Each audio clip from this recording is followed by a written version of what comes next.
everybody was in a room, and then somebody would ask a question, and everybody would get on their cell phone, and 11 conversations at once in this little room. Wow.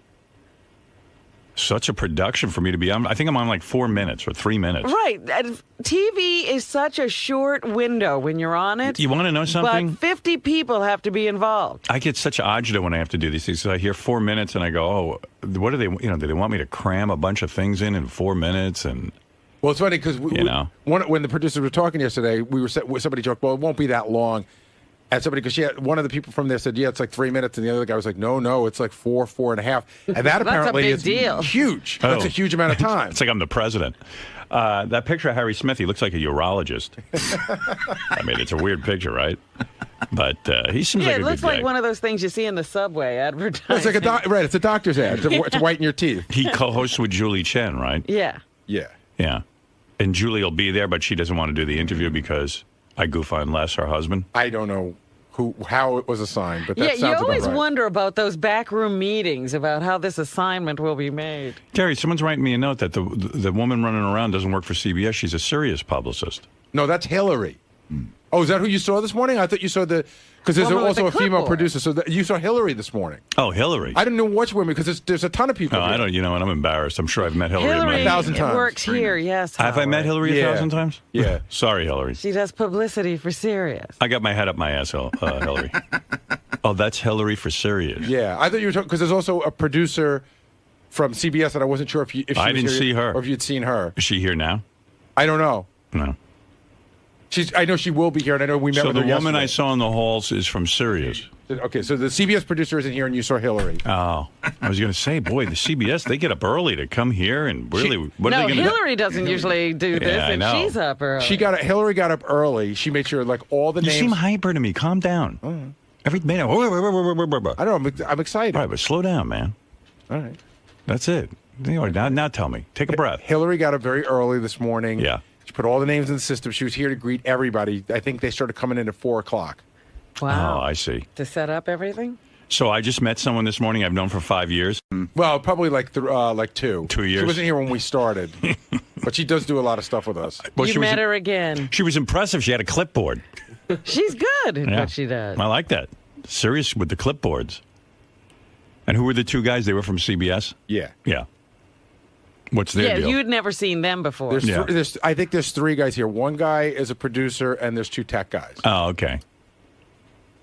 So we're all set to talk to Harry Smith? Yeah, I got a schedule of like when they might go to you. Would you like to know that? Yeah. It's on my desk. Because I'll put on my sunglasses. I'll look more handsome. You're going to do this in sunglasses?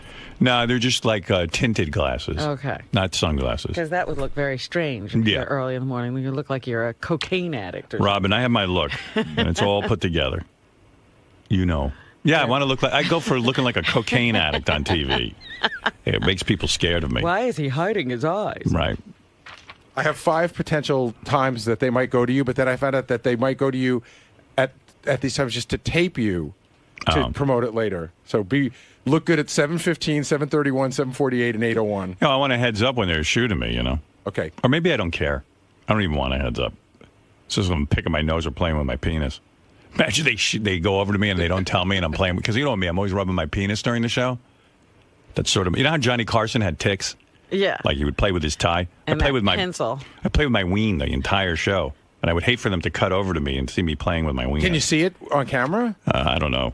Sometimes. No, Howard, we can't see that. You can't really? Nope. Oh, good. Because I'm always. Your nose, of course, we can see that. Yeah, I'm always rubbing my penis under the console. Well, that was very cute, Scott. What? He's like, your nose, we can see that. I said if you're picking your nose. We can Well, of course you can see that. Everybody knows that, Scott. Sorry, Robin. Pointing out the obvious. Yeah. When he goes off Rush Limbaugh's script, you know, he has a whole different personality. All right. Thank you, Gare. I'm still wondering what they did to these flames. They're driving me crazy. Did you guys tweet the flames for CBS this morning? No, we're going to put a logo in that. So we had to pull our diffusion out of that, which normally clouds it. Oh. So they're clearer just because of that. They'll go back in right after the segment. What logo do you have to put in? It's a Howard TV / XM Sirius logo. What? It's all 3 logos. Matt, make the patch, please. You'll see it right now. Hold on. What's he talking about? They're going to put that behind you. Let me see it. It's coming right now. All right. Oh, that's smart. Yeah, it's like, what do they call that watching? Yeah, but could you guys keep it out of my monitors? Like, I don't care if you put it behind me. It will be for the whole show, only that segment we'll put it in. Even on here and here? Yeah. It's very distracting to me. You have to understand, I don't want things to be different. Oh, and it's going to be changing like that? No. It's on a 30-second loop. After 30 seconds, it changes once. Just put it behind me. I don't want to see SiriusXM logos all in my eyes the whole time I'm talking. Makes me nervous. Makes me think of Scott Greenstein sitting in his office. Mention the radio. Mention SiriusXM. Mention. Okay. Makes me gives me nervous feelings. So like a walk and repeat. Yeah. Would you mind if I put a still of it up? I don't know. Do whatever you want. Who cares? The fuck do I care? I'm just going to try and concentrate on not cursing. They're very concerned. I'm saying it's changing. Yeah, they were very concerned because they said to Gary like 17 times on the phone, you know, Howard knows not to curse. Of course I know not to curse. I was on regular radio for 100 years. I'm on David Letterman all the time. I mean, what's the matter with you? But I think they're running a delay on me. They're so nervous. You know what? I'm nervous too because I haven't. You know what's great about that? Remember when like the Beatles or the Stones were coming on Ed Sullivan? Everybody's all nervous. What are they going to say? Can they be under control? Right. They had to cut out half of Elvis's body. Yeah. Yeah, I know. They were afraid of Elvis moving his hips into the camera. And the Stones had a word in their song that, they were hoping they wouldn't say. Dan Foreman. Like crazy people were coming on. Dan Foreman wrote me an email last night. He said that, in fact, CBS Morning Show did promote a rare appearance by Howard Stern. They said it was rare. But and I think they ran it during Letterman's show. But there wasn't much promotion for it. And quite frankly, it is rare because I had no interest in being on CBS this morning. But when they said, we need you to talk about Jay Leno, I went, okay, I'll do that for you. Did you see the show? No, I saw the opening, which was the only thing different, and I listened to some of the monologue JD played me, but it's the same. That's what I did. I saw the opening monologue. And right. I think I got tired of it. Yeah, I mean, it's the same boring Jay Leno show. But, you know, I was thinking about Jay Leno last night because I knew I was going to be on this show today, and there's a guy in the Las Vegas newspaper who's way on board with the same way I feel. He even mentions me in the article, and the guy's name is... I'll tell you his name. The guy wrote this.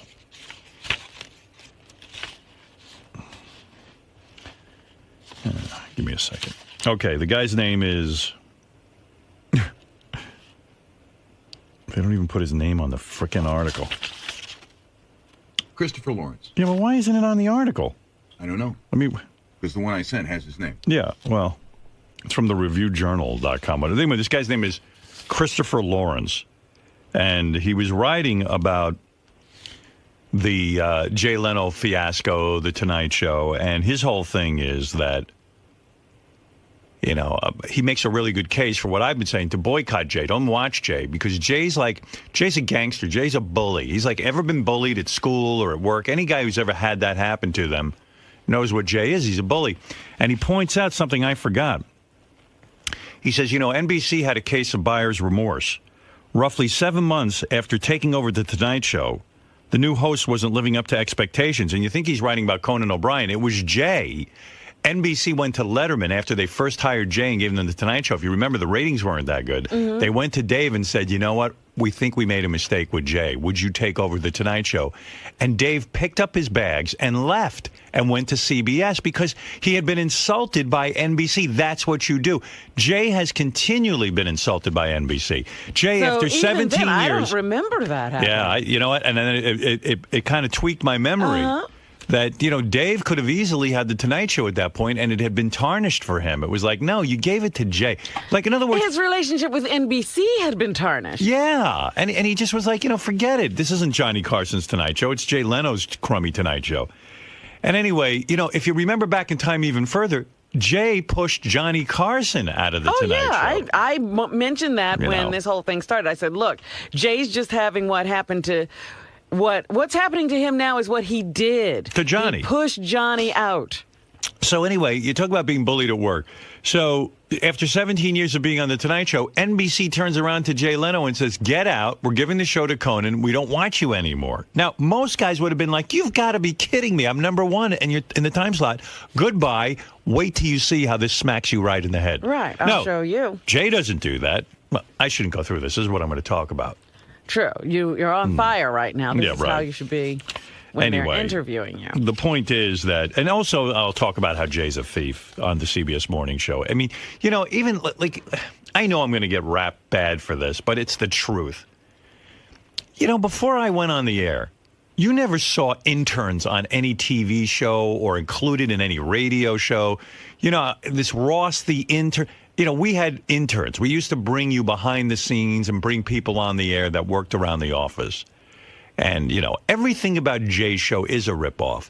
He does his version of Stupid Pet Tricks. He does his version of Howard Stern's Homeless Game, which is the jaywalking signature bed.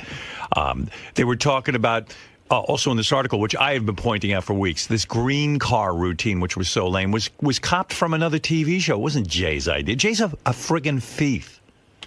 Thief, rather. And I want to point all these things out in my 4.5 minutes. And I want to say, David Letterman's at least an original, and if he does take something, he admits it. Yeah, he gives credit for. I just think Dave is a man of integrity as opposed to Jay. I mean, Jay has no backbone in show business. Dave does. Dave left NBC. He walked away. He said, you know what? You've disgraced me. You've dishonored me, and I'm going to go and do my own thing somewhere else.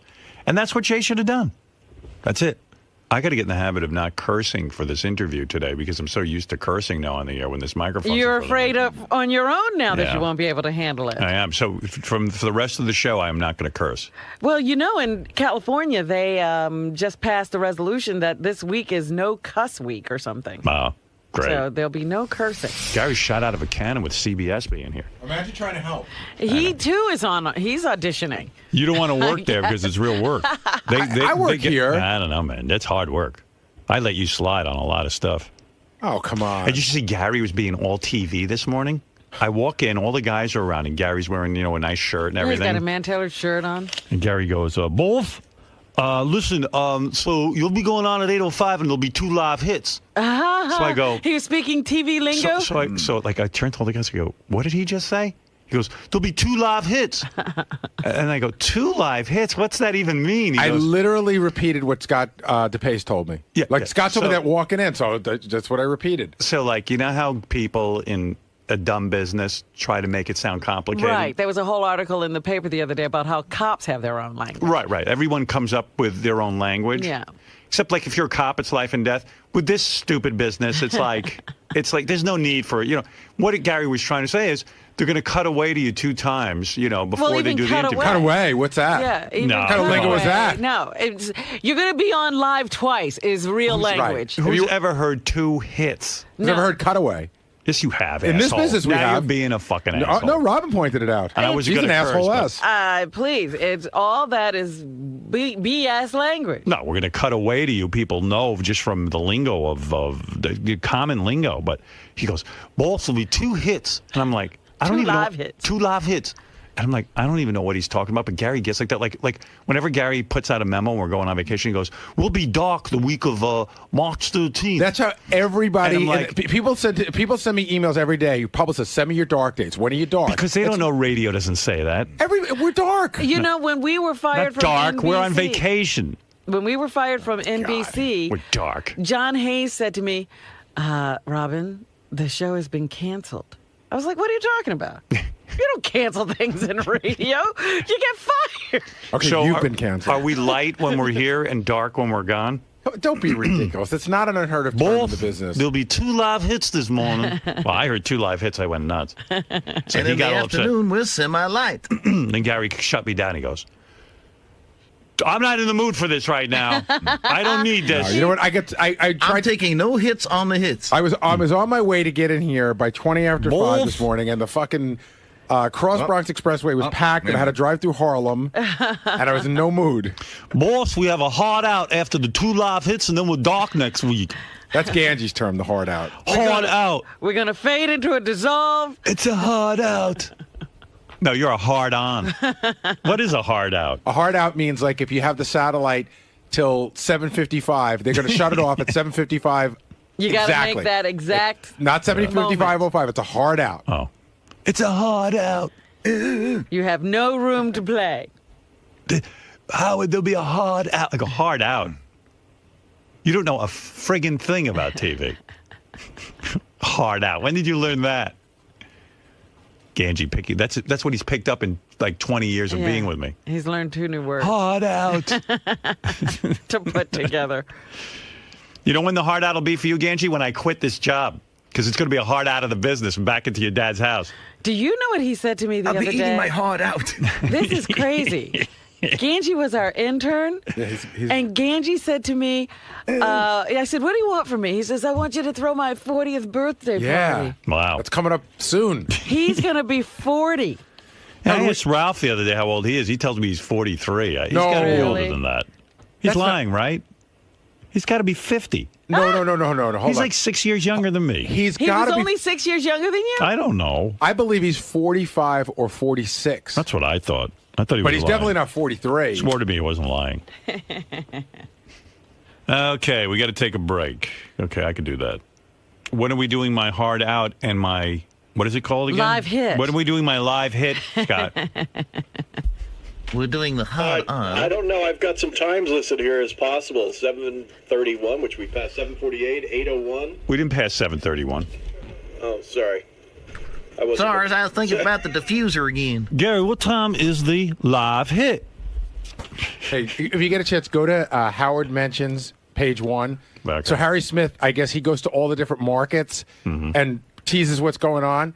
And he cracked the same joke about you at every market, which is funny. Really? Where is that? It's Howard Mentions on the far right and white. Okay. Harry Smith has a preview. He joins us this morning. Harry, good morning. Hi, Harry. Morning, guys. Have the House Majority Leader on the show this morning, right at the top, to talk about health care, other issues like that. I don't know if you noticed or not, but Jay Leno was back on NBC last night. We have the king of all media, Howard Stern, to intone, to give us some ideas about what he thinks about all that. He's not a Jay Leno fan, just in case you were curious. And we have checked and double-checked our 10-second delay to make sure we're not turned into a parking lot by tomorrow morning. Also, good. I'm glad somebody's listening. Harry, you have to give us a Baba Booey. You know what? We're going to save that all for the exclusive interview. All right. So we're psyched about it. We're psyched about that. Should be fun. All right, Harry, thanks a lot. Have a good day. All right. Wow. So then they go to 2 other markets and he does Same joke? Same joke, yeah. We talked to her parents yesterday. I mean, there they are. They're sitting with the district attorney who's ready to charge this guy with murder. And they are somehow holding out hope against hope. It really is an extraordinary story. We're going to talk about that. We're also going to talk to the king of all media, Howard Stern, about Leno's return to late-night TV. I'll tell you what, we're riding right up on the edge here. We have prepared and double-checked our 10-second delay. Wow. To make sure we can get through this segment. We also have, we got huge... Well, the reason he's a pro, Robin, every time he says that line... He makes it new. He's even cracking himself up with it this time. What a horrible job. It's not like he just said it. I think you got to say the same stuff over and over and over again. Just read off a teleprompter. Yeah, and for, 200 markets? Yeah, it's got to get a little annoying. Either he's a pro or he just has no short-term memory. He forgot he said that. I don't know much about Harry Smith. What's his deal? He's just been working for CBS a long, long time. Yeah, huh? Good for him. Okay. What's up? When's our hard out? We have a hard in coming up. Hard on just walked in. Harry Smith is 58 years old. His career started in radio. He worked on various stations from 73 to 86 in Denver and Cincinnati. Right. This is the interesting part. He worked on CBS early show from 87 to 96, and then he left, and we can't figure out if he was let go or if he quit, but then he was rehired in 2002, and he's been on ever since. I remember that being a particularly ugly situation. I think he was cut off the show. Remember, that was the first inception of this... I don't know. They keep changing the name of that show. But there was a morning show they put together. Could have been after Bryant Gumbel or something. And they let Harry go, and they kept Mark McEwen and boosted his role on the show. And then this time around, when they brought in Hannah Storm and Julie Chen, they brought him back. Lucky. They say he makes $3 million a year, and Wow. he's an avid cyclist. No kidding. When did he lose his hair? That had to be tough. I should ask him. Say, I have all my hair. I'm lucky. Yeah, Bob. What's up? Hey, now, in Chicago, Bob. Bobby. Yes. You're on the air. Pollard. Okay. Come on, Bob. You're killing me. Hey, Howard, I think I want to tell you that Harry's a good guy. He used to do a lot of live shots with CBS this morning. He's funny. He's a good guy. He's got a good sense of humor. And I also wanted to tell you, I'm one of these listeners that actually gets it. I love your show. I got a 3-hour commute every day. You're the best. I'll Thanks, let you Bob. go. All right, Bobby. Thanks. All right, we got to take a break. We'll come back right after these words. You're about 2 minutes away from going on. Oh, all right. Well, I'll do one live commercial and come right back. Looks good. Of course, 3 days after that massive earthquake there, a curfew in Hartford has now been extended. Looters were told to use some Hey, Howard, after you do your live read, can you put that book on this side just so it's not a shot video live read? Thanks. What is needed, of course, are relief supplies. Yes, I did. Hundreds of tons of those are You will save it for later. Okay. It's funnier. It's 30 Howard. Pretty mellow. There you go. Royal Air Force jets were scrambled to intercept an American Airlines jet this morning over Britain. Flight 78 en route from Dallas to London. Crews sent to distress signal. That's what Just put on off to Americans said the phenom. Hey, by the way, you see this? This Scott, why won't it change? You see that? I'm changing. I can't get this right. Hey, Ralph, can you step around the other side? I'm sorry. Wait, you done, Ralph? I'm okay? Yeah, make sure he's beautiful. Yeah. How about it's the right size? This morning, that area east of downtown. Right. Just show live pictures now. It's hosted a restaurant with shot. I'm going to get those all smaller. You know? All right. What is this? This is Beck's beer. Ah, yeah. We were just talking about Beck's beer. I don't know why I'm uptight about this. I don't know. I'm feeling uptight. There's a lot of commotion with this. Yeah, well, I think the other thing is everybody's running in and out of here being very tense this morning, and I think that's adding to your and dilemma. like Steve Langford's in here reporting. I don't know why Langford's standing here. Steve, why do you need to be in the studio? I mean, I'm fine with it, but why do you need to be in the studio? This quite is very frankly? uncomfortable for us. Yeah. I apologize for that. Well, then we get asked out. Gary if we could watch what was going on to report that angle to Stern fans. Okay. You can't watch from the control room? This is a different angle. How's that any different? All right, Fred shot out of Academy. Everything no, is it's making like, he's because he's standing right next to me, and it's uncomfortable. Howard, you're 35 seconds away. 35 seconds away, Robin. I will now to slip a hard in or something. I will slip into my hard in. I hope I don't curse. You better not. No, I won't. Time. Good luck to you today. All right, I know a lot's riding on that, Harry.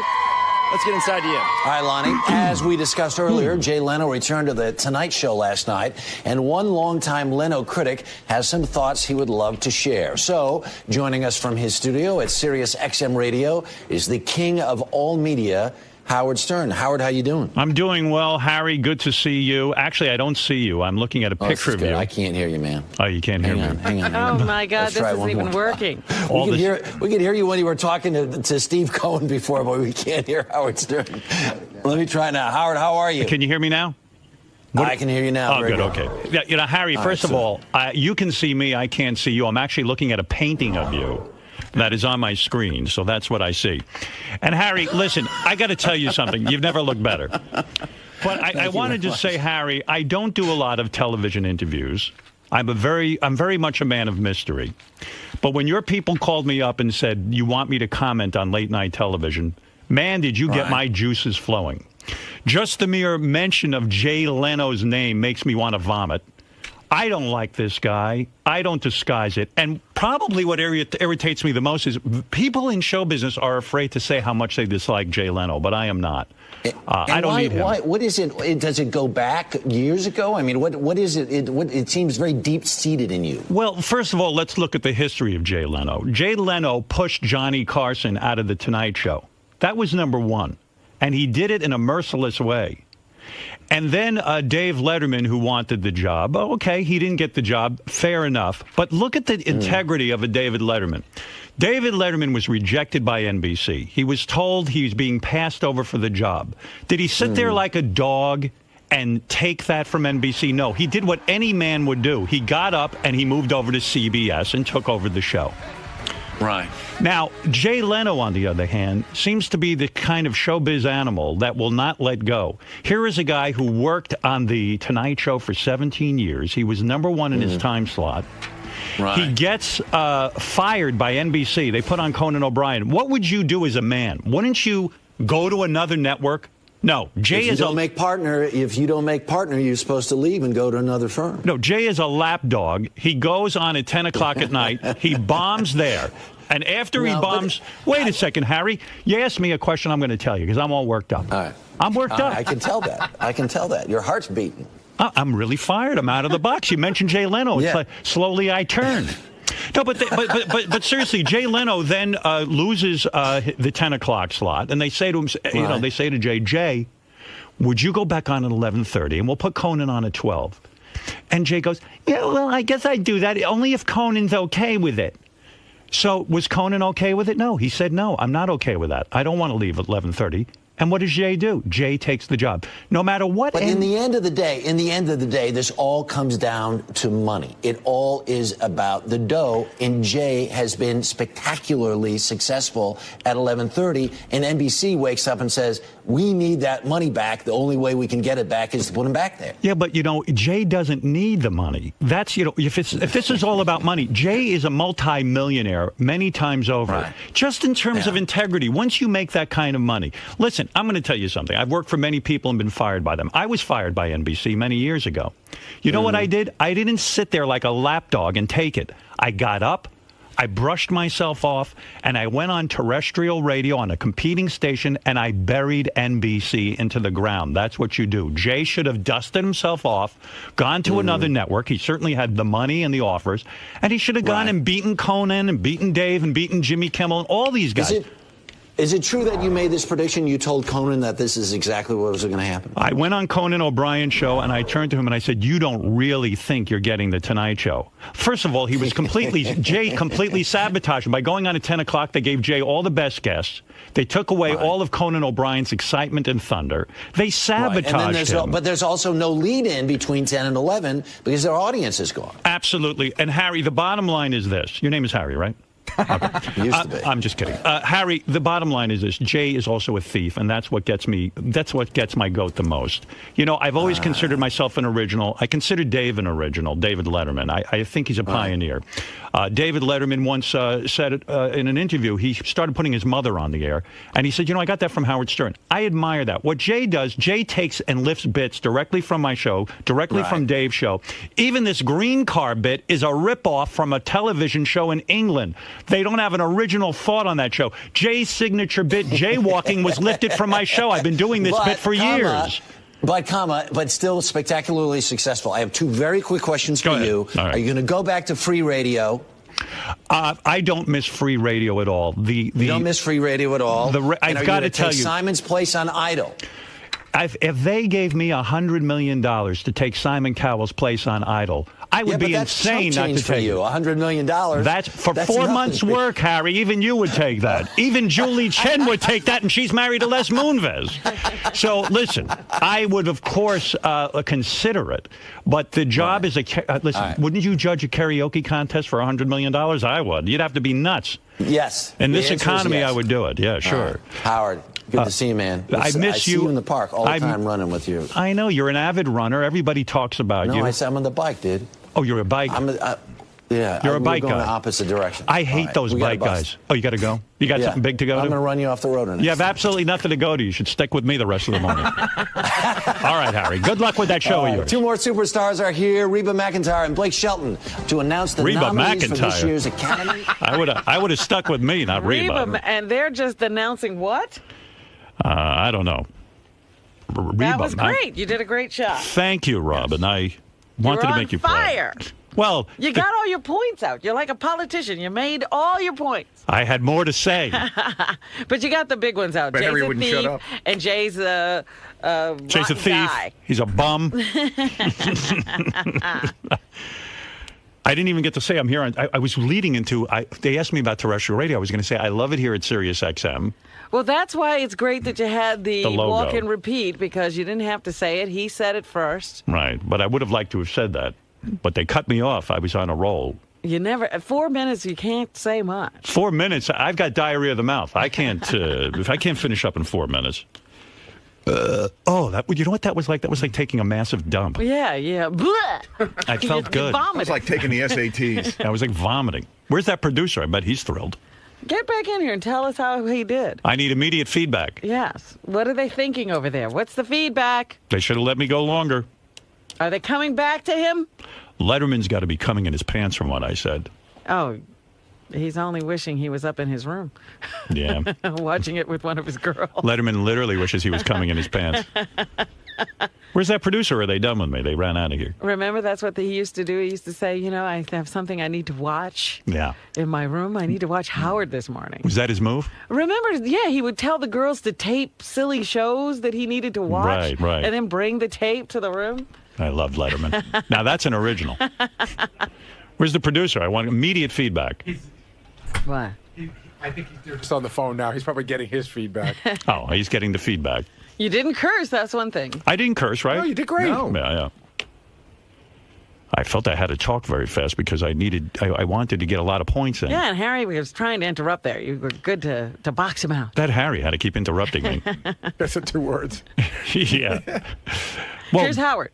He did try to present the view that Jay makes a lot of money for the network. Right. But who cares that? Why is Jay making that decision? You made the point. I understand why the network wants it, but why would Jay lower himself to do it? Cyrus, you're on the air. Hey now. Hey now, Cyrus. I just finished watching you on TV because the TV was ahead of the radio, but you were great and on fire. And I was amazed that Harry was actually agreeing with you. It's like he didn't present the other side. He just had your back on everything. Harry understands that I'm an intellectual and that I was making saw this through a professional in the business. He saw that I was on a roll and he knew to back off. Thank you, Cyrus. Dan, go ahead. Instant feedback from our audience. He'll have work to do when Reba's there. Right. Well, yeah. He'll be talking a lot during Reba. Well, Reba, how are things for you? Well, I got to tell you, country music's never been better. Well, what do you like about country? Hello, Harry. Hey, Harry. I'm a real intellectual. How did I look? Dan, go ahead. Oh, you should have worn your space helmet. I was thinking about it, but there's no time in 4 minutes. They wouldn't take him seriously. If they'd given me multiple, you know what I should have done? I should have the space helmet to start, and then take it off and go. Yeah. Sorry, Harry, I was busy doing my other job, NASA astronaut. What's up? I don't know what happened, but I said to that guy Steve, I said, "You want to come in?" He goes, "Yeah, just give me a second. I got to make a call." And when I came in here, I think he left. Oh, everything's fine. Everything's fine. I just don't think he wants. I think he was uncomfortable on the air, but everybody's fine. The rest of the other producer and everybody was like, it went great, and they're very. Oh, good. Okay, all right. I mean, that's very, very rare that I do that. They should be kissing my ass all over the place. Dan, go ahead. You're on the air. Hey, Howard. I just want to say, well done. Thank you.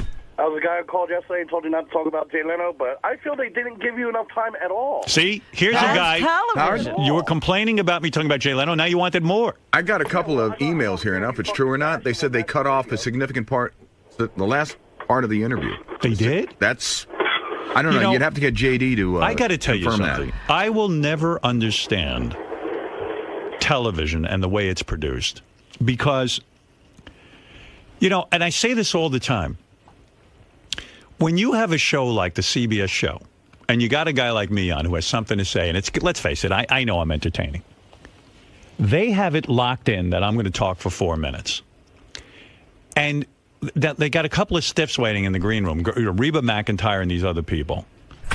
You could have me on there, and you say, wait a second, this is rolling great. This is good. So let him go another 2 minutes. Like I said, I would come back to you all during the show. You got a 2-hour show. We're here at the same time. Come back to you over and over again. They should have potted down and then come back and I'd still be talking about Jay Leno. What is it? I don't think they cut off anything. It seemed fine to me. It would be hard to do that. I got 2 or 3 emails saying so. What part? I mean, I don't know what part. All right, JD, let's get to the bottom of this. What did you see as the last second? What was they talking about? They even let the Julie Chen thing go through. Yeah, then after Julie Chen, then I said to Harry... something about bike guys or whatever. Right.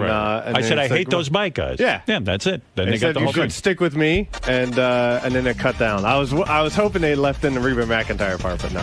All right. Thank you. No, they got the whole thing. Good. Susan. Hey now, Howard. Hey now. When I heard you come on, I immediately ran to my TV to see you, and you look fantastic. You see, Robin? You see? Very good. I was very excited. That's from a woman. A very attractive woman. You look great.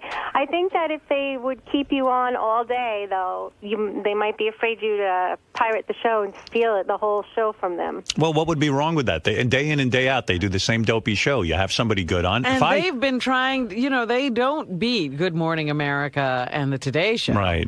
It would be nice for them to get some ratings every once in a while. Sure, why not? Rob, go ahead. You're on the air. Rob in Toms River, New Jersey. I'm sorry, Howard. Yeah, thanks for taking my call. Howard, the only thing you missed, you should have called Jay a communist or a terrorist. He is a terrorist. Got on his blood. Yeah. You're absolutely right. I missed that. Maybe I can get back on quickly. Put back the link. Check his underwear for bombs. Melrose Larry Green, who I haven't heard from in a while. And by the way, I was watching Melrose Larry Green on YouTube, where he issued me an apology for going on the Mancow show. I never cared, Melrose. He didn't even know. Did you know he went on? No. Oh, okay, Howard. Well, Howard, let the pass. Mickey Mantle, home run. Tape measure home run, Howard. This morning, unbelievable. You knocked it out of the park. Thank you, Melrose. I just flew in from Miami. Amazing, Howard. Congrats. Mazel tov. All right, Melrose flying in from Miami just to tell me that, just to catch me on TV. Howard. Yes, Jeff the Drunk. You did good. You did swear. I'm so proud of you. Well, thank you, Jeff. I actually, I know Jeff does. One thing Jeff the Drunk does is watch TV all day. Yes. So if anybody knows if something was entertaining, it would be Jeff. I saw Marianne from Brooklyn. Oh, was she on? She was on just before your interview. She was out there with the in the weather crowd? Holding the sign. Holding a big sign. What did the sign say? Oh, I don't know. No. Well, Jeff, thank you for being proud of me. Jeff, is anyone ever proud of you? Yeah, sure. Oh, Who? okay, good. When? When did that happen? Was proud of me. Who's proud of you? My mom was proud of me. For? For being me, I guess. Well, then, good. Ralph Sorello. You looked very handsome, and you were very funny. Thank you. And you're so right about them moving things. You're waiting for somebody like you, and then they rush you off. Those shows are so hard to watch because you wait for something, and they're okay, next thing. It's so true. They're going to be playing back the tape of this all day long. They're not going to be playing back tapes of Reba McEntire or that other guy. Yeah, who's waiting for that? One of the things that I would do if I was the producer of a CBS show, I was listening to Bernie Goldberg on The O'Reilly Show.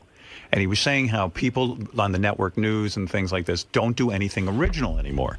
And one of the things I would do is, if I would be the type of producer, if something live was happening that was good, I'd stick with it. Absolutely. Why not? Go with it. And you're somebody who's never anywhere, Right. except Howard TV and Sirius, so you have to pay to get you. And how you got for free, keep you on. Well, whatever.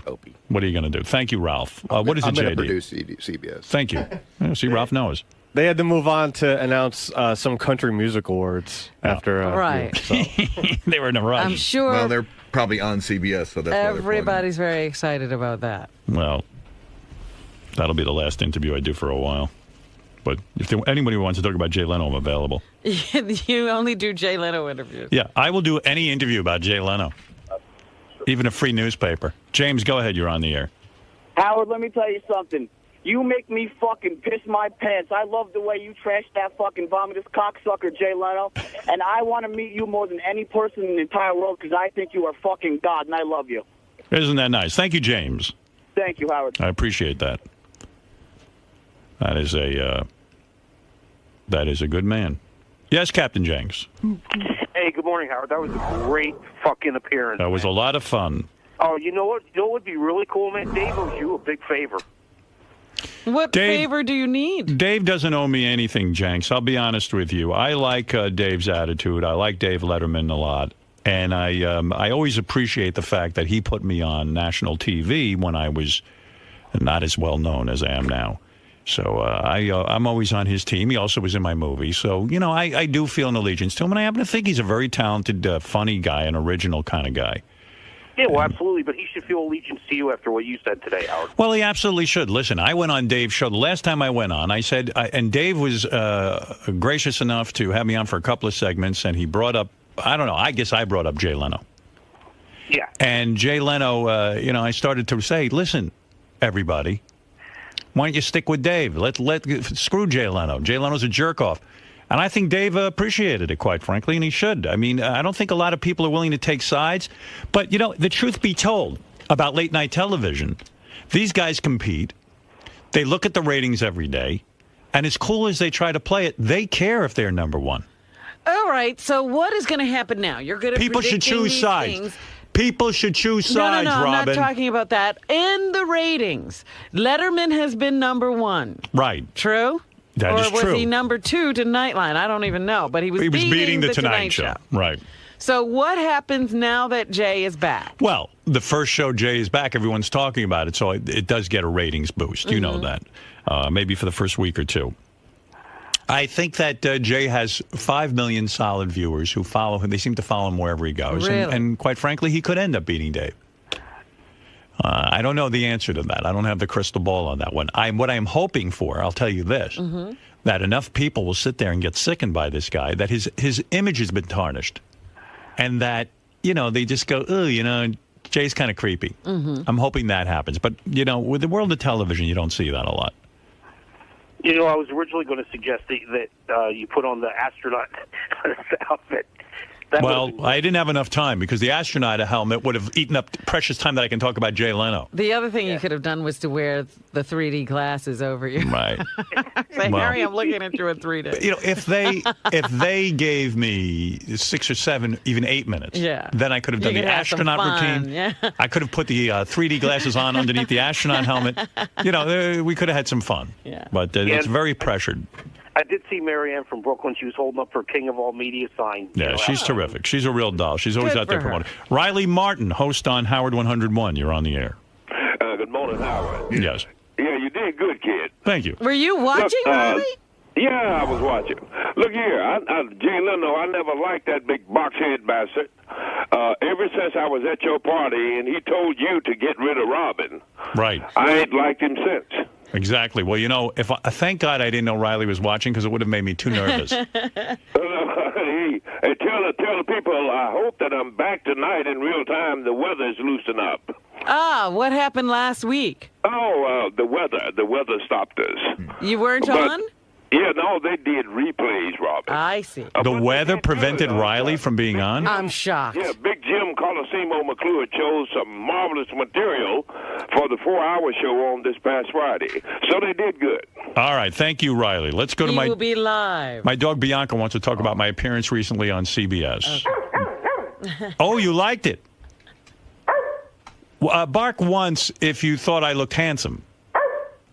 Bark twice if you thought Scott DePace did good camera work. No. Nothing. One That's bark. only one bark.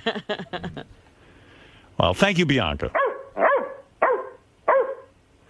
Bark twice if you want to get in Robin's pants. Wow. Well, she's a female dog. I don't know. She wants you. Every time I mention Benji's name, she goes, no. Benji. Say, oh. I liked her. Benji.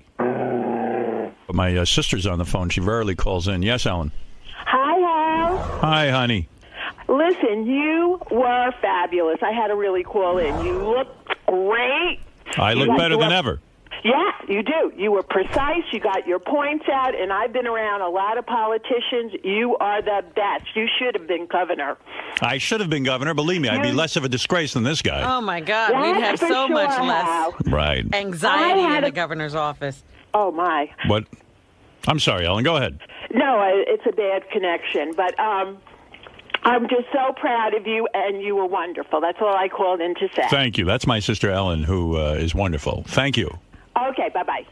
I tell you, no one really talks to me about the radio show. I go 4 minutes on TV. Everyone wants to talk about it. Steve, how'd it go this morning? I thought Howard did a great job. I mean, as we expected, he had some really great insights. So we really appreciated being here. Thank you. I've been in sort of show business for 30 years at least. Mm-hmm. I've never heard of a live hit. Have you? I mean, you really should be making fun of DePace. I just repeated what he told me. But that's my point. If DePace says it, all of a sudden it becomes part of your lingo. Like, why do you pick it up? Walking in the door. You should have been like, I don't say live hit. We've never. I'm going to fight with him on the way into. I mean, what's No, but I mean, like, why are you saying to me, Wolf, there's a live hit? Like, you always want to act like you're in television or you know something. I want to act like I'm in show business after 27 years. You do. I mean, that's not even Gary's word, and suddenly he's, Wolf, there'll be a live hit. Oh, that's the word. Let's get more cutaways going. What? Cutaways. Everybody knows what those are. The cutaways we were talking about this morning. Oh, duh. Oh, okay. What's he talking about? You don't get anything that distracts from your argument. No, live hit was Scott DePace's. Why would you say it? I think that's what they said. So why wouldn't you say to me they're going to cut away to you from the studio? I had 14 seconds and I didn't process it quick. But I don't know what a live hit is. I've never heard of that. What is a live hit anyway? That's when they like before the interview they go, we're going to go to Howard Stern this morning. Then they show a picture of me in the studio. You know, they like a quick shot or a quick shot. Scott DePace should start giving Gary fake words. Like, I'll make up some stuff. Hey, Gary, today we're going to be doing a Grizinta. Boss, today there'll be a Grizinta on the show. Today we're going to do a hard tingle. A hard tingle. Boss, today there'll be a hard tingle. I mean, for 30 years of booking live guests, Gary's never said live hit once or, you know. But today. Today was a live hit. Should we go over words that I just started using? But you know I don't know what live hit is. If you don't know. And is that really, like, did it ruin the day? No, but it's just funny how you are. Like, you try to be like a TV expert with your words. Everything I drives me crazy when he writes a memo and goes, "We'll be dark the following weeks." That is not. That's such like a TV term. It's not. People in radio aren't dark. They're just on vacation. He wants to be on TV so bad. Well, that's it. Howard, here's some fucking hot news flash. I've been on TV for 12 years.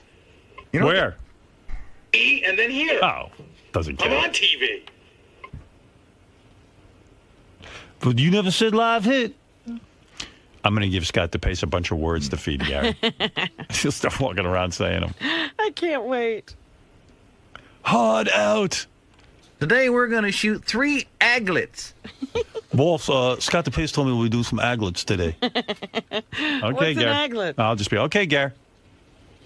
You're going to act like it's a real word. I'll give I'll tell Scott DePace to say, like, stoop hits.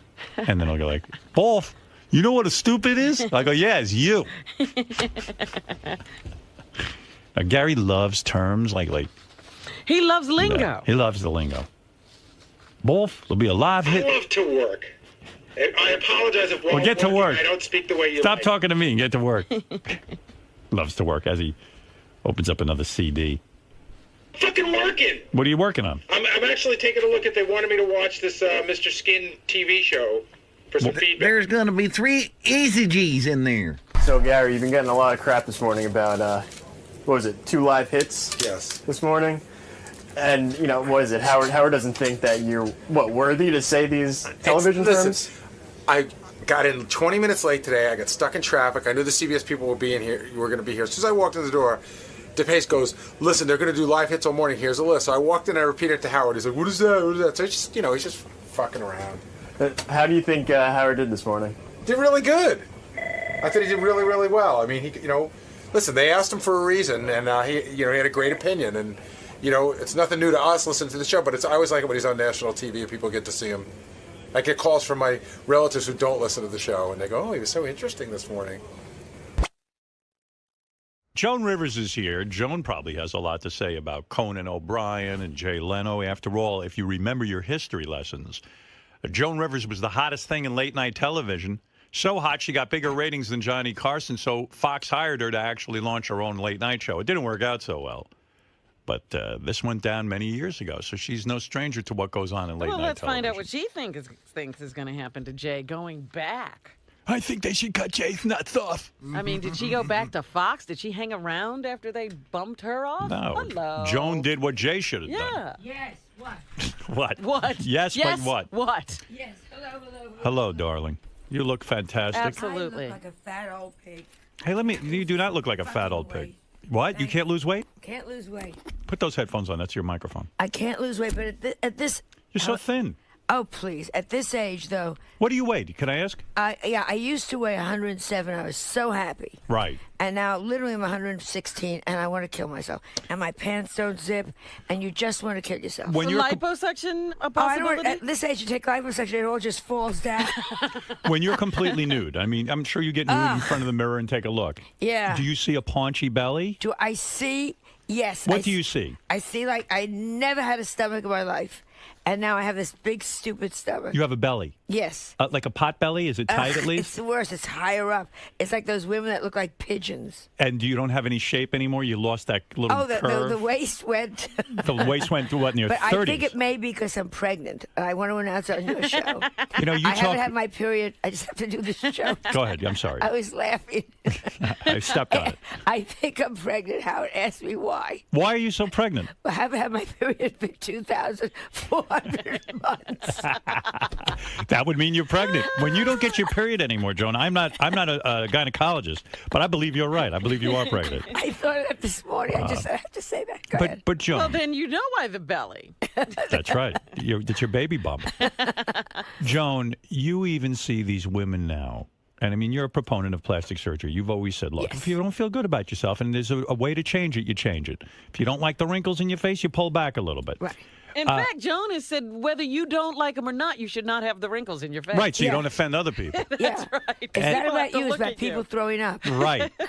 You've been. Have you spoken yet about this girl Heidi Montag, who was like 21 years old and went and got not only breast augmentation, which lots of girls do, but she made them unusually big. I think she even had like 16 procedures on her face at 21. Do you think that's going too far? I thought she was stupid to talk about it. Right. Because when you really look at the procedures, she did Restylane, which is a filler. She did Botox. You know, she did a couple of big things. Right. But they all do it. Right. She was just an idiot to talk. I've done it. I mean, what you're telling me is in Hollywood, a lot of young girls are doing this kind of stuff. We just don't know about it. Yeah. For example, you'd see actresses on film. I don't think there's one of them that hasn't had a nose job. I agree.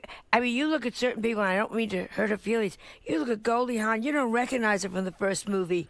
Yeah, Carol Burnett. We all change. Right, and you have to stay young looking. Young looking, and the nose should be a little bit.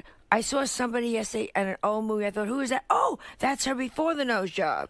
Who are we talking about this morning that had some plastic surgery that looked a little bit odd? Oh, we were talking about some guys. Yeah, guys. Sometimes it's a big mistake. You got to be very careful for guys. Yeah, Robert Redford. Robert Redford. You know who he is? Yeah. That was a shame. I thought that was my Tanta Helen. That was Booby. My Booby. No, but like even I see Al Pacino is pulled back, and he doesn't look as masculine anymore. You know, they should do it. What I always say, little bitty increments. Right, so you don't see it happening. Absolutely. Now, well, look. actually, we were supposed to call Joan something else this morning. We were going to say we had Kim Yunnan here. Some people thought you looked like Kim Yunnan from the Olympics with your recent surgeries. But I look like the poor guy that was killed on the luge. Yeah. You look like the Empress of Korea. But I think you look terrific. I think you're an inspiration. Like even my mother always says to me, my mother's older than you. Nobody's older than me. No, my mother is. I found the one person. And she even says to me, boy, that Joan Rivers looks glamorous. I know. Then how come I'm sitting here alone? You know, talk about your dating. I understand, and I don't know if this is a rumor. A lot of stuff gets in the press, and you don't know if it's real. You were recently on a date where during the date the guy dropped dead. You're now dating guys who die in the middle of the date. Yes, I don't. But that's a successful relationship. You can't say he left you. And you miss him now. I miss him desperately. He was I had great. to pick up the check. How long had you been dating this guy where he dropped dead on I've the been date? dating this man about 5 weeks. It was like just beginning. It was a new romance. It was kind of a new romance, and he died. Oh, man. Had he already paid the bill? No. It was terrible. What happened? Where were you? I'm curious. We were in a very fancy restaurant. Say the name of the restaurant. It was similar to the one that you got married in. So why wouldn't you say? It certainly wasn't the food they that don't killed like him. this. First of all, Le Cirque, which is such a fabulous restaurant, Right. they don't like you to say that older, you know. Right. You don't like to check your coat and see walkers. Right. So you go on a date. Yeah. You've known the guy 5 weeks. You haven't been intimate with him yet. No. At this point. Maybe we have. We both forgot. Right. But had you been, you were just... No, it's still like he had met me, and then 2 weeks later they ask you out. You know, that kind of thing. Right. He'd kissed you, maybe? Well, let's not go there. You don't want to kiss old guys. Is it gross? Like you have to date older guys now. Yeah. Like, how old was this guy who you were dating? Probably 74, 75. All right. Is it like, because inside you feel like a young woman? Yeah. Do you look at these guys and go, I can't believe I'm kissing a 74-year-old guy? No, because he's thinking the same thing back. Nobody's honest. He's thinking, oh my God. Look at what it's coming. I hope my eyes are going to see. Have you dated anyone who's used a walker? No, not yet. No. But they turned me on now. So this guy's 70. A walker turns you on. Maybe you can incorporate that into the sex, the walker itself. You see a guy that look at how nicely he decorated his walker. So you see this 74-year-old guy, and okay, it's companionship is what you're saying. And we're having a very good time. And he's from out of town, and we're having a very nice time. Right. How'd you meet this guy? Through a friend of mine. A mutual friend who said, you're really going to like him. The wife died. Right. And he scattered the ashes, and he cried, and he was a nice man. Right. In other words, he had some compassion. He wasn't like the typical guy who's just going to fuck you and leave you. And very well. This age, that can't happen. It takes him 4 days. It takes 4 days just to fuck you. Yeah. Right. So no one can fuck you and leave you. Impossible. Just working their way in takes 2 days. Yeah. The only thing that upsets me is when the moment of climax, they usually call it the nurse's name. Why is it difficult to get inside of you? Because you're naturally dry now? You don't lubricate? Dry. Yeah, dry. 2 Arabs. You have Arabs living in your vagina. That's how dry you are? Wow. That's amazing. No, but seriously, in other words, you have died. to. So you're on the date. On the date. At a fancy restaurant. Yes. And you're sitting there talking, have nice conversation. And he's very quiet. And he slumped over in the chair? Kind of slumped over. Oh, my God. When was this? This is about 7 months ago. How long do you keep talking before you say, well... Knowing me, I was in the middle of a good story. And you know what? She's very narcissistic. She was like... She didn't really notice that he wasn't contributing. She was looking around the restaurant, looking at her phone. I thought, Jesus, small eater. Did you write? Hey, this guy doesn't eat that much. Do you right away notice? Seriously, I want you to be honest. No jokes. Do you notice right away? Horrible. He just got very quiet. You notice, and he closes his eyes. No, his eyes were open. Oh, no. I mean, I don't mean to laugh. But were you traumatized? Well, you say, I think we better get a waiter here. And you get the waiter. We better get somebody very quickly. And they get the emergency room. But it was too late. And they called the paramedic. I mean, it was a whole big thing. Right. They called paramedics, and he was gone. What did they do? Throw a tablecloth over him? It's very interesting because people keep eating. Do they? Were you embarrassed? I mean, I know you shouldn't be, but I know you're worried about it. I'm just terribly sorry. No, I like it. Show business, my life. Showbiz. You say, hey, this guy's great. He's getting me attention. Maybe we could do a reality show with this guy. We go on different dates, and he'll die each week. Call Entertainment Tonight. Right. In the middle of my grief, I powder my nose. Right. So when all the people are staring and stuff, and then paramedics took him out. They don't say he's dead. Nobody's going to say he's dead. Right. And they say he'll be fine. He'll be fine. You knew, but you knew in the back of your mind. Yeah, and I had to reach in his pocket to get the American Express card. I was going to ask you that. Like, so does the restaurant ask you to pay the bill? They didn't ask me, but... what do you do? They followed us out to the ambulance. Did they? Come on, tell me the truth. Yes. At what point do you get the check? By the ambulance? But I said that I'll have somebody take care of this. And that wasn't good enough. So I left them his shoes.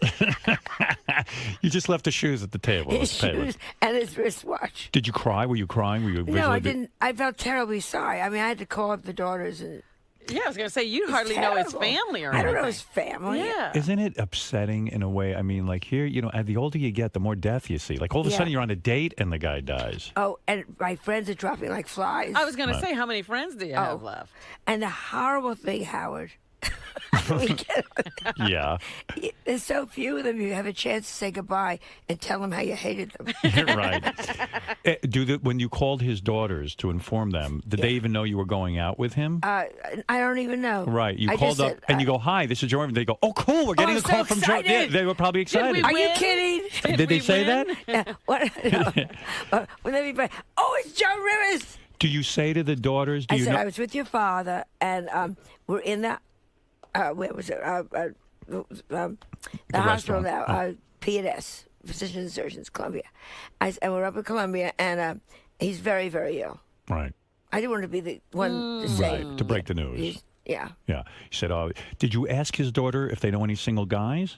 No, but I did say, look, I left a 20% tip. Is that okay? Yeah, it's on your father's card. What do you tip when they carry them out, you know? Did you use his credit card or your own? His. His? How did you... No, I set my own. Did you really? Yeah, well, I don't want to really use... You didn't reach in his pocket. Because then pocket. the family would fight with you. You gave 20% and the meal wasn't over. Do you think the daughters will try to keep a relationship with you now that he's gone? No. No, I think that would be ludicrous. Did you go to the funeral? Did you even have a conversation with No. them? Because you were the last one to see him alive. Of course. And you're what was very he nice. talking? You spoke to them on the phone, and you said, gee, what happened? They said to you, what happened? Yeah, and then they had a relative that lived in New York that came up and took Do you care of recall what you were talking about at the time of his death? Yes, probably a prenup. You were moving that fast along. I was moving. Well, at this age, you have to. And what was the cause of death? A heart attack? Heart attack. Heart attack. Boy, that's something. I'm so sorry for you. I mean, you know, you're trying to feel youthful and appear youthful, and then you're on a date and a guy drops dead. And I had just ordered this really good salmon meal. Right. I couldn't eat it. What was it looks terrible when you eat it while they're carrying him out. Did you stop eating right away? Well, I, you know, that's why I'm gaining weight. I like food. Were you sitting there saying, oh, shit, I can't finish my meal? Because you must have been really hungry. I was sitting next to him on the banquette, so thank God I didn't see. Yeah. Like the stuff coming He out. didn't even make a noise. And I guess he was very polite. rattling. I thought he was laughing. Right. You thought you were laughing at one of your jokes. But what a tribute. He probably felt a little bad before, but he was going out with Joan Rivers, so he pulled himself together. But he really saw me in bright light. He passed out. But, I mean, in a way, you know, I know when I'm like you. I try to stay thin. And when I go to dinner, like I starve myself all day. You know, I eat my lunch and that's it. I'm done. And then not till dinner. So then you finally get to dinner. You're probably hungry as hell. You're sitting there and you're like, oh, shit, I know this is shallow. I wish the guy hadn't died. I would wish I could have finished my meal. Oh, yes. And they had really popovers. Oh, did you go out to eat after you took him to the hospital? No, when I went home, I did my own way of... And we all mourn in our own way. Right. I mourned with a great steak. Yeah, you did. You cooked something. But can you imagine the next day, Melissa probably says, how was your date? Oh, he died. That one I lost him. Oh, really? Another woman? No. No. Are you going to see him again? Father Time. So. Yeah. He left me just like every other man. Well, I'm very, very sorry for you. I don't know if you heard when you were walking in. I was in the middle of doing an interview with CBS this morning, the CBS show. And they were asking me about Jay Leno and Conan O'Brien. You, more than anyone, must have feelings about this. You don't like Jay, do you? I am so happy he's back because I don't take Ambien anymore. Right. You can sleep through the show. I can sleep right. You know, you get into bed and you know you're going to miss nothing. So you can shut your eyes. Right. And not worry. But what do you think? I don't like. Go ahead. My take on it was that I thought that, you know, like when you had your falling out with NBC, you went over to Fox. Right. This guy has a lot of money. NBC fired him twice. Don't you have some pride and then go take your show to another network? He certainly could have. He sucks NBC's corporate balls till the day he dies. He's pathetic. He's not a nice, theoretically, they say, man. Right. That's to start with. And what's that great thing when he fired? Remember, he got the Tonight Show and then he fired his manager that had cancer. Yeah. And Helen Kushnick. Yeah, and she said to him, Jay. He said, I'm firing you. You're not any good. And the story is, she said, Jay, I fed you steak, but I never showed you how I killed a cow. Right. Which I love that. Mm-hmm. So he's a tough guy, and he wants that money, and he's going to get that money. Right. Now, do you feel bad for Conan O'Brien? Or yeah, $40 million later. Oh, boo-hoo. You don't feel bad for him? The luckiest unfunny white man in America. Do you feel he's unfunny? I don't find him funny. Maybe it's generational. Will you think that he'll go to Fox? Do you think he'll get another show? I think he's already got the Fox deal that they signed in the back of a car somewhere. No kidding. Oh, of course. No, he's sitting around doing nothing. But if he bombed and he didn't get any ratings, wouldn't that stick with him? Yeah, but they all forget he didn't get any ratings. They all forget that Leno didn't get any ratings. They're all screaming like these guys were doing great. It takes time. Darlings, Letterman's doing great. Right. Go watch, who else is on that? See, I watch movies. Jimmy Kimmel. Jimmy Kimmel, who I adore. Right. Jimmy Fallon, I think, is going to be very strong. Right. But they're all screaming like these guys were doing well. These guys suck. That's why they fight.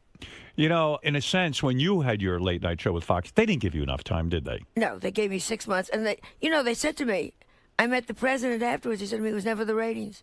Barry Diller hated Edgar. Edgar hated Barry Diller and Murdoch, and it was fought on that. It was a private thing. You were up probably against the guy who was the king of late night, Johnny Carson. It was going to take time for you to defeat him. But they told me, Jamie Kellner, who was the president then, said to me, "We were always in the black with you. You always made money. Always made money for them." He said, Right. "We were never in the red." It wasn't about that. And I knew it wasn't about that. Believe me, now when you think about what these guys get in the ratings of late night, if they had your kind of ratings, They'd be tap dancing. they would Wow. be the king of the late night. Yeah, But you who- never think of that. Howard, who looks back? You look I do. I don't. I never don't. look forward. I always look to the past history. You are such a liar. That's the way I operate. I can't. I'm stuck in the past. You are such a liar. All right, let me find out about what recently happened to you on this plane because I don't understand it. You were detained. Where were you? Well, that's the old plate. I just had it happen again. What? What is it? I was held in Costa Rica. They took me off the last plane. The next plane was 4 days later. Right. And they took me off because one woman, didn't understand that Joan Rivers, a.k.a. also known as Joan Rosenberg, is the same person. So they kept me in Costa Rica with $100 in my pocket. Good Lord. Why only $100? Because I had given all my money to Melissa. Right. Because I said, I don't need cash. I'm going home. Here, in case they're stopping in Atlanta, here, take money. All right, but Melissa's lucky, huh? Yeah. You empty out your pockets and give to Melissa. Yeah, well, you have You're a children. goddess. I have children. And when your children get on a plane ahead of you and they're going to stop and you're not, you say, here, if you stop in Atlanta and you and Cooper, do you have cash? She said, no. I said, here. So I'm stuck there. This one bitch just wasn't going to let me go. I mean, I look at you. I don't see terrorist. Terrorist? I mean, you're an older I'm woman. a Jew. Yeah. What terrorist orders a kosher meal? I mean, That would be brilliant, though, wouldn't it? I had a bagel strapped to my waist. But in all seriousness, when you want to get home and you're in some place, why even in Costa Rica? I mean, that sounds horrible. That was our vacation. It was beautiful. It was nice. But this just happened now in Toronto. What happened in Toronto? I must look like a fucking terrorist. Yeah, They pulled me out of line in Toronto. Not cute. I was coming home Saturday. I was going to L.A. Go ahead. And they go through everything. I have 40 minutes to make the plane. Everything. And then you have to check this. And you have to go back to the back of the line. You have to go. I kept saying, I'm not a terrorist. Right. So did they kick you off the plane? They finally this time I just stood there and cried. Oh, my goodness. They reduced you to tears. And you're a pretty tough woman, but... Cried. I said, the only way I could bring your plane down is by whining. Let me understand that. Were they trying to keep you off the plane? Did they say to you, I'm sorry, ma'am, you can't come on the plane? We have to check everything. So they checked everything. But it's takes international, and I was there 2 hours ahead. It's now 40 minutes of plane time. And then there's that rule, international, 1 hour, or you don't go. Oh, so you would have missed the flight. I kept saying, what do you want? Do you think it's because you're famous and people want to touch you and interact with you?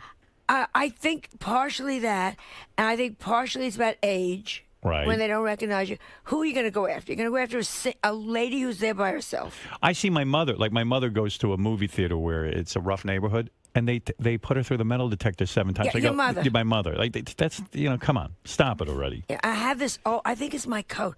I have this coat that I was pregnant with Melissa in. It's 38-year-old fur coat. That doesn't sound like you to wear a 38-year-old coat. It looks fabulous. Still looks great. All God right. bless God bless Dennis Basso. Right. Yeah. And so I think they see, and I use it like a blanket. It's Right. 38 years old. Right. And I think they see the coat and they get angry. I Because was of the thinking- anti-fur Yeah. industry. You want to say, these sables died before you were born. Right. It might as well Do wear you it. really think the security people are pro or don't- anti-fur? I think think they're they're anti, quote unquote, rich. Yeah, they see a rich old. They see a rich old woman. Rich they're old gonna in lady. a fur, and they're gonna teach her a Joan Rivers lesson. jewelry. They think right. it's real. Right. Let's take that old bitch out of line. Why does Okay, spread them. it just seems to be happening to you over and over Over again. and over It's again. very upsetting. Yeah. Yeah, really. So now And then they put me on with children behind me. you hate kids. I hate children. I'm What sorry. I hate noisy children. kids on the plane. And they're boring. I know about SpongeBob. Shut up. Don't tell me about awful. SpongeBob. I know about him, and he's gay. Here you're a woman who had kids and everything, but it's just hard to tolerate other people's kids. Other people's ugly children, and they think they're attractive. All right. What about the Christmas cards, Howard? And those horrible families keep getting bigger. and they send you pictures. And then you say, is that a new child or a dog? It's very upsetting. By the way, we were having a good laugh the other day. We listened to this TV show, The Ghost Stories. Oh, yes. Where you whip out that story about a ghost living in your apartment. True. It's not true. true. Listen to me. Why don't you take a camera out and videotape the ghost, and then you would be the biggest thing on television? Why would you not do that if you see a vision of a ghost in your apartment? Look, I'm getting quiet because I'm thinking, this is not stupid. I am very comforted with her. Listen to me. She's still there? She's there. I was at that place the other day. I was wondering, does the ghost live here? I would have taken you upstairs. Really? I love Joan, Mrs. Spencer. You're one of the smartest people I know. You're a rational person. I want you to look at me seriously. Seriously. You're telling me there's such a thing as ghosts? Yeah. Okay, so you're not afraid to die because you now know there's an afterlife. You've met a ghost. I'm not afraid to die because it's almost time. You know what I'm saying? Yeah. Joan, listen to me. You could have real friends. You don't need imaginary friends. You're still yes, popular. I do. You do? Oh, it's so sad. Should I come visit you? When was the last time you came to my apartment? I don't want to go there. You're one of many. That's true. Nobody visits you anymore. Nobody visits me anymore. Take me through. I know you've been through this a million times, this TV show. I felt you did it because, listen, it's a TV show. Why not? You go on, you get paid and this and that. I don't believe you believe there is a ghost. I had it exorcised. I understand that. You brought in a woman from Haiti. Right. No, I brought in my Sally Ann Glassman from New Orleans. You are kidding me. No. How much did you pay her to get rid of your ghost? Nothing. That's how you know she's good. Listen to me. You've gone insane. You've literally gone insane. This is 14 years ago when I first moved into the apartment. You came into the apartment. I want to understand everything because I want you to, and I want you to be straight with me. Yeah. Because I would love to believe there were ghosts. I'd be thrilled to meet a ghost. You know why? Because that means I'm going to go on. I'm going to have a life. Yes. And ghosts. I have my friend Tommy Cochran, who is now in my country house in Connecticut. Oh, you've got another one. The guy who died, the gay guy. Yeah. Who was in bed with you. He's my best friend, who I adored. He's living in your house. He's in my house in Connecticut. He's been seen by 4 different people. And I am so Don't happy. you think Joan and her friends are insane? Well, what are they going to say when Joan says, did you see Tommy? Of course they're going to say You know what's yes. even worse? My luck, I'm going to die and spend eternity in Joan Rivers' apartment. Yeah. I mean, I'll be like, I can't believe I'm watching Joan Rivers undressing. The only thing is you'll hate the music because it's all show too. Oh, my God. That'll be hell. That'll be hell. All right, let me understand something. You walk into your apartment. This was when it was being renovated. All right. You walked in, and I know you heard noises, and it got The cold. dog wouldn't come in. Dog wouldn't come in. Whatever. There's all probable explanations. Yeah. I want to know right now for my audience. You saw Mrs. Spencer? I felt Mrs. Spencer. Okay. I have never seen Mrs. Spencer. And what about your friend Tommy Cochran? Have you seen him? I have not seen, but others have seen him. But he left something that I found. He said, tell Joan there's something that she's looking for, and it's down in the basement. And who did he tell this how to? did he get this I message? have a lady who works for me who's a psychic. And How much money are they cleaning you out of? Ay vey. What is the matter with you? You're so lonely. She said, Go ahead. You need a date. I'm going to hook you up. Don't worry. We're going to help you out. Let's get him in physical first. Now I see how serious it The is. spirits get through dinner, Howard. Yeah. Oh, Joan, this is so They sad. get through dinner. Tommy Cochran. Tommy Cochran said, I had put his ashes right. to sprinkle in Connecticut. Okay. Way up in my attic. Go ahead. And they were left there, and we couldn't find them and couldn't find You them. couldn't find this man's ashes. Couldn't find the ashes. And ashes, you know. Yeah, I mean, you knew they were in the attic. Yeah. Right. Yeah. And he said to this lady, tell her look in the basement. There's something in the basement. And I went down the basement. There were the ashes. And So nobody knew what was in them and how they got down. So how special could this guy have been to you if you lost his ashes? I mean, really. Well, I put them up there. I don't know how he. But you're Somebody always moved asking them. for something. My mother died, and I was in California, and my mother was in New York, and I said, "Give me a sign. Give me a sign." And I bought my mother a lot of these things happened to me, a little gold fish. Right. And I opened my medicine chest in California, and there was the fish on the shelf. So she moved the fish from New York to California. Your mother. There it was. But you've never seen a ghost. My dogs know when Mrs. Spencer comes and visits All right, me. Mrs. Spencer. So you have That's to her watch the dogs to see if dogs she's in the room. Absolutely, they know when Mrs. Spencer's there. My God. I know, it's great. Mrs. Howard, Spencer is on the air. Yes, Mrs. Wait Spencer. a minute. Why not Spike? How come Spike isn't? I don't know. There he is. I hear him. You are out of control. Did you get into a fight with Victoria Beckham, Spice Girl? I just dislike her so much. Well, now, she's a fashion plate. She's into her appearance. I would think you would click with her. She is so... You know how we travel a lot, all of us in this business. Right. And certain people, I always say, did you... To the limo driver, did you like so-and-so? What? Who is the nicest person you had in the car? And it's always different people. Right. And I don't give a shit what they say. Yeah, very. Then I was like, so who didn't you like? And hers is one of the names that constantly comes up. Posh Spice. Yeah, the one that's married. She's just, you know, when someone gets too much money and thinks it's entitlement, so they're nasty to the people that can't answer back. Have you met this woman, or you? I've never had the. Probably she's so thin, I probably didn't see her. You dislike her because I dislike what I hear about her. You don't She's like. very rude. You've heard bad things. Also, I just want to say something that we should mention, which I think is a triumph for you. I thought you were one of the best things on the E! Network when you and Melissa worked together there. Joan is returning as the host of the E! Fashion Police. Now, how did this come about? Kidding. You were fired by them? No, we quit. Everyone forgets. We quit. They wouldn't give us any money. They had no money. Right. And then they gave Ryan Seacrest $20 million. Right. Somehow they found some money. Yeah, I don't forget that. Yeah. But anyhow. You're not fucking Ted Harbert, are you? Is that how you got this? No. Okay, go ahead. Yes. God knows because he saw. He saw this guy die. Right. No one wants to date you now. No one wants to date me. It's unlucky. But go ahead. How did you end up back on? So they called up and they said, would you like to do the Fashion Police, which is the day after the Oscars? So it's not the red carpet. Thank God. Yeah. Right. So now and they said you can tell the truth.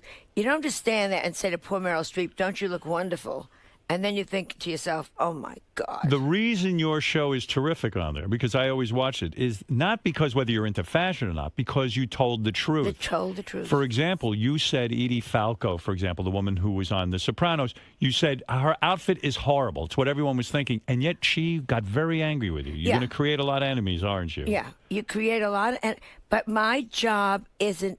My job on Fashion Police is to report what they're looking like. Because that's what makes it interesting. That's what's That's the why truth. Simon Cowell works on American Idol, and these other people are boring. You're telling the truth. Like, I'm looking at you now. You're very well put together today. You got a green leather jacket. You look good. So you have a sense of style, and you're going to be honest and say, boy, I watched the Academy Awards, and this woman looks like a bus hitter. Right, exactly. Or this woman looks like going, like she was reading Vogue upside down. You know. Right. And also, you're on a bit of a roll. Not only did you get hired back by E! Yeah. And Melissa's producing the show, which is interesting. Melissa won't be on it. She doesn't want to be on it. She wants to produce this one. Because she has her own production company. You don't want to work with her anymore, do you? Oh, I love working with her. Rather work with her than anybody. So didn't you say to her, I want you on the Fashion Yeah, and she Police? said, I don't want to do it. I want to produce this one. We have a reality show coming on. Melissa drags you down. That's what you're telling. Yeah. That's what you're telling people we have privately. A reality show. What is this reality show? It's called Mother Knows Best. Uh-huh. And it's, which is true. I'm living in Melissa's house while I'm working out there. Oh, that's great. Sounds like a lot of fun. At least Mrs. Spencer won't be there. It'd be great if Mrs. Spencer showed up. She gets along with Mrs. Spencer. Right. Would you have Mrs. Spencer on the Fashion Police? Will she talk about what outfit she likes? Very gossamer. What will you do? And so you will do the reality show, and also your other TV show has been renewed. How'd you get so rich? You're like a mogul. Good. Do any of these shows pay you? No. Nothing. Nothing. Is E! paying you some money now? Nothing. Nothing. Like, Ryan Seacrest got it all. Is it negligible money? Seriously? Seriously, it's shit money. It's shit money.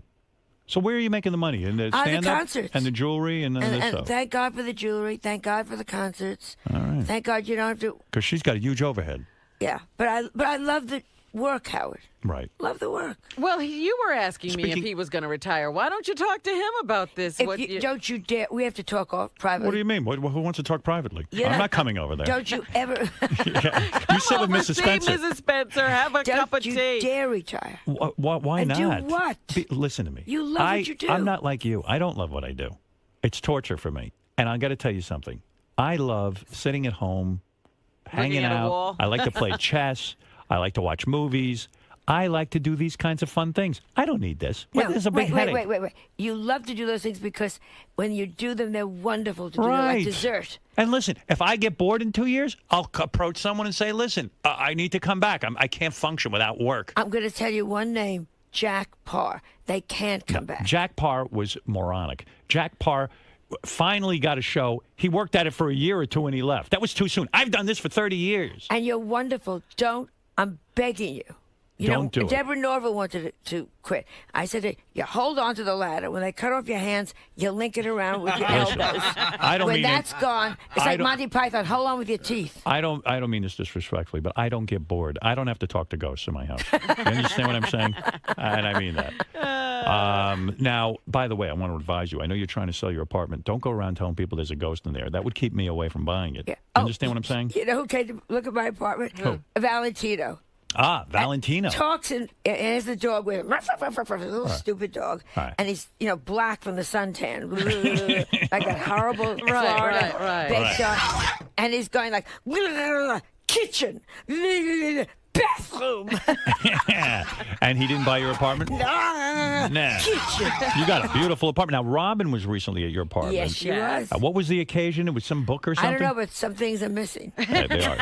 What? They had hidden everything. They didn't trust this crowd It's an antiques. It's filled with antiques. I remember that. Nothing was there, Howard. They had moved everything out. Is that true? Yes. No. It was a cocktail party. There wasn't a stick of furniture or a knick-knack I just want to know, Her nose is growing. Was there any food there? Yes, they had past hors d'oeuvres, lots of, champagne was See, flowing. your wife would have understood what I served that time. I went to the worst party at Joan's house. The chicest hors d'oeuvres you've ever It was a good cause. Joan was hosting a party. She had there a woman who was dying of AIDS. It was actually very sad, but there were a lot of celebrities there.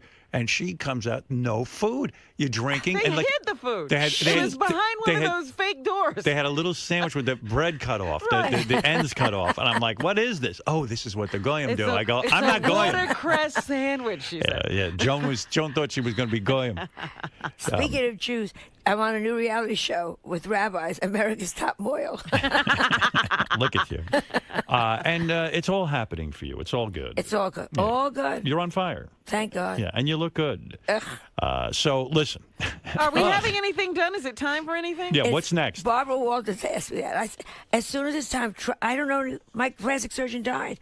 Is that right? You outlived your plastic surgeon? My plastic surgeon. The one guy left who could do something for you. Oh, my goodness. Is it true you're now painting in your free time? I always paint, yeah. I didn't know Remember she went with the Prince and Camilla and they were painting? Can you paint? Are you any good? Howard, in 12 years of painting, not one friend has asked for a picture. I don't want one. No, and I'll take them into my studio, in Connecticut, and it's all filled with my paintings. Nobody says, can I have that? It's funny. I've had friends give me paintings, and what I do is I have a room in my house. I keep them in, and when they come, I hang them up on the wall. Don't give me your artwork. Right. And don't make jewelry for me. Do me a favor. Could you paint my bathroom? I would do such a job. All right, listen, Joan. You've said enough. Time for your nap. I'm going to put you back in mothballs, and we'll take you out when you're ready. You're on fire. So I love you. You're terrific. Thanks, Joan. We'll be back right after these words. Love you.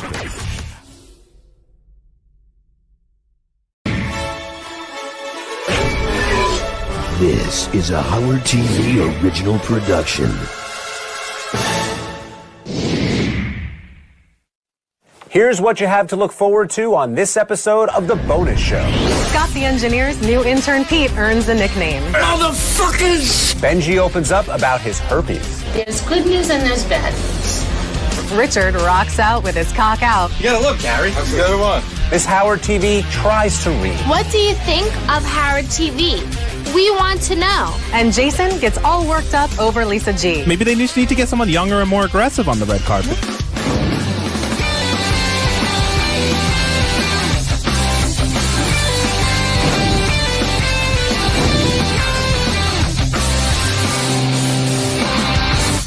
Hello, Stern fans, and welcome to The Bonus Show, a weekly update of all the great behind-the-scenes moments you can't see anywhere else. I'm John Hein. And I'm Rachel Fine. Hey, that rhymes. It totally rhymes. How could we? That's awesome. Our first story tonight involves the new guy in the hallowed halls of the Stern studio, 34-year-old intern Pete McHeffy. Now, Pete was brought on to assist Scott the Engineer and is already making a name for himself. It has been confirmed through an appearance on air with Howard that Pete suffers from Tourette's and has a problem with the ladies. Apparently, he is looking to go from afflicted to the one who afflicts. Watch this. After years of pranking, we've decided we're getting a little old. It's time to pass the torch down. We have found a protege, the funniest of the funniest prankers ever in the history of pranking. Prankster Pete! What's up, motherfuckers?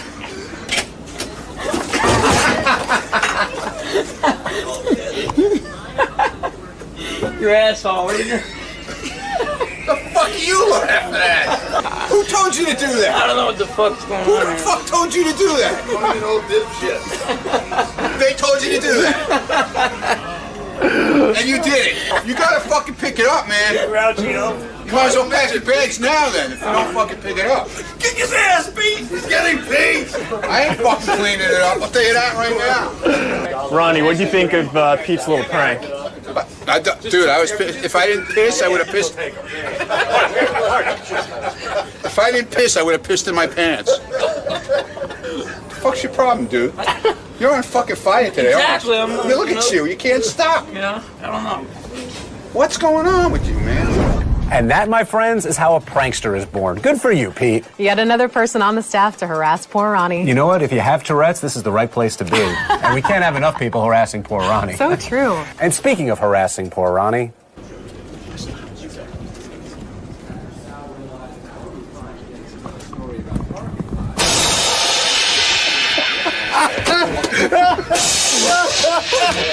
He hit it!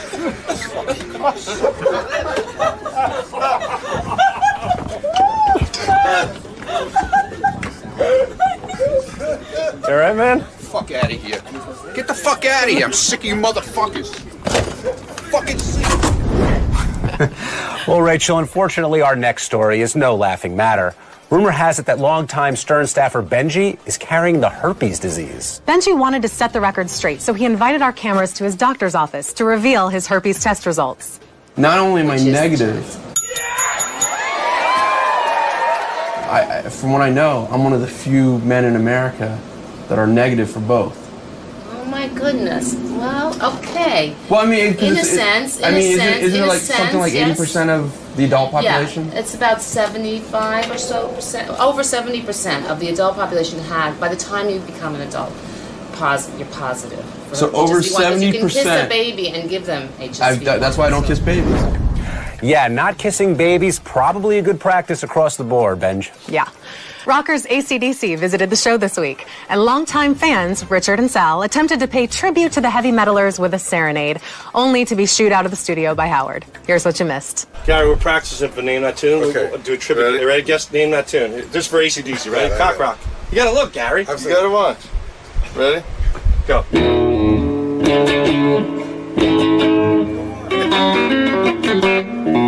All right. Can we go play for AC/DC? Wait, Rich, take off all your clothes. Take them all off. No? Will. You being passive? No. Bring it back inside now. I carried it out. Wow, I can't believe he taped that pic to his prick. Yeah, well, I guess playing the drums with his penis would have been a bit obvious. It would have been just as ugly, too. And disgusting, yes. You don't want to look at that. I don't ever want to. No, it's gross. Part of the requirements to be Miss Howard TV, along with looking good in a bikini, is the ability to read. This Miss Howard TV passed on the looks, but reading was a different story. See for yourself. A frustrated Beetlejuice riffs with Howard about the rigors of starring. A frustrated Beetlejuice riffs with Howard about the rigors of starring. A frustrated Beetlejuice riffs with Howard about the rigors of starring. And finally, we have Tracy and Anne evaluated. Howard in a diverse or diverse? Diverse. Either or, yeah. Whatever you're Diverse? Either diverse or diverse. Diverse. So Howard and a diverse or Right. diverse. What do you think of Howard TV? We want to know. Tell me all your dirty little ideas. Okay, just one more time and just say you're saying ideas. Ideas? Yeah. ID? Ideas. Ideas. Yeah. Ideas? Yeah. Ideas? Ideas. Ideas? Yeah. Ideas. Wow, she had lots of ideas for making that segment work. It was really embarrassing for women everywhere. It was embarrassing for men everywhere, Rachel. Yeah, it was frightening. Now, Ronnie is known for many things, like being short, old, and, of course, most famously, losing his temper. Here he is on the wrap-up show, being all three. Ronnie, before you were here, we were talking about your reaction as compared to Benji's reaction this morning. And the way you reacted to, I guess, were you upset by being the shortest member on staff, or was it what Sal was doing to you? What are you talking about, the shortest member on staff? I'm talking about what happened on the show. Fucking Shuley's shorter than me. Didn't you hear? Was your hearing? I did, but I thought you were taking off your shoes. Shuley was taking off his shoes. And he was shorter. And he was shorter than me. Okay. You can always count on a very calm Ronnie whenever he's on the wrap-up show. Continuing on the old theme, Jason had some sobering moments on the wrap-up show about Lisa G's lack of youth. Lisa, maybe the industry has just passed you by. Like, it sounds like you can't keep up with the new media. Maybe they need to get someone younger and more aggressive on the red carpet. Where are you guys Well, coming it sounds from? like you're not so insulting. This isn't about me. It's about Howard and getting. It has nothing to do with Howard. Yes, it does. It sounds his like news department. You are no longer aggressive enough to fight your way to the front of the red carpet. Jason, I'm serious. First of all, you wouldn't fit on the red carpet because you're so fat. You would take up 5 spaces. Jason needs to cut her some slack. She's trying to maneuver through a crowd with those 30 Ds. Rachel, clearly you don't work here every day with Lisa G. Okay, good point. Consider yourself lucky. Got it. Okay, wrapping up the wrap-up show clips this week is a lovely exchange between the ornery Ralph Sorella and a man who knows how to host the wrap-up show better than me, comedian Greg Fitzsimmons. Now, word has it that Ralph has been harboring ill will toward Greg for a number of years. In this clip, Fitzsimmons tries to get to the root of Ralph's hatred toward him. The last 3 or 4 times I've been on the show, you've called in and been really hostile to me, and I'm wondering if there's something underneath it. Honestly. No, honestly. I mean, don't fucking hide from it because there's something going on. You don't normally talk to me like this, and every time you call in, you got a big fucking problem with me, and I don't know what it is. I think in general you come off bad on the air, you come off whiny, and you come off like an asshole, and that's what I said last time. Yeah. When we were talking about all this stuff, and I just said, well, maybe you're just an asshole. I mean, with all this trouble you have, you're getting in fights on the street over because somebody waved at you the wrong way or something. And you were just talking about this autograph thing, and I think you're way off. You're insulting this caller who is a subscriber who pays money, and you're putting that woman down. I just think you're being an asshole. So you're the police of decorum on the Sirius network. I'm the Howard really shouldn't. We shouldn't. Let's not respect Howard and Baba Booey's decisions on who should be on the show. Let's listen to the fucking dresser, the Ramon clone, who calls in because he sits naked in his fucking bed all day with nothing to do. John, you know what really bothers me about you? You constantly side stare at my boobs, and you think I don't know it. Well, from all of us here at The Bonus Show, thank you for joining us. Be sure to tune in next week for more Stern Show gems you can't see anywhere else. For John Hein, I'm Rachel Fine. Good night. Good night. Maybe I wouldn't side stare if you didn't wear such revealing stuff. Enough with the wardrobe, John. Okay, one free look. Go. One free look? One. Go. I'm this not is looking. it. You get one and we're done. I'm a pro, Rachel. I don't need that. Sure. Thank you. Great. People say what it's like working next to Benji, and I say, you know what? He's my friend. Till the end.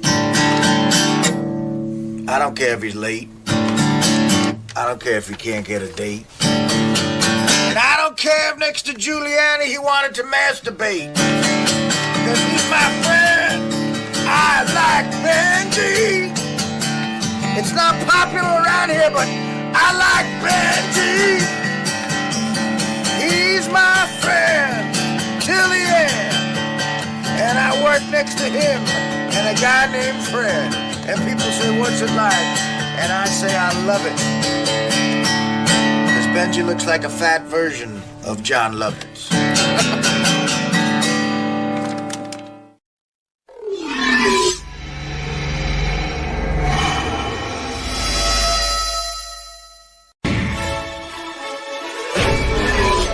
This is a Howard TV original production. Here's what you have to look forward to on this episode of The Bonus Show. Gilbert Gottfried puts the icing on the cake. Artie joins the fashion police. Are you guys shooting a Western? Benji touches grown men inappropriately. And Sal tries to lasso a cockroach. We'll get his leg in the hole.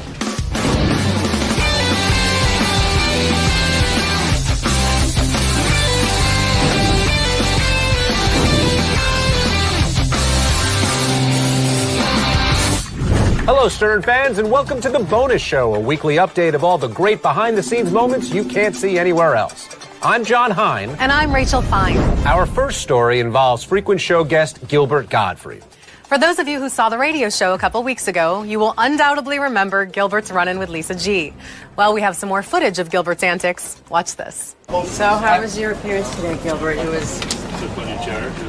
It was good, yeah. I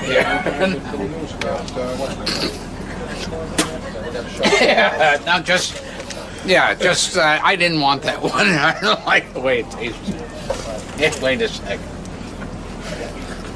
Nah. Okay. Yeah. I think I'll take one to go. And I should leave this one there. Okay. All right, that's fine. All right.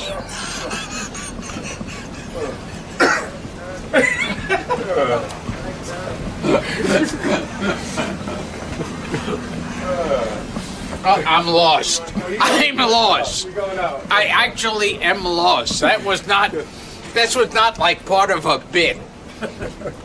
I've been up here like a few thousand times, and I still don't know where the rooms are. Class act. Now, Rachel, I understand you have a story about another classy guy. I do indeed, John.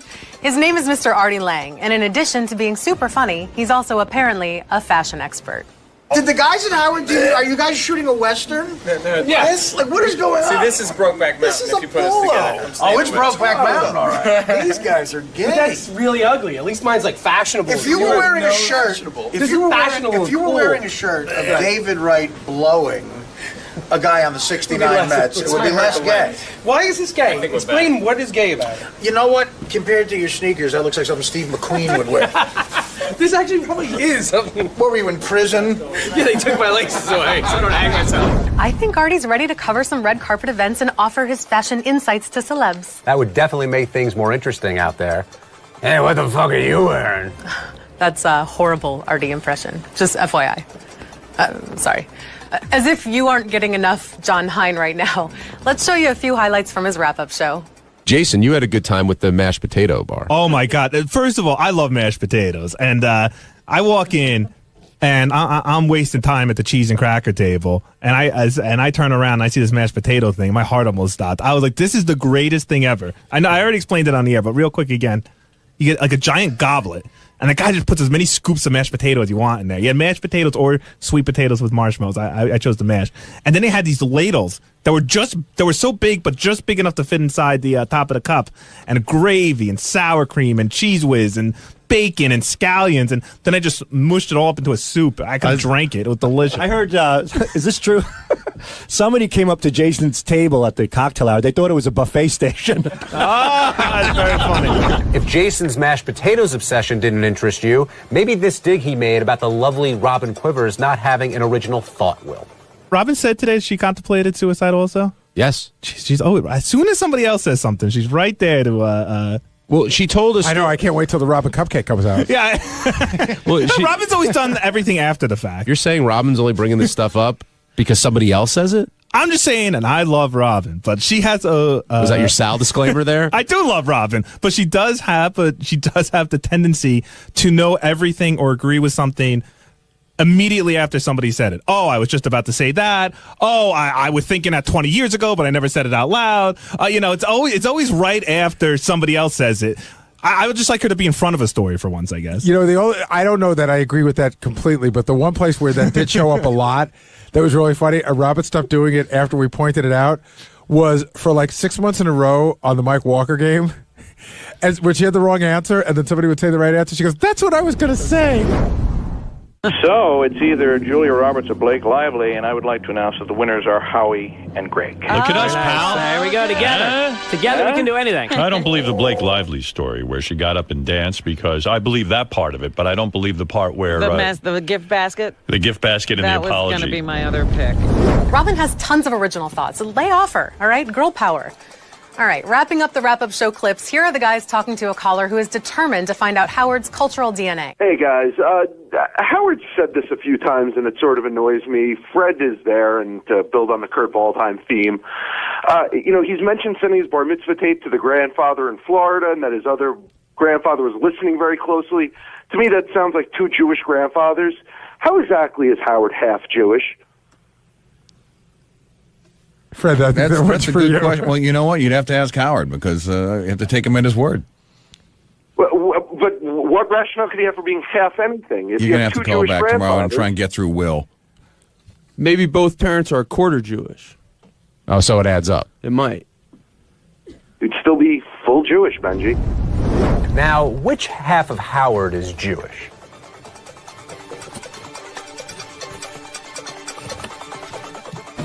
Rachel, do you like it when fat men tickle you? Why? Are you offering? I'm sportily beefy. I was referring to Benji. Check out this clip. I was just telling everybody what a great tickler I am.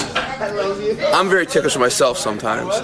And I love tickling and being tickled. So we're going around and we're going to see who I can tickle the best. So here we go.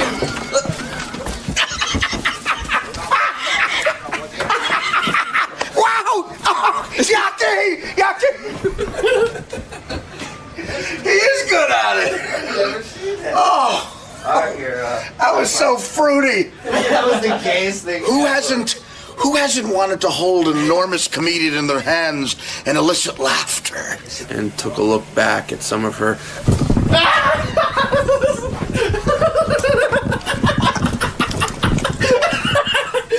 best moments on the show.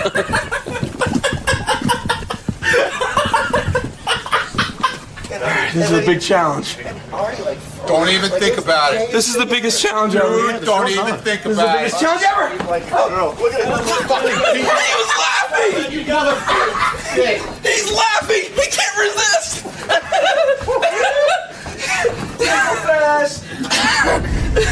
Richard Christie will do just about anything for a laugh. So here he is doing just about anything for a laugh. This Ronnie will make out with me. You gotta run the Gross. Oh man. Hey Sabian, how do you let shit like this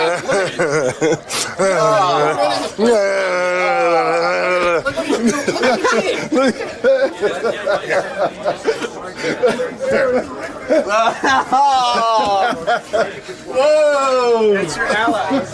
Nice. Real nice. Oh, yeah.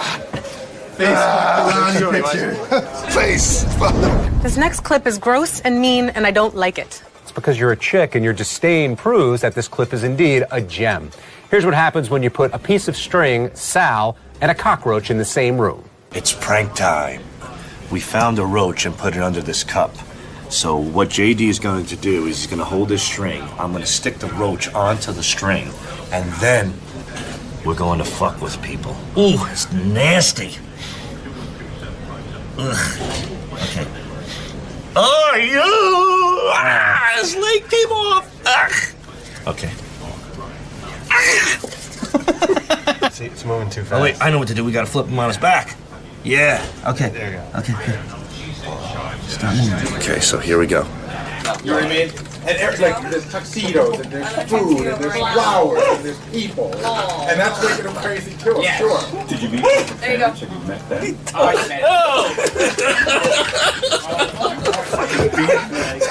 What is that? It was a roach. Cockroach. Roach. Don't leave me with your fucking bullshit. Believe me, I'll have some. I'll just wear it. You don't know You're not wearing what the fuck the is that? Dude, knock it the fuck off. Hey, you guys, I tell you what. Get that? And this fucker's in on it, dude? How can I direct? Look, I'm hands off the wheel right now. Not cutting any of this. You just fucked the show up. Oh, and sugar's had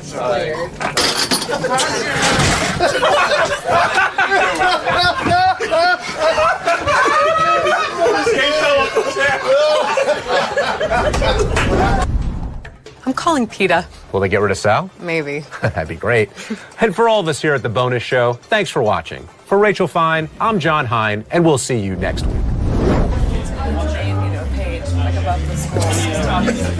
No, not yet. Yeah, I'm going to file on time.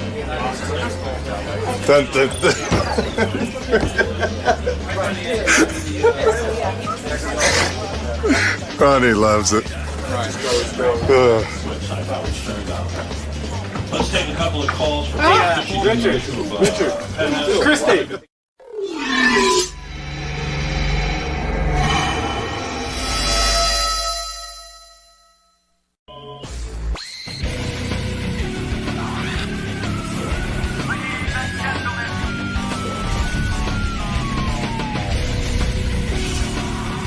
Hey, I'm Harry Shearer. Welcome to Howard TV.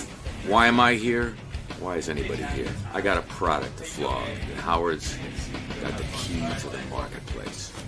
So they tell me. I've been with Howard before, but it was years ago. He doesn't remember, but I do. I'm excited to have Harry Shearer here. He's one of my favorites. I think he's a brilliant guy. He's one of those guys who's had an amazing life. Like he's a bright, funny guy, and But what I love about him. Hey, Harry. How you doing? What I love about Harry is that you're sort of like this guy who doesn't take any bullshit from anyone. You're almost, I'm going to say this as a compliment, a malcontent. I'm known around the industry as the turd in the punch bowl. Yeah, I mean, seriously. Harry, Hi there, how are you? Harry's one of those guys who will fight with any, like. Oh, he doesn't for care example, how big you are, yeah.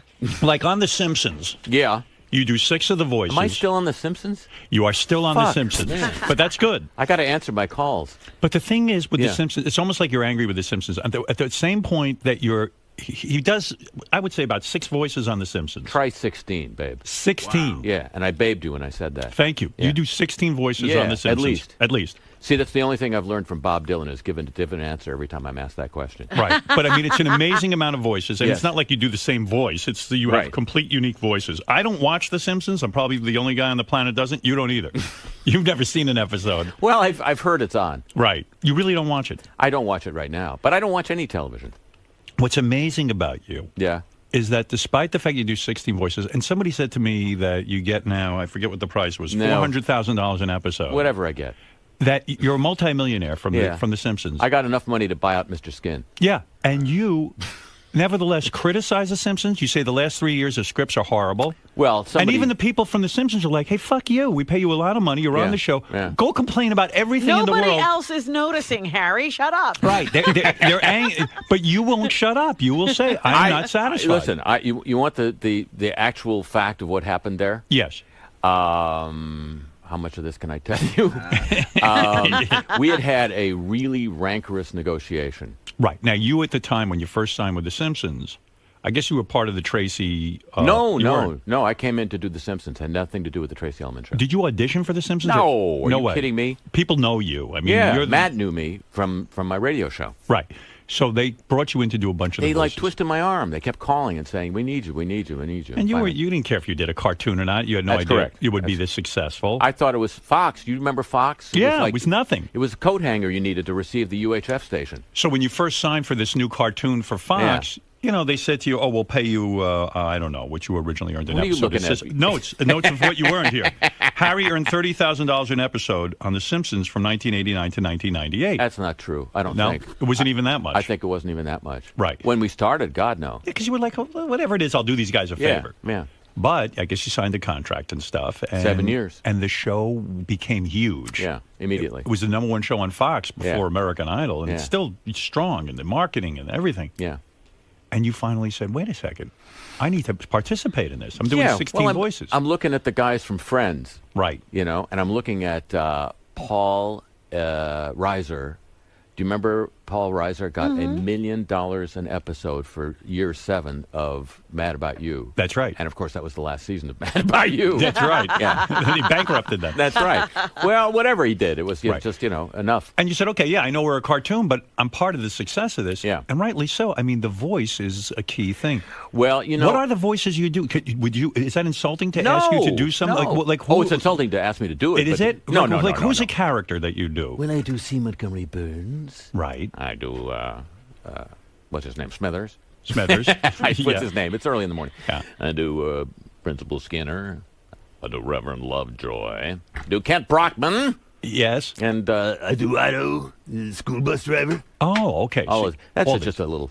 But anyway, apropos of your thing about the voices, the hotel I'm staying in here in New York shows old cartoons in the elevator. Right.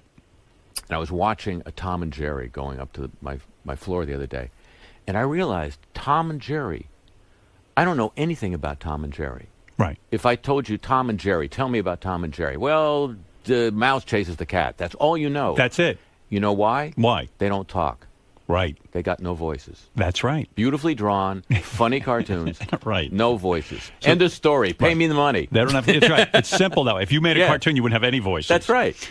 But you, Family Guy comes close, but you know. So you were going through, as you said, a really bad negotiation because you finally said, "I want to get paid for this thing." Yeah. I mean, I see everybody getting very rich from it. Yeah.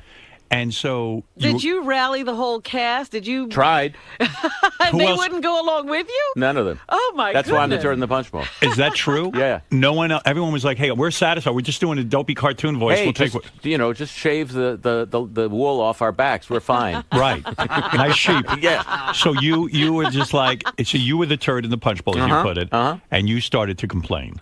Started. Yeah, you started it all. I continued. You continued. I continued to agitate. Right. And so is that why you said the scripts suck? Well, wait a minute. Now there's a deal made. I can't discuss a lot of this because we have to sign confidentiality. You get $400,000 an episode. I'm not even allowed to discuss that. Right. Only Fox is allowed to break the confidentiality clause. Okay. Well, I'm telling people what you get. Well, all interesting. All right. I got to call my lawyer. Right. So anyway, it was bad stuff. It ends. They put a thing in. You agree to a deal, then they say, "Oh, by the way, when we send it to you on paper, there's a new thing that we didn't even talk about that's in there." So that pissed everybody off. But I got more pissed off than anybody else. This all goes down. It gets meaner and nastier in ways I can't even describe. Except that I'm thinking, and I think I once said, I'm going to take the Steven Seagal approach. If you guys aren't careful, pay me in gold bars. Right. If we don't knock this off. Anyway, now I get a really bad summertime flu.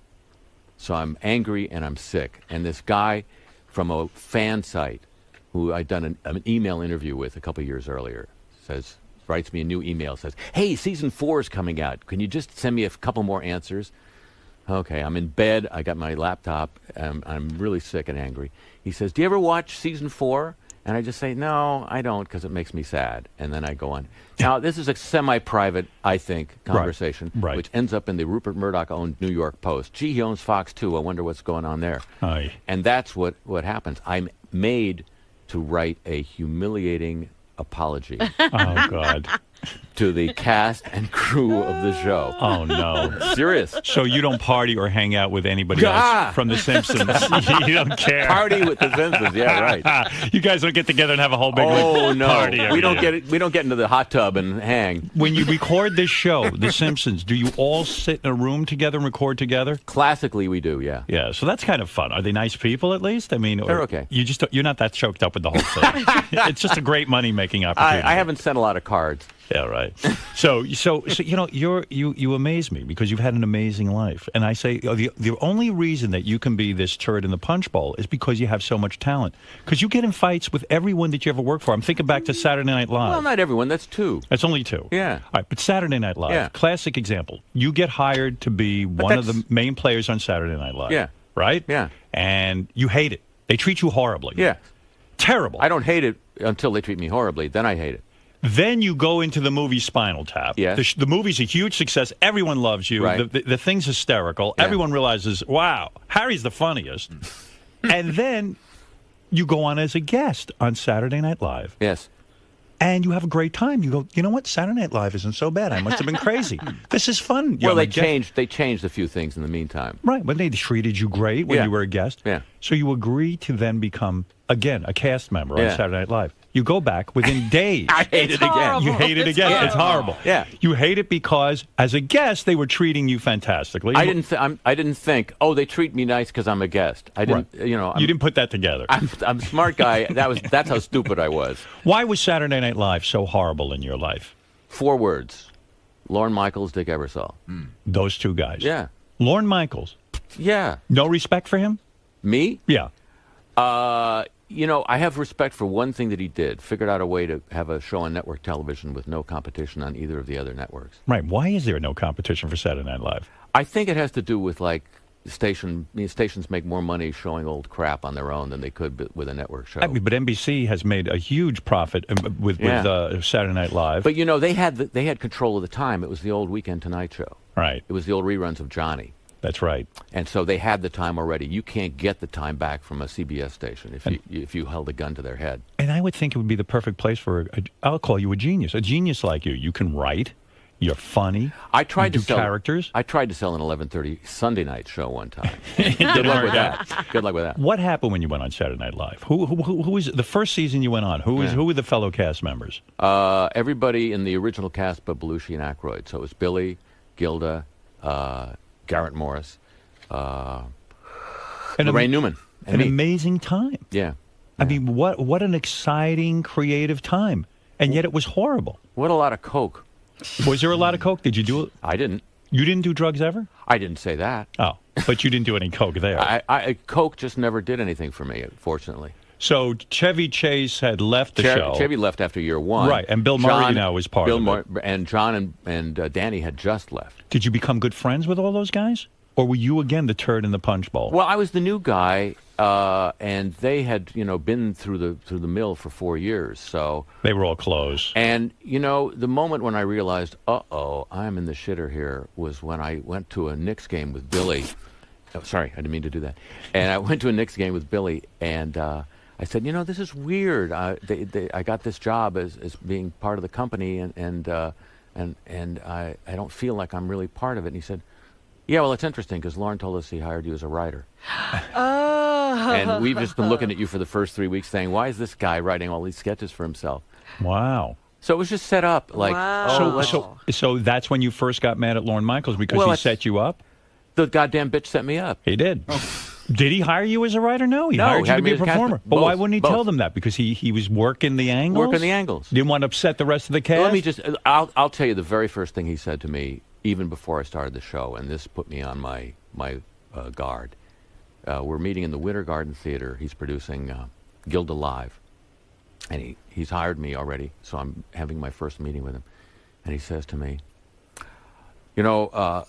I've never hired a male Jew for the company before. I usually go with the Chicago Catholic thing.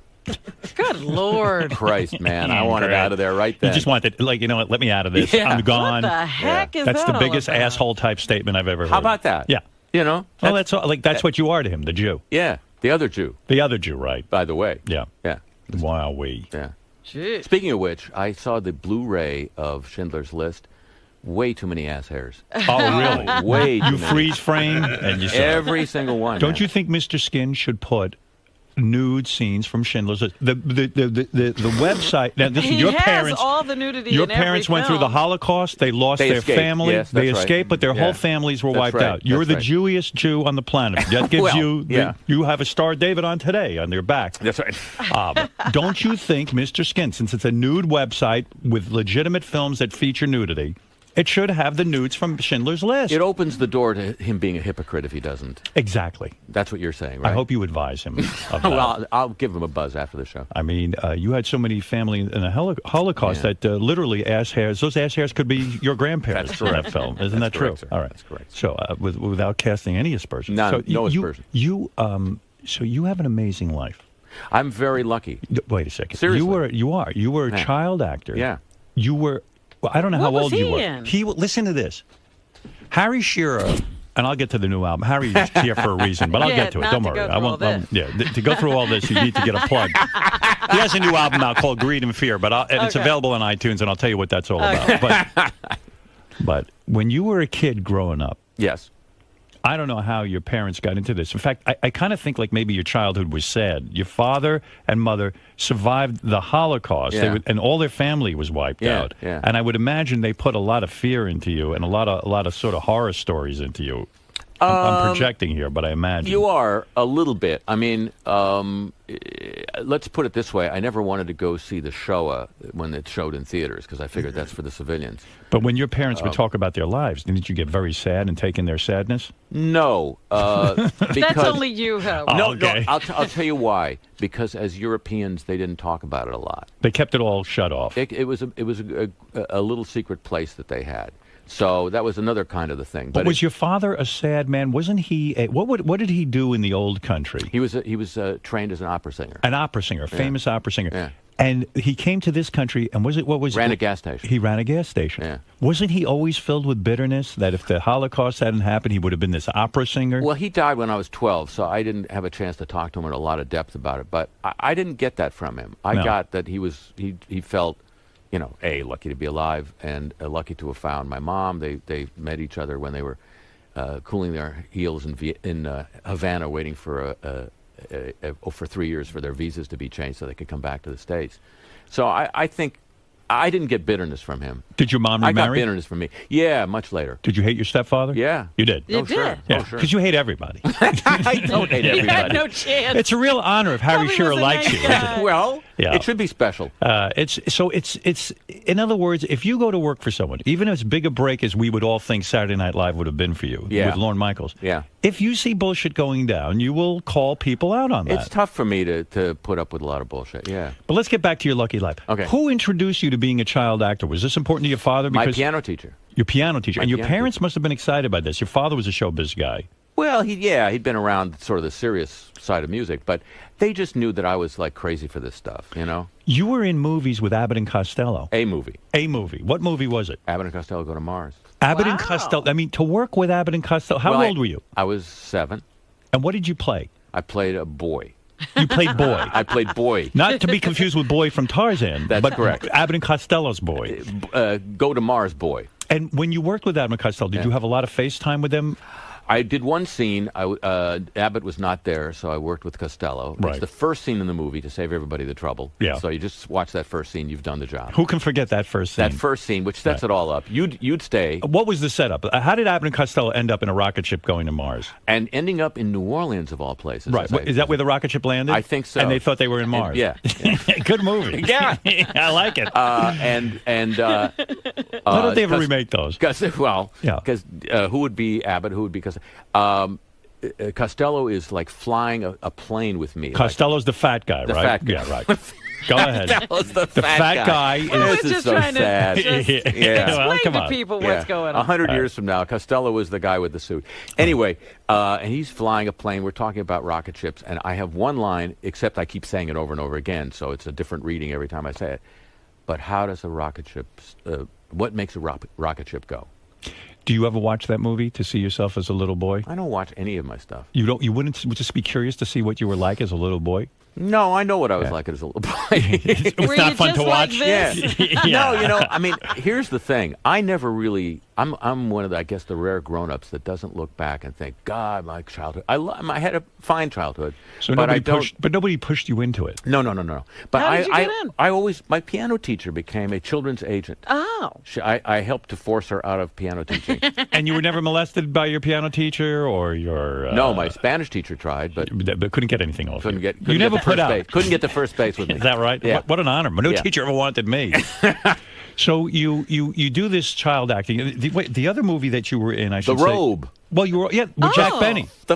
Jack Benny you worked with. Yes, I did on radio and television. But The Robe. Not The Robe. The Robe. Jack Benny wasn't in The Robe. No, I understand. Was that Richard Now, Burton? Jesus, what am I supposed to do with this robe? The Jack Benny program you were on. Yes. Another genius. Do you remember him? Oh, yeah. And you liked him? For 8 years I worked with him. Is that how you got into wanting to be a comedian and everything? This early sort of make Jack Benny laugh and then try to give that up. And then you even hung out when you were younger with Mel Blanc on the Jack Benny Show. Wow. He was in the cast. And don't you think, did Mel Blanc didn't live long enough to see that you were a successful voice guy in a cartoon, but he would be so proud of you doing The Simpsons, wouldn't he? I would hope so, yeah. You would think so. He was the guy who did all the voices for the Looney Tunes cartoons. He was brilliant. For the people who need to know that Costello was the fat guy. How did your Spanish teacher come on to you? I was in the Spanish club. I'm hoping this is a woman, or was it a guy? No, it was a guy. Oh, I'm so sorry. Yeah. All right, Never mind. End of story. No, really, you were in the Spanish club. Yeah, I was in the extracurricular Spanish club. Right. And, I can't say he came on. The Spanish club would meet in his house. Right. This was all pieced together post facto. And my senior year, and I was a really good Spanish student, so we could participate in contests and we'd win stuff. And right. My senior year in high school, I go to UCLA part-time. Right. So I don't have time for extracurricular activities anymore. Right. So I'm still in Spanish, and he gives me a U for unsatisfactory because he's pissed off at me. He's spurned that I no longer can hang out at his house. Right. So that's all it was. And he never touched my knee or anything. I see. Oh, you don't have any. He didn't grab your penis. He didn't. No, I had to wait until I was living in the West Side Y in New York one summer. Oh, a guy came on to you? Just a grab. What is it about you that every guy wants to grab you? Even as I sit here now. It's the ass hairs. I want to touch you. Yeah, thank you. So go back to... Don't feel free. No. Go back to touch your ass hairs, please. Yeah. Go back to Saturday Night Live for a second. So that first season, was there anything you were really proud of that you got to do there, that you wrote and got to be a part of, that was, that got on the air? Yeah. I would have to...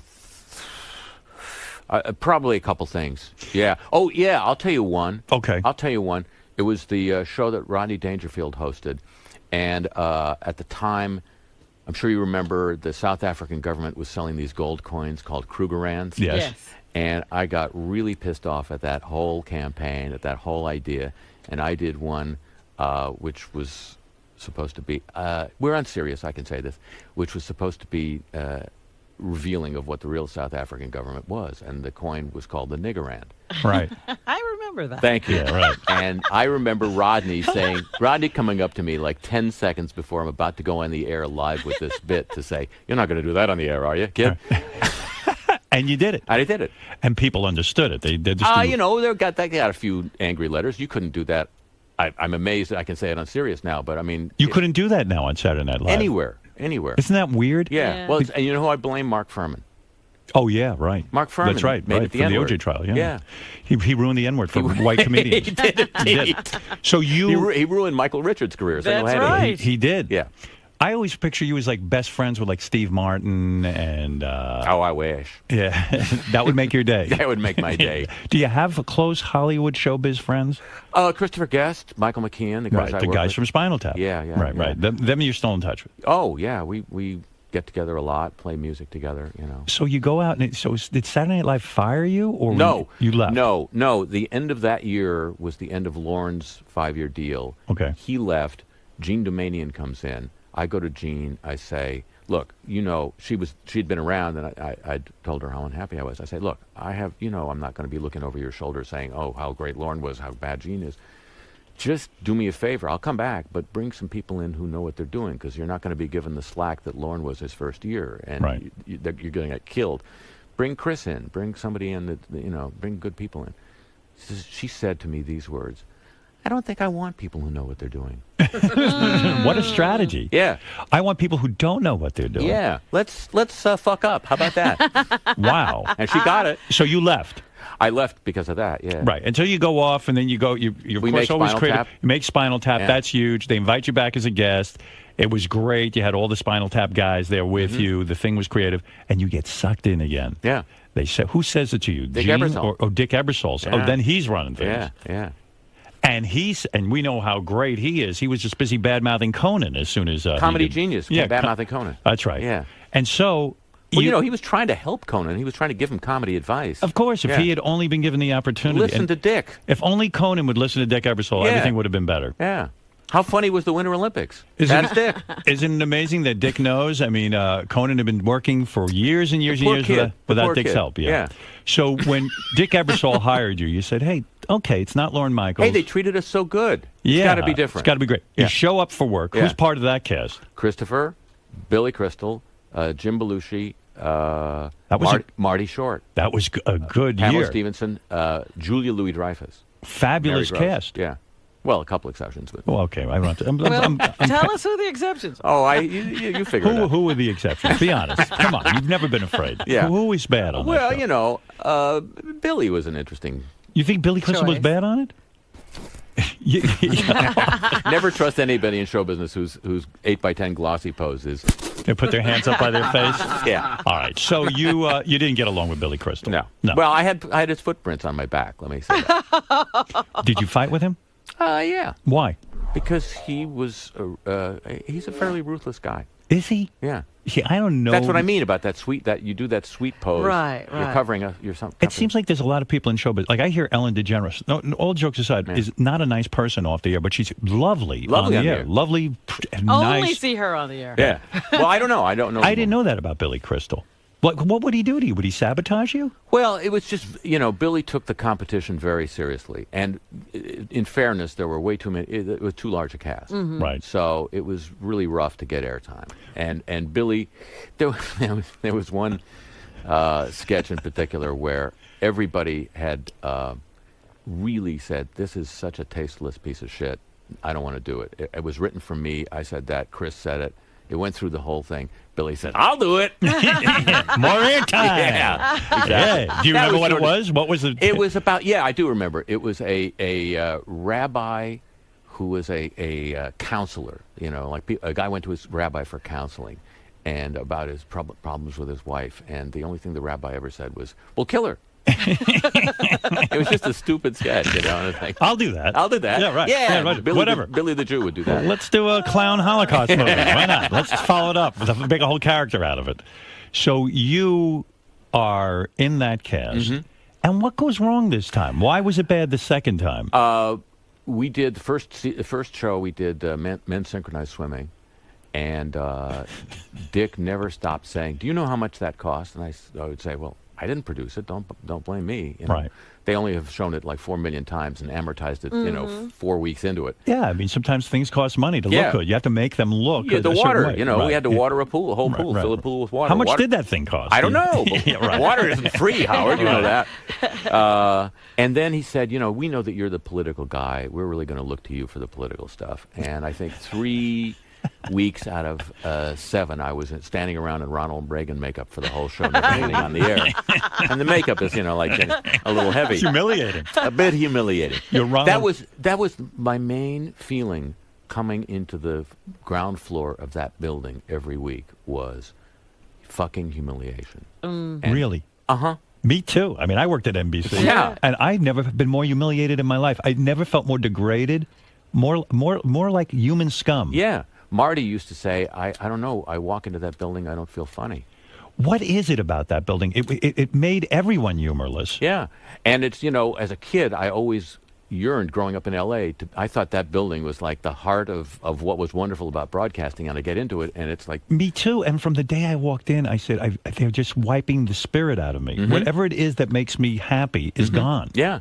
I'm humorless. And you're supposed to be doing comedy. Yeah, and I would go and I'd work with engineers and create bits and write stuff, and they would just look at me like I was shit. Yeah. And I just couldn't believe. I said, this is the end. Yeah. So I understand that. And it's 1 o'clock in the morning, and you're walking out of a building feeling mortified and humiliated. Wow. Yeah. When I watched Saturday Night Live those years, and I would see like Martin Short, I thought it was some of his most brilliant stuff. Mm-hmm. And yet, look what was going on internally. He was like, I just want to get out the door. Yeah.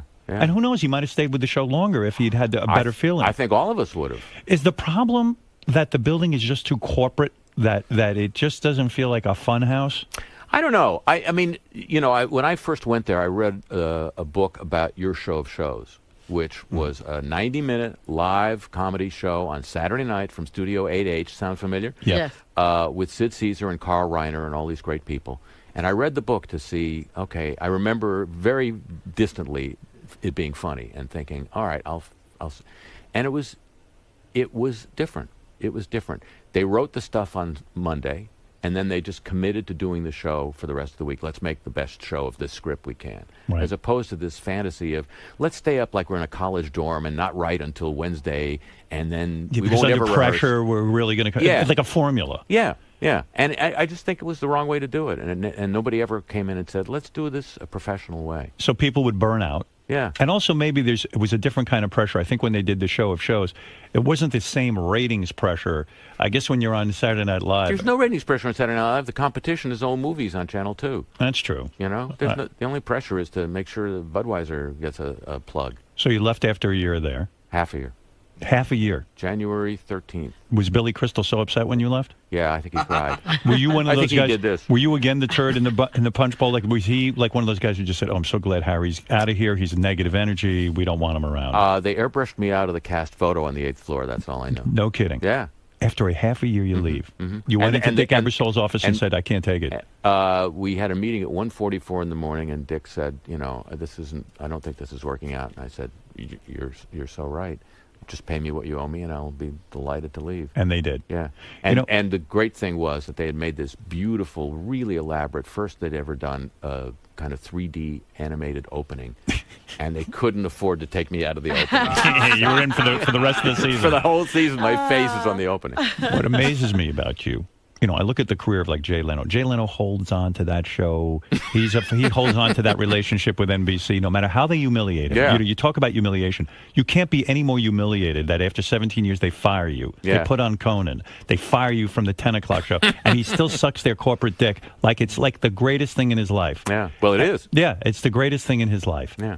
And yet you are so confident. And most people would have said, you know what, I'll eat any shit Dick Ebersol hands me because, you know what, this is a gig. I need this. I want to be in show business. Yeah. But you're very confident in your own abilities. Well, I was very patient, Right. I think the thing in show business is everybody is so desperate and scared. And I'll tell you the truth. I was maybe 52 or 3 before I realized, you know what, they're not going to kick me out of show business. Yeah, you've got an ability. And you've always had an ability. What college did you go? You went to Harvard? UCLA and Harvard Graduate School. And you were like political science. And while you were in college, weren't you some sort of reporter? And I was on the newspaper. I edited the editorial page of the paper, and I ran the humor magazine for a while.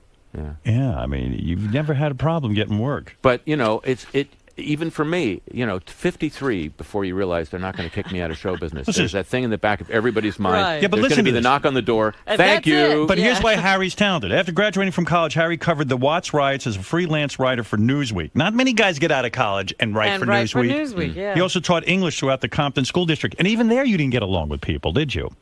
There was a lot of bullshit going down. English in Compton? Yeah, what happened? What happened when you were an English What teacher are you in saying, Compton? Robin? Yeah. What point are you making? Oh, my. You weren't that successful. I didn't take. It was horrible. There, Last right? time I saw this woman, speaking of which, was on Celebrity Jeopardy. That's right. And I won. He was the one who was laughing hysterically when I walked back into the dressing room. Was that your last After appearance? that final Jeopardy question, yes. Believe it or not, she has won Jeopardy. The only time I was in the lead in my show that day was when I won Final Jeopardy. Is that right? Yeah. Hey, I know I'm going to forget to ask you this, and I do want to go back to you teaching, but let's save that for another time. Yeah. But I have to remember to ask you this. So when you were the child actor, you auditioned for and got the pilot for Leave It to Beaver. Yeah. You played Eddie Haskell. Yeah. You were the original Eddie Haskell. Yeah. Which brings chills to my spine when I say it. Why did you not become Eddie Haskell in the regular TV series? My parents. They said, it's cool for you to be a working actor, but I was going to public school. Right. And they said, if you're going to be in a show as a part of the cast week in and week out, we're going to have to take it. You can't go to public school. We're going to have to put you in one of those special Hollywood schools. We don't think that's right. We don't think it's right for, 20 Teamsters are standing around going, hey, the kid doesn't have it today. Isn't that amazing that your parents were willing to turn down that money, too? I mean, that says something about them. that's a part of why he is the way he is, I imagine. Yeah. Because even they would not just kowtow and say, we have to put that's our a good child point. through That's a good that. point. I never thought of that. Yeah. No, I think that's very healthy. I think Yeah. most people would be seduced and give their child over. Yeah. Yeah. And I think that's why so many child actors are fucked up. They exactly right. My parents were on my side. Wow. Do you ever have regrets that where is that original pilot with you as Eddie Haskell? It's on the DVD of the collected Leave It to Beaver episodes. I'm getting that tomorrow. I got to see it. Were you a good Eddie Haskell?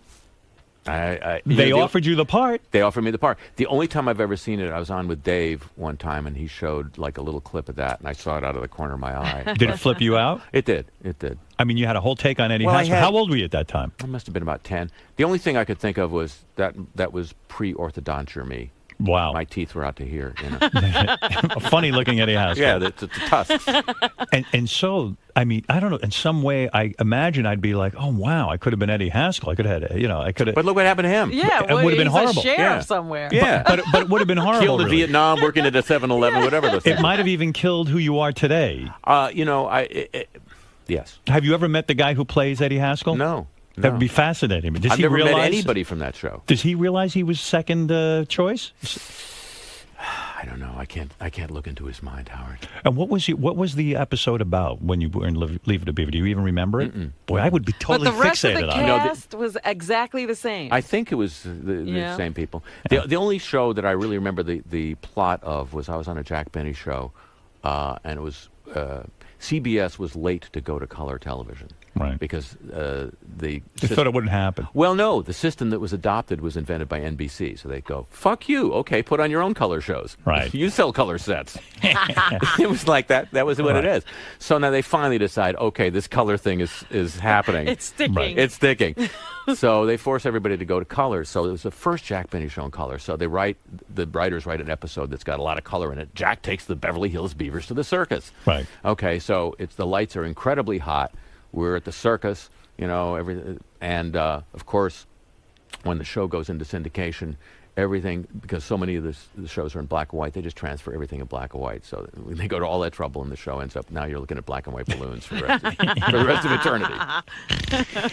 So you've, you talk about you were like the guy who they looked at for political humor and all that stuff. So even in between all these other gigs and everything you do, The Simpsons, out of all the things you've done in your career, make you the most money, really. Isn't that amazing? That they're just doing these cartoon voices. And you don't even have to do that much work, right? I mean, you can go, what is it, once a week and record these things? We do a show once a week, yeah. Yeah. What is it, Richard?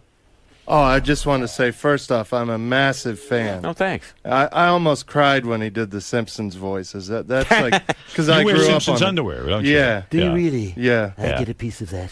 Let me ask you something about The Simpsons. Do you get a piece of the merchandising? Rumor has it we get a little taste. A little taste of the merchandising. Yeah. You were the only one of the cast. What did they put together that I read? The 20th anniversary The show? what? It was a ride. I think it was Universal. The ride. Yes, the Universal ride. Yeah. They feature the voices of all the characters. I've written it. It's awesome. Yeah, but all the Harry Shearer voices are not part of the ride. I noticed that. Yeah, they're missing a lot of characters. They wouldn't pay up? Is that right? So again, you're the only cast member who said, hey, wait a second. I want to get paid for this. The other cast members go, oh, thank you. A ride? Oh, goody. I've never thought of my voice on a ride. Yeah. Always wanted to do that. Right. Yeah. So you're not a part of that. Now, let me ask you something. All of the noise you make, do the other cast members benefit from your fight? See, you're doing them a favor. I'm every doing, time. as Lloyd Blankfein of Goldman Sachs said a couple months ago, I'm doing God's work. So in other words, you never sit and worry that you're going to get fired from The Simpsons. You're secure enough, again, that they're not going to throw you out of show business. I guess so. Yeah, I mean, it's sort of like, they did this big, the first time we ever had a negotiation, they did this big nationwide talent search for people to replace us. And that didn't go so well. And I have to tell you this story because I don't know if it's been told publicly, but it's my favorite Hollywood story because it's a very different side of Hollywood. They offered the gig to all the A-level voiceover people in Hollywood, the people who do all the other cartoon shows and stuff.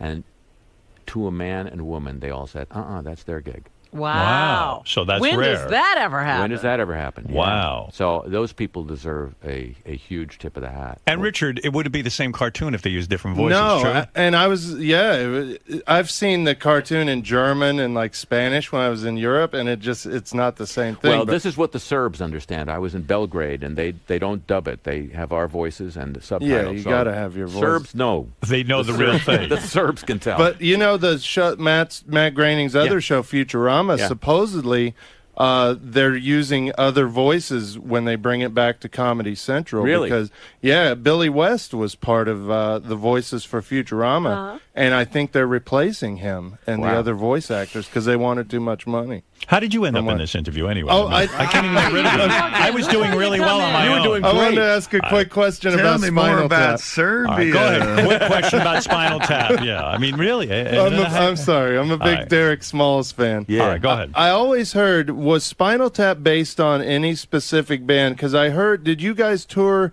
England with the band Saxon. I did. You did? Yeah. To like get ideas for the movie? Yeah, just little tips like footwear tips, and I learned to basically hold my left hand. If I played open strings, I could always have my left hand high fisting. And your mustache was from the bass player from Saxon, right? No, from Lemmy of no, my hair was from Lemmy of Motorhead. I forget where the mustache came from, but it was all everybody was doing like a bunch of different bands. And Harry, the whole movie was pretty much ad-lib, right? Totally ad-lib. Yeah, except for 2 lines. Except for when Sir Dennis Eaton Hogg reads the toast. We had to write that. Scripted. That was scripted. That's the only thing you scripted. That's right. And you know what a lot of people don't realize? If you watch Spinal Tap, the DVD with the commentary, it's like watching a whole nother movie because they're in character. Right. And it is the funniest thing I've ever seen. You do the commentary in character. In character. And did you know they give awards for DVD commentary? Did you win one? That's the only award I've ever won. Wow. Like an Academy Award type thing? Well, for, DVD Academy. You've won no awards? No awards. Nothing. I'm the only person on The Simpsons who's not got an Emmy. Really? Why do you? Is that again because you're the turd in the punch I don't know, bowl? but I stole my Emmy, so I have an Emmy. You do have one? Yeah. Who did you steal it from? The Academy. No kidding? Yeah. You said, I'm going to give myself an Emmy. I'll give you an award. This was what, actually... you walk past the table of Emmys and just take one? Well, this kind of. This is from Craig's Radio Hall of Fame. It recognizes Robin Ophelia Quivers, but you can have it. No, it's nice. Right. No, it's they gave awards every year to the show, right? And the producers get that award. But because they want to be photographed, they drag an actor along. And so I was the one they dragged along that year. And so we go up on stage, and they hand us a statuette. And then when you go backstage, and they take it away from everybody who's going to have one engraved. But since I wasn't going to have one engraved, they didn't take it away from me. So I said, thank you. Yep, I'd like to thank the Academy. Bastards. Harry Shearer's new album. Now, he has a musical album out.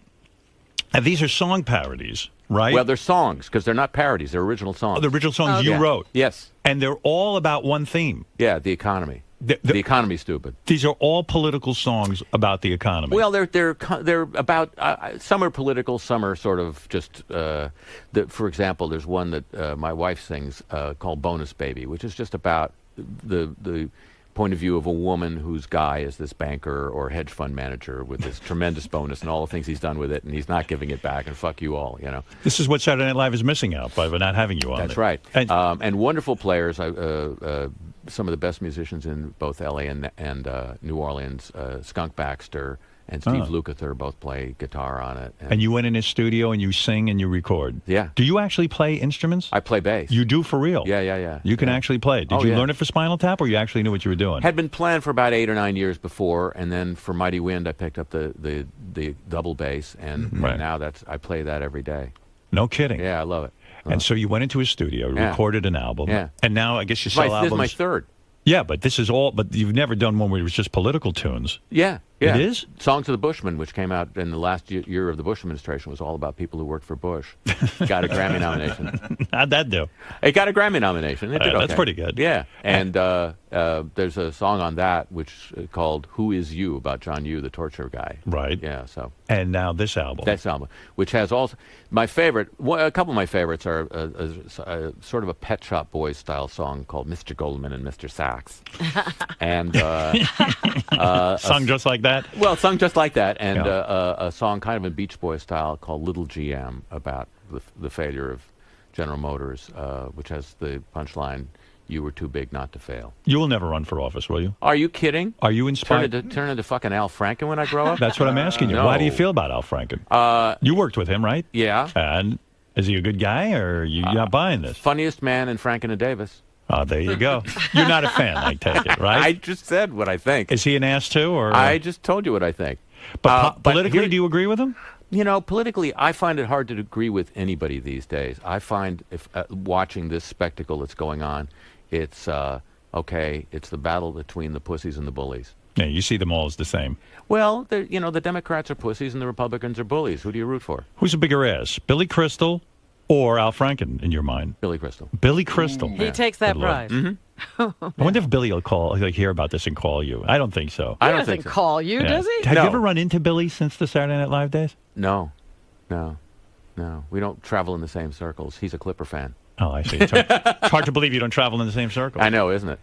Well, in fact, according to you, the only person who's not an ass is Mel Gibson. You actually like Mel.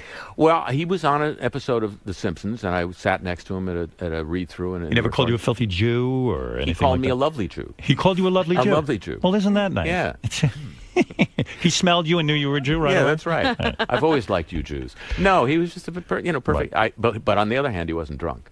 I see. When he's drunk, I'm sure he would have been very angry. Hey, Drew, get over here. Do a voice. But, and he never said, I've never hired a male Jew for The Simpsons before. Harry Shearer's new album is called Greed and Fear. Okay. These are songs by the brilliant Harry Shearer. Now, you can only get this on iTunes. There's no more record stores. iTunes and Amazon. Amazon has it. Yeah. I can get it now. It's there. Yes, sir. It looks like this. Let me see it. If it existed as a CD, it would look like this. It's an attractive cover. Thank you. I believe Ben Franklin. Ben Franklin showing both greed and fear. Greed and fear. And, wow, what a joy to have you Thank here. you, man. It's great to be with There's you. a lot more to cover, but... Yeah. I haven't seen you since Grammy Week Live. Is that right? Long time ago. Grammy Week Live. Where you live now, L.A.? L.A., New Orleans, London. New Orleans. What's that connection? Oh, my God. I fell in love with that city 20 years ago. Is that right? Yeah. You got a house and everything there. Yeah. And I adore it. And how can you live there? I mean, you got to do The Simpsons. Do you fly back and forth to L.A.? There's a studio in New Orleans. And you have a house in London? Yeah. You like those foreigners? I love this. Doesn't scare you? Here's what scares me about London. Yeah. They think that to turn the lights on, you flip the switch down. Right. Yeah. That is fucked up. They got it all wrong. They got it all wrong. Steering wheel is on the wrong on side. is down. How does that work? I think you moved to England so you won't run into Billy Crystal. So I won't work for Lorne. That's right. Harry Shearer's new album, Greed and Fear, is available on iTunes. You must get it now. I'm going to actually get it. Please get it. Well, you can get it now just like Don't this. give it to me free. I'll buy it. Okay. How much is that? I don't know. You don't even know what they charge. I don't know what they charge. Do you listen to your own music? I would have to ask Steve Jobs how much this costs. You won't look at your own stuff on TV. Do you listen to your own music? Every once in a while I'll listen to these just to think. Jam out a little bit. Wig out. Wig out a little. Yeah. The great Harry Shearer. We'll be back right after these words. Harry, how'd it go in there today? Better than I could have expected. Better than my wildest dreams. Really? Why is that? Howard's a dreamboat. No, he was really nice to me. Really sweet. And it was great fun. And He how does it feel? He seemed to be extremely impressed with all the things you've done over the years. yeah, I mean, Howard, I think, said he respected me, and he treated me as if he did. So Yeah, and he said he thinks you're a genius. Well, Albert Einstein is a genius. I just found a way to make electricity out of seawater, which is handy, but it's not genius. No, it was really lovely. Awesome. All right, thanks for stopping by. My pleasure. Today. Richard, how was it meeting Harry Shearer? It's great. It was awesome. He's one of my idols. He's a genius, and the only thing that I'm a little bummed about is I'm wearing Family Guy boxers today, not my Simpsons. Oh, Richard, what were you thinking, man? I wasn't prepared. How far do those things come up? To my chin. It's bizarre. It looks like buttocks there. Sure. Doesn't it? Like I have an ass in my belly. You got a pretty mean moose knuckle going on there. Slap my ass. So yeah, I'm just a little bummed out, that I wasn't wearing my Simpsons boxers. But he talked to me in the Mr. Burns voice. So that was what was that like, man? That was amazing. Here's at Roulette Records, and we're going to talk about it today with Howard. And so I'm really looking forward to it. So tell me, you excited to be here today? I am. I'm a big fan. Really? And I love to come up to Sirius. It's always fun coming up here. You never know what's going to happen, right? No, that's true, especially with Howard. Keep you on your toes. Who knows, man, where this is going. All right, we'll see you in there. Okay. Tommy James is here. Tommy James wrote like a 10 million good songs. Here she come, Moni Moni. And Crystal Blue Persuasion. And what else? Well, I'm trying to think.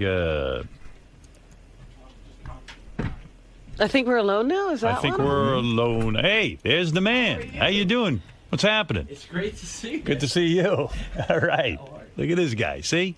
There's the guy I watched when I was a kid. Okay, so Tommy James. James. Interview from here Yes. Yeah, whatever you want to do. You want to sit there and be interviewed, or you want to sit on the couch?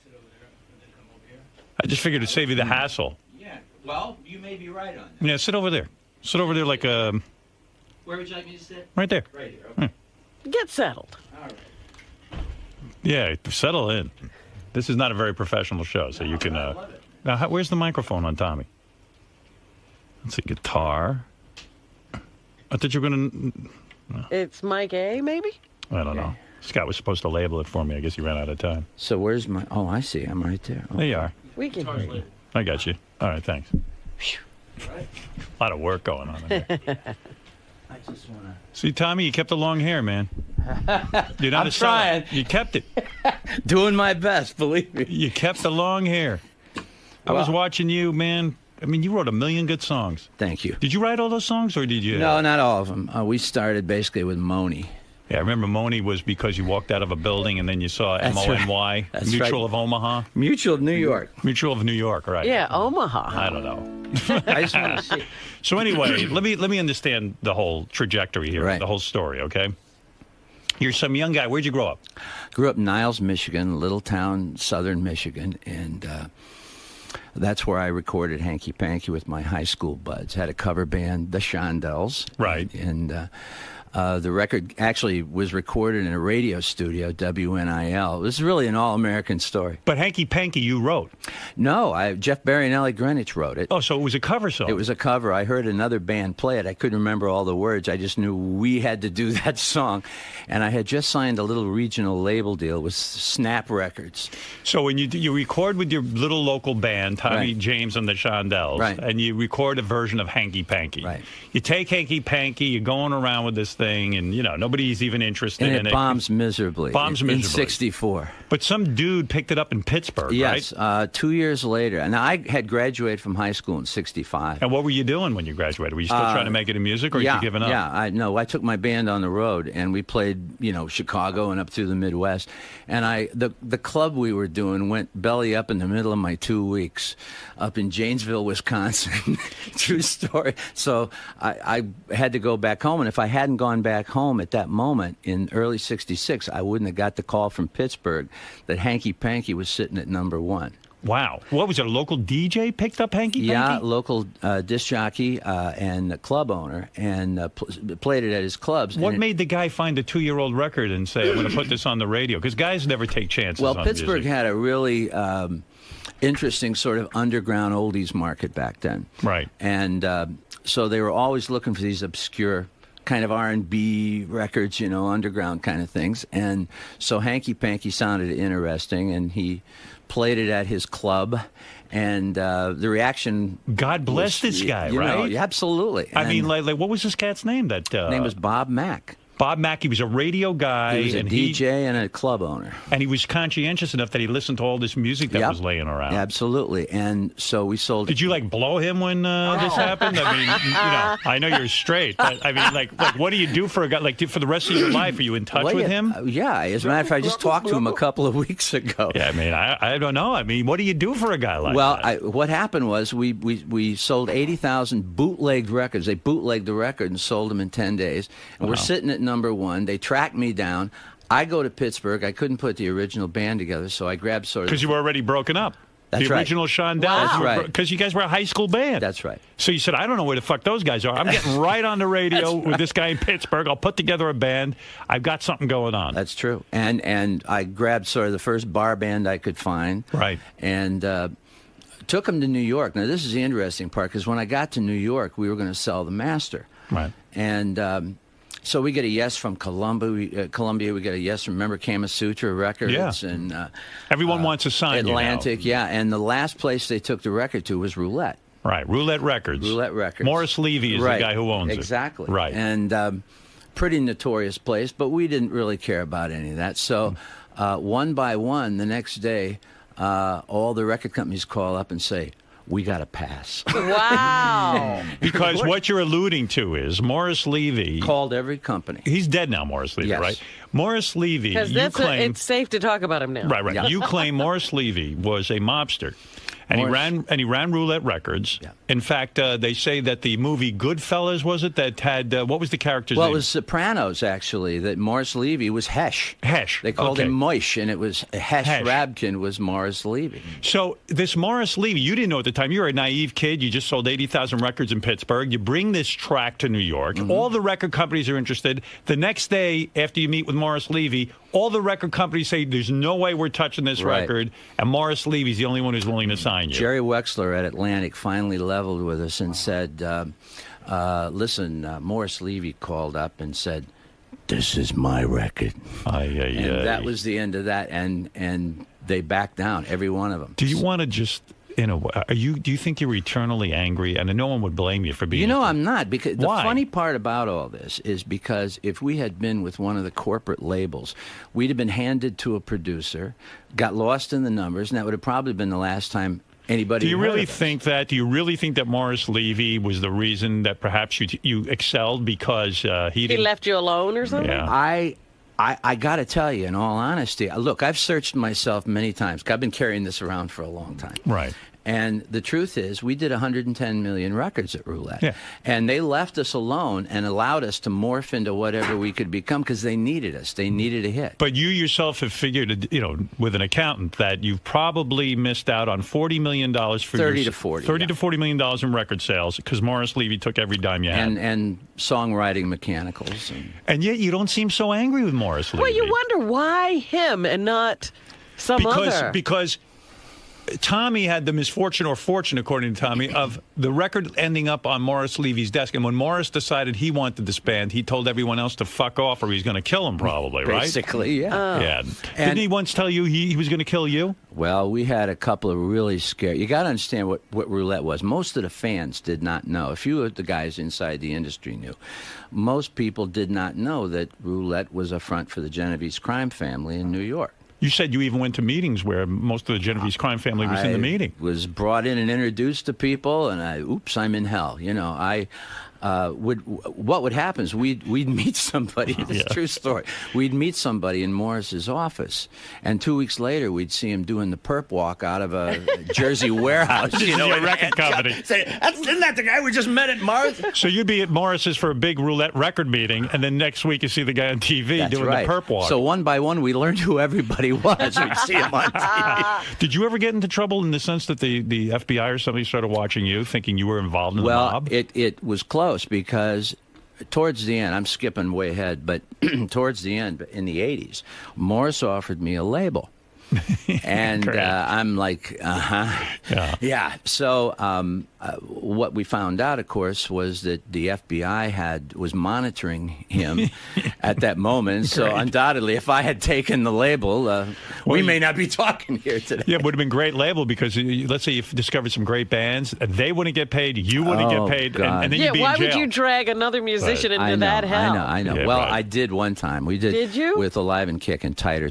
We brought that into Roulette. But the truth is, and when I look at the whole, we always had to weigh the good against the bad. I always had to say, well, now look, because if we had been really destitute or broke or something, I probably would feel different. But we were making money on the touring and the right. You got to keep. Let's understand something. You got to keep the money when you would go out on the road and do these shows. You get to keep the money. Over half the money that we made, we kept. Right, but Morris, the record sales back then, when you sell over 100 million records, that's a lot of dough. It is. Who knows how much money that really generated? And you'd go in and ask for money from Morris and say, "Hey, Morris, aren't we supposed to be getting paid?" And he'd give you like 10 grand or something, right? Yeah, that's exactly right. You right. probably owed millions.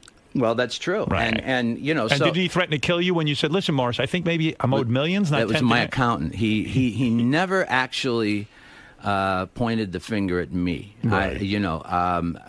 But it would have if we'd have pushed. And the reason I say that is because, it was no secret what happened to Jimmy Rogers could have happened to us very easily. Jimmy pushed it. And what happened? And they left him for dead on an L.A. freeway. Yeah. So, in other words, the accountant went in representing you and said, "Listen, we believe Tommy is owed a lot of money here." And he says, and what he did was really a brilliant move. Our accountant went in, and this was, let me put it in a little context. Morris had left the country with his enforcer up there, Nate McCalla, who had Calla Records. Remember J.J. Jackson and stuff. They had taken off. There was a gang war in New York City, and Morris was on the wrong side. Oh my. So Morris takes off for Spain, and we're all sitting there holding the bag. And this is your record company. Yeah, wonderful. You know what's weird about your story? That as bad as Morris was, you eventually get away from Morris and Roulette Records. Yeah. You leave, and at one point, I guess your career was kind of like, well, the hits weren't coming, and you said, I'm going to go re-sign with Morris again, right? Well, what happened was I had to shoot my career in the foot the last 2 years I was there, and just basically to get out, I had to make them think I was crazy, we weren't going to have any more hits, and that was going to be it. And so I was on a mission from God, and I finally got out of Roulette 75. And Did you purposely put out shitty albums or something? No, I just didn't put out any albums. Right, you were like, hey, I'm crazy, I can't write anything. Right, he put out as many singles as he could from Stuff in the Can. Right. There's so many little stories inside this thing. When our accountant was very interested, when Morris was gone, he, instead of wasting time going to the factories where they pressed the vinyl, he came up with the idea to go to the pressing plant where they did the labels. Actually printed the labels. Nobody had ever done that before. And he got an honest count. And he comes back and he confronts Morris with that the next year when Morris comes back. That's brilliant. He's a brave man. That's right. That's brilliant. He went and counted the labels. You ever use that and they'll fish you out of the river. Is that what he said? That's what he said. So that was the end of the account. So there was no arguing with the president of your record company. I mean, this was not a negotiation. Right. What a terrible thing. I mean, really, does it give you nightmares? Did you ever go to a psychiatrist about it or try to get I went help? to a shrink for a while for all the good it did me. But I mean, the point was that, honestly, and I keep coming back to this. There wouldn't have been a Tommy James without a Morris Levy. Right, because you're saying even though he never paid you, he hooked you up with other musicians, he hooked you up with good writers. He gave me a 40-plus year career. But don't you think you could have done that at a record company? I mean, you have talent. You wrote some great songs. Well, we probably would have done a version of it, but it wouldn't have been the version we all know. Maybe it would have been better. Maybe, in fact, you would have gotten the kind of support from a legit record company, and it would have maybe it would have been better. There's a lot of maybes in there, but you know what? In the end, I get to tell this story and write this book. It's going to be a movie in 18 months, and it's going to be a Broadway play. Yeah, this is a much better story than everything worked out. Yeah, money schmoney. Who's going to play you in the movie? That's Man Upstairs working things out. You know what I mean? Do they actually have somebody in mind to play you in the movie? They do. We're going to make an announcement about all this stuff. I've got. You know who it is. Actually, it's me. That's why he's There's here. probably going to be a couple of people because of the time span. Right. What is it, Gary? You know, I read the book, Howard, and the book is great. But one of the themes in the book at the record company is everybody seems to have a baseball bat. You know what I mean? Yeah. And one of the story they go like the biggest thing you could do against Morris Levy was bootleg his records. Right. So if you bootleg his record, there was a guy whose job it was to just go beat the shit out of people with a bat. Wow. That's true. Morris went on many of those trips too. So you were Morris's boy as long as you didn't ask for any money. Well, true enough. And I must say though, we were their biggest act, and we, once things were rolling, we ended up with 23 gold singles with Roulette and 9 gold and platinum albums, and even the original Hanky Panky that sold 80,000 records in Pittsburgh. You never saw a dime from the Pittsburgh sales, right? True enough. Yeah. Wow. So that radio guy wasn't so nice either. Well, the fact is that it was a trade-off, and I keep coming back to that. I must tell you though that we did meet some pretty scary people up there, so it's like I got a hell of an education. Would you recommend that people go into the music business after all you've been through, or is it just too? Well, there's not much left of it today. Well, that's true. I mean, the music business is okay. The record business is gone. It's even funny the way that you've been discovered through this local DJ in Pittsburgh. That now local DJs don't get to pick their own music; it's all done nationally. And you know what? You never would have been discovered by a guy like that. That's true. A guy like that wouldn't even be on the radio. You're right, because now they got P1, P2, P3. 43 stations, and it's all done nationally, and nothing breaks out of one market anymore. No, that's what was so beautiful. Like in Pittsburgh, they had a regional hit. You don't see that anymore. It's all sort of homogenized. You're right. So after Hanky Panky, and you go into the studio and you start recording for this Mo character, whatever his name is, Mo Green. What is his name? Morris Levy. Morris Levy, all right, not Mo Green. Morris Levy. You start recording for him. What's the big hit song out of that whole thing? Well, once we start with Hanky Panky, and by the way, one of the great revelations is that I'm basically doing this on my own, because those guys aren't going to do much of anything except, I'm looking for parental advice. You're right, and that ain't going to happen. Right. So our second record was a record called Say, and was a cover of the Fireballs, Jimmy Gilmer and the Fireballs, and that was our second gold record. It's Only Love. Then it came I Think We're Alone Now, and I Think We're Alone Now. Yeah. And we made several moves with them. One of the things, as I said, I'm really thankful for was we were allowed to evolve. Yeah. And we had the public's attention long enough where we could do that. I remember watching you on TV thinking, this guy must get tons of pussy. I mean, it must be insane. Were you afraid to do that, too? Hey, listen, if we actually did all the shit we got credit for. Yeah, but good-looking guy, lead singer, writing hit songs. Was it insane? Well, there was some fun years. Did you go crazy? I mean, I didn't go crazy. I mean, How many times you married? 3. 3 times, all right. Only 3. 3 times in love. That's not a lot. That's nothing. For a rocker? No. That's nothing. Well, and listen, my present wife I've been married to for 38 years. Oh, yeah? Got kids? I have one son, Brian. Not in the music business, is he? No, he's a hell of a drummer, but he just I don't recommend that to anybody. I really don't. Especially those other 2 marriages must have been really short. They were short. Yeah, right. Teeny little marriage. Little models or actresses? No, just nice people. You ever get famous broads? No. No? No. Back in the day? Well, every now and then, but I mean... Who'd you bang? Farrah Fawcett? No. No. Liz Taylor? No. Cher? Liz Taylor. I don't know. Cher? No, listen, I Laura Bacall? Who'd you get? I kind of kept to myself a lot. The ones, that I would end up with, I ended up marrying, that's the... Uh-huh. And it didn't work out. What can I say? It's not... Did you get so exciting. Depressed from the music business that you turned to drugs and stuff? Like I was popping pills You were? Time. All the time? Amphetamines, yeah. Amphetamines? Ooh. Yeah. All cranked up? They'll make you psychotic.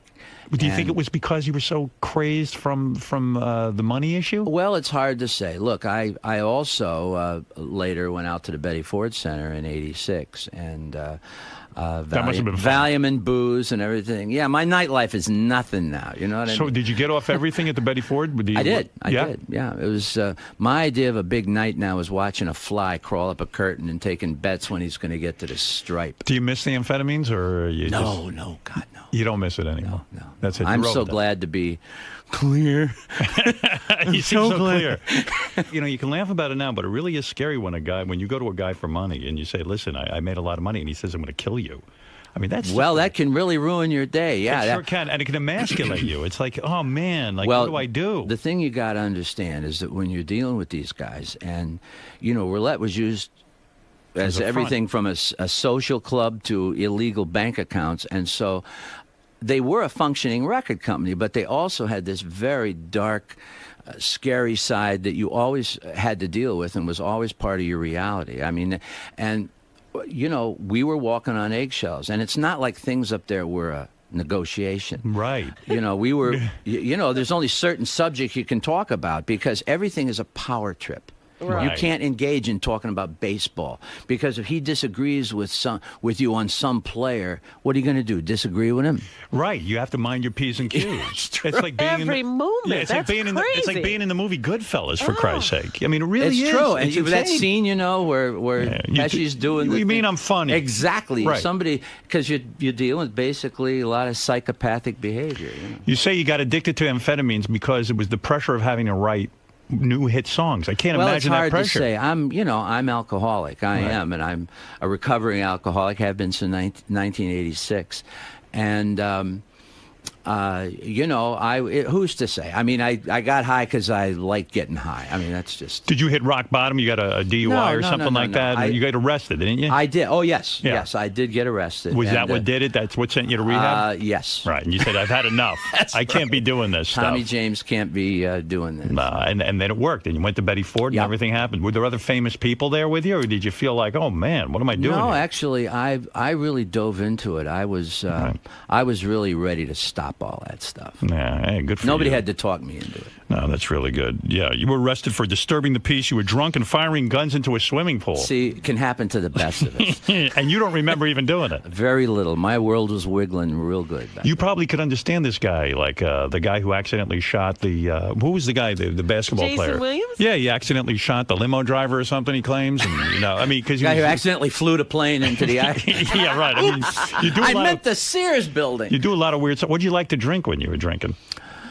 Well, I was a whiskey drinker. Wow. I was Crown Royal and a Heineken's, Hardcore. Oh, yeah. Or would you go out on stage drunk off your ass? Well, I occasionally I would do that. I would misjudge things. But I got to tell you, the first gig I did after the Betty Ford Center was incredible. Because you were alive. Yes, and they basically, now this is '86 I'm talking about, but they basically said, Tom, we suggest that you go back into small venues and kind of get used to being on stage. I said, fine. So the first gig I do is Madison Square Garden. Yeah, that's a small club. Yeah. So I'm up on stage, and I mean, I'm forgetting the words to Dragging the Line. I'm up at make it, and so one of my counselors. And were you feeling like I need a drink? Well, no, but I was definitely scared. Right.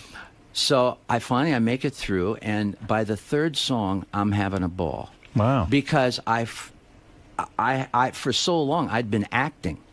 I'd been it's time to move your hand now and smile over this way, and suddenly when everything was in the now, and I was getting that instant feedback, I'm telling you, I couldn't wait for the next gig. How long were you in Betty Ford to get cured, so to say? 6 weeks. 6 weeks, and that was it. That was it.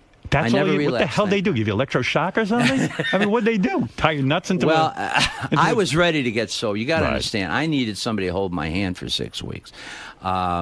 And I must say, did you go through the DTs? Were you sweating? Were you doing the whole thing? I was, because I was also taking Valium at the time. Wow. Valium and booze is a bad combination. Yeah, it sure is. And so I was, the palms of my hands were sweating, and I was... Oh, man. You know what I don't understand, though? Guys who are doing that, and they're doing crazy things on stage and in the hotel and in cars, but he didn't mess up around Mo. No, not Mo. Well, Mo wouldn't have noticed. Not Mo. You don't mess up around Mo. Mo wouldn't have cared as long as the money was coming in. But how did your marriage survive?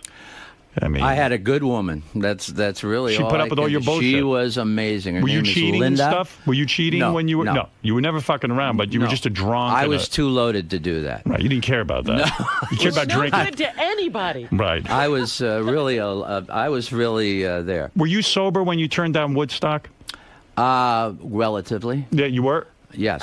Do you regret that? I actually got probably more mileage out of the story. I don't know. You know how it happened. We were literally in Hawaii. It was the week Crystal Blue went #1. Yeah. And it was. I got a call from my secretary. We're at the foot of Diamond Head on the ocean, and probably the most expensive piece of property in the United States. And my biggest decision was, do I go in the pool or the ocean? Right. And I get a call from Joanne, my secretary at Roulette, and she said, listen, Artie Kornfeld was up, and we had a mutual lawyer, and we knew each other, and said, listen, they'd like you to come home and play this gig at a pig farm in upstate New York, and they say it's going to be a big gig. I said, wait a minute, what did you just say? A pig farm in upstate? Well, yeah, but they say it's going to be an important gig. And I said, I'll tell you what, you start without us, and if we I'm show staying up, in Hawaii. Yeah, right. And did they tell you the Who was going to be there? Hendrix was going to be there. A few missing pieces of the puzzle. So by Friday, we knew we screwed up really bad. Oh my God! And you were like, oh shit, I could have been there. I could have been at Woodstock. True enough, but there's a certain.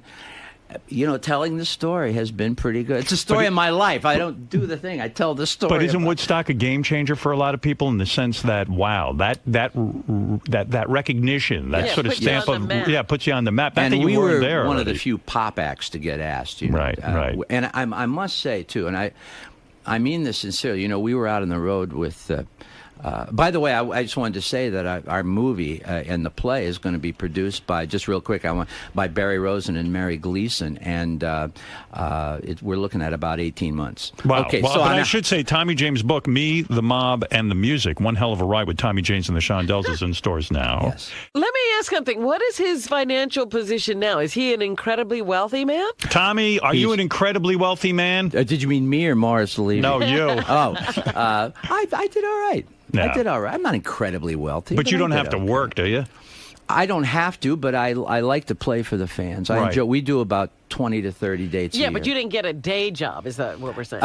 Like you don't work at like a Dairy Queen or something, doing right? A John's Bargain store. Do you ever run into any of the old mob guys? Or like occasionally. Occasionally, yeah. Hey, those were the good old days. We got partied on your money. Yeah. Yeah, like you. Why was Eric Burden of the Animals not a nice guy? Well, the story is that our first big arena date in 1966 when Hanky Panky was just on the charts, right? Was with Peter Noon, Herman's Hermits, and Eric Burden and the Animals, and so they were heroes of mine. This is 66, right? And so we drive all night to get from Troy, New York to Montgomery, Alabama with a U-Haul trailer on the back, right? And we get there, and we walk in, and I introduce myself. Hi, I'm Tommy James. And he looked at me like, who the hell are you? Right. And but I said, hey, he's an animal. Right. You know what I mean? Right. So that was... But he was dicky to you. It was a disappointment because he was a guy that you looked up to. Yeah, but we made up for it later. He was nice later. But, that's the way he is. Hubert Humphrey, the guy who ran against Richard Nixon, was like a super good friend of yours. Yes, we were out on the road together, did the whole campaign together, and he wrote the liner notes to Crimson and Clover. It's unbelievable, isn't it? Isn't that wild? Yeah, that really is pretty nutty. Hubert Humphrey. Crazy time. And you were friends with him up until his death, right? That's right. That's right. Like a father figure. He was really a wonderful person to us. And, the truth is, when we were out, and by the way, when we were out on the road with him, we conceived Crimson and Clover. And Was that your biggest song, Crimson and Clover? It was the biggest selling single, but more importantly, it was the record that allowed us to move into album rock. Right. Because that really was the pivot where I don't think any other record we ever did would have allowed us to go from AM top 40 singles to FM. Always loved the sound of that record. Was that a tremolo bar? Yeah, it was. And it was right on an amp. And we ran the mic through the amp and then mic'd the... When you wrote Crimson and Clover, did it take you minutes to write it, or was it just... It happened fast. The title literally came to me almost in a dream. I was like right in that stage where I'm waking up in the morning. Yeah. And it were just two of my favorite words put together. Sounded like it ought to mean something. And we actually wrote two different versions of Crimson and Clover before we decided on it. And what was that chord progression that went through your head? Like, how did that go? Well, this...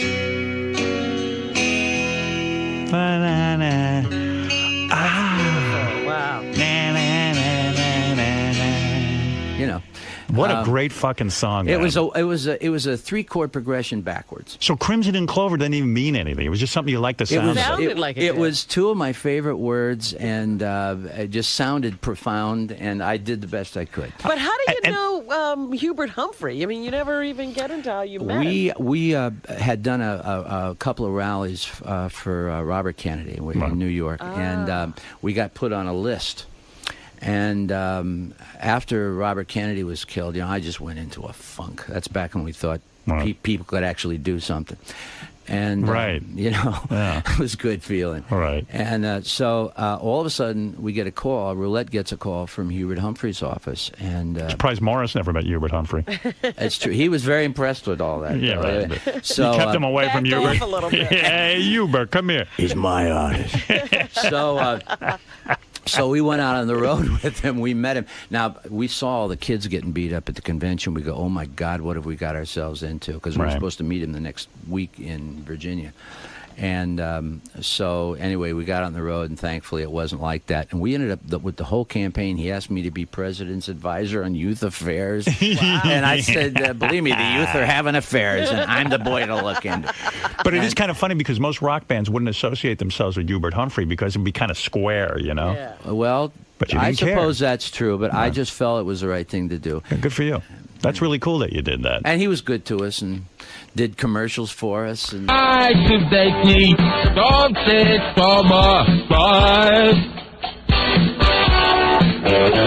She died to CD, died of torture, older. Sometimes I think things to think you, sometimes mine.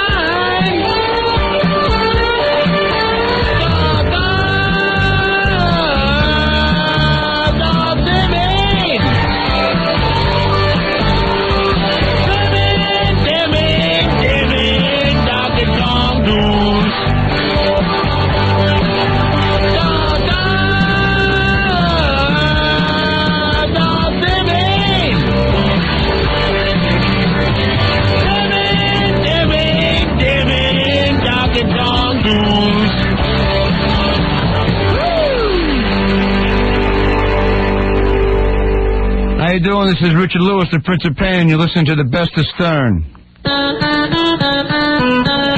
You don't know nothing about me, buckwheat. Hey, yo, come over here. I'll put something right in your big fat mouth. Like you to rebound me to shape of me in the day. You sound like you got an ass in your mouth. Oh, Chuck, you don't know my teeth. Oh, yeah? What about you and your big little funky mouth? Who did that shut the L for? You sound like you got a long It's like you the reason I can fight with my butt. You don't know my teeth. Get on. Get on. Like you need somebody to be you ain't gonna make me look bad in front of millions of people. The Howard Stern Show.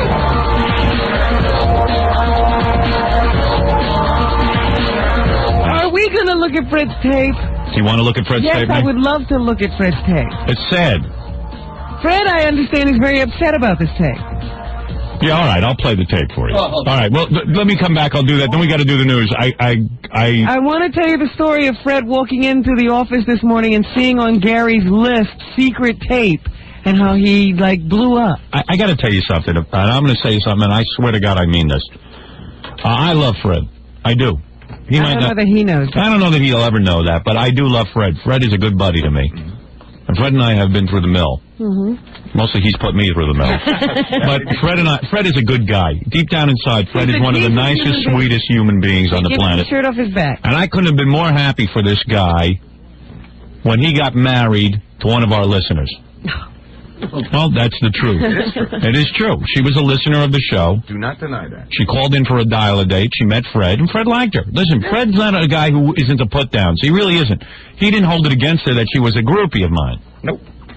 In fact, when she called in, you don't even know this, her father was on the phone with her. Really? Oh, yeah. The whole family loves the show.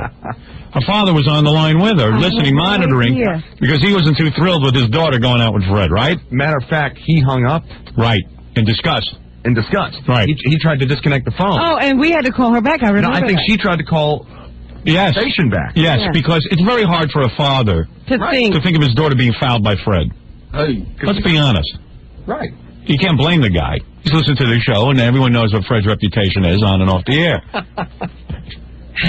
So, I mean, I have a hard time with it. Well, you know, just because people are still asking what does Fred do, is no reason not to let date your daughter. Well, you know what I mean, but he is bizarre. So, unique. But I love the guy. And I got to tell you, I was happy when he married one of the listeners. And she's a sweet girl. Don't get me wrong. Cute.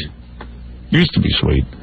And this was not a girl who gave any indication she wanted to be an actress or a film star or anything like One this. of the reasons that I was attracted to her, if you listen to the old dial-a-date, is because she seemed normal. The most normal. She wasn't in the business. You were telling him to go for the va-va-voom girl. Yes. And this was the girl who was most laid back, In actually. retrospect, I could have saved myself a lot of anguish had I done it. And got right to the chase. Let me put on my sunglasses, Fred, for this, because this will most surely be on E, and I don't want to look bad. Well, let me say, I have been wondering what Fred's reaction is to her new newfound career. And I haven't really been able to gauge it. But this morning I was given some information. Fred is really upset about this. Oh, yeah. Let me tell you. Well, let me tell you something, Robin. Which will back that up. I know he's not. He can't possibly be. I wasn't sure. So I said to Gary, hey, listen, it's a promotion for his wife's play. All of a sudden, he gets married to this Allison. Right. And God bless her, she suddenly wants to be an actress. All of a sudden. This girl never wanted to be an actress before. Now she wants to be an actress. New occupation. And Fred introduced her to Jackie's wife, who wants to be an actress. And you know what it is? That infection. Yeah, there's a lot of wives. They feed on one. Jackie's wife is a lovely girl. Let me tell you something. The Martling household jumped to the... I've had fights with Nancy on the Jackie's wife and stuff, but I'm going to tell you what I think of her. I happen to think she's a really lovely girl, but I'm going to tell you something. She's no actress. She is an actress, and she's a good one. Oh, boy. She is a housewife. And she thinks she's a businesswoman, but all she does is Jackie's tapes. And she thinks she's an actress, but she really isn't. And, no one is... She's not on Friends, okay? So, it would have happened already. But she's got the security of Jackie works his ass. Jackie's a very talented guy. And Jackie, listen, they don't have kids, this kind of thing, so Jackie pumps some money her way. And, Jackie's a nice guy. He loves his wife. Loves his wife. He does. The guy loves his wife. As Fred loves his wife. Yeah. But Jackie knew what he was getting when he got married, so I don't feel bad for Jackie. Right. She was always Miss Show Business, in the business. No right. history. But I think Fred's wife met up with Nancy and he said, oh, I can do stuff like that. She's an actress, I'm an actress. And I'm an actress. Really, anybody could be an actress, if that's your definition of an actress, which is going around in these little roles, these right? Come on. Am I right, Jackie? No. Okay. He can't. All right, understood. He can't. No, I love Nancy, and she knows I love her. Being an actress is because of Nancy? Yes, absolutely. I'm giving you my theory. My theory, Jackie, my theory. Oh, okay. Okay. Just a theory, my friend. They made that clear at the very beginning. I told you, I like your wife. I'd love to sleep with your wife. She's a beautiful girl. But she's a nice, beautiful girl for Long Island. And you don't have the balls to tell her she's not an actress, but I have the balls. I help Jackie out this way. Is Robin an actress? Robin? Yes. Robin is not an actress. Robin is an all-around performer. Robin is not primarily an actress in the sense that she goes out and she wouldn't be going and doing movies. But Robin is an actress in that she has got a job in the business. She's the most prominent, I would say, newscaster in radio, if not the country. And she does something unique. She's got personality, she's got knowledge, she's got education. She talks into a microphone beautifully. She's a broadcaster. She's a personality. That's suffice it to say I do something. She does something, but earns her a living. You understand? She's made it. You're going to compare Robin because she's a woman to Nancy, your wife? I'm as much an actress as you are an actor. You've taken roles. I got news for you. I've seen both of you. You're much more of an actress than he is an actor. That's full. Come on. Did you see her in Fresh Prince of Bel-Air? Yes. She was great. You think I put her in my movie? She wasn't a good actor? The guy from the movie of the week didn't see Fresh Prince. Oh, get out of here. I know you're... And you know why he's attacking you? Because we're talking about Nancy. No, because you're a woman. But it's because we're talking about Nancy, and I'm the woman. I'm the show wife. Right. So we have to disparage. Right. So he's gonna disparage you because you're my wife. That's right. After you do your movie, will you let Nancy call and critique your acting? Absolutely. Not that her critique. Her critique means nothing. She critiques everything else. Her critique means nothing. But Nancy is like anybody. Actress. Where did she train? Where did she train? One of those places. Okay. It was a school of a magic. I think she's a terrific actress, but you will admit that her career hasn't exactly taken off. No, it hasn't. Okay, fine. All right, let's leave it at that. She is a terrific actress who the world has not recognized. Okay. That's fair to say? Yes. All right. I know that you've had these acting discussions with Nancy. She did High Tide. She did great. She was terrific. I heard. In fact, did you look at? You didn't even. Yes, I did, and she was terrific in it. What terrific. is that? Terrific. Would you bring in a tape? Give the guy a break. Give the guy a break. Oh. All right. Now, watch it or not? Yes. She was terrific in it. There. I would like to see Nancy's acting. You did not watch it. You're a liar. Then you're a liar. What happened at the end? I just watched her part. They queued it up for me. What did she do at the end? You think I remember? I watched it. You would remember if you saw it. I don't remember. You did not watch? All right, I didn't watch it. All right, so there you go. Okay, all right. Listen, I was trying to give her a bone. All right. Sit there and watch those tapes. What is high tide? I don't even know what you're talking about. She did a show, an hour. I don't have that tape. She was the bad guy, and she did great. And I gave you the tape. And you did? I don't have it. You have Where is this drama scene? It was in high tide. Now, let me just finish. Let me go. This is not about your wife. Your wife's a great girl. We're talking about Fred's wife. Please. You attacked my wife. Didn't attack her. Did her career take off, Jackie? Be honest. No, it did not take off. Fine.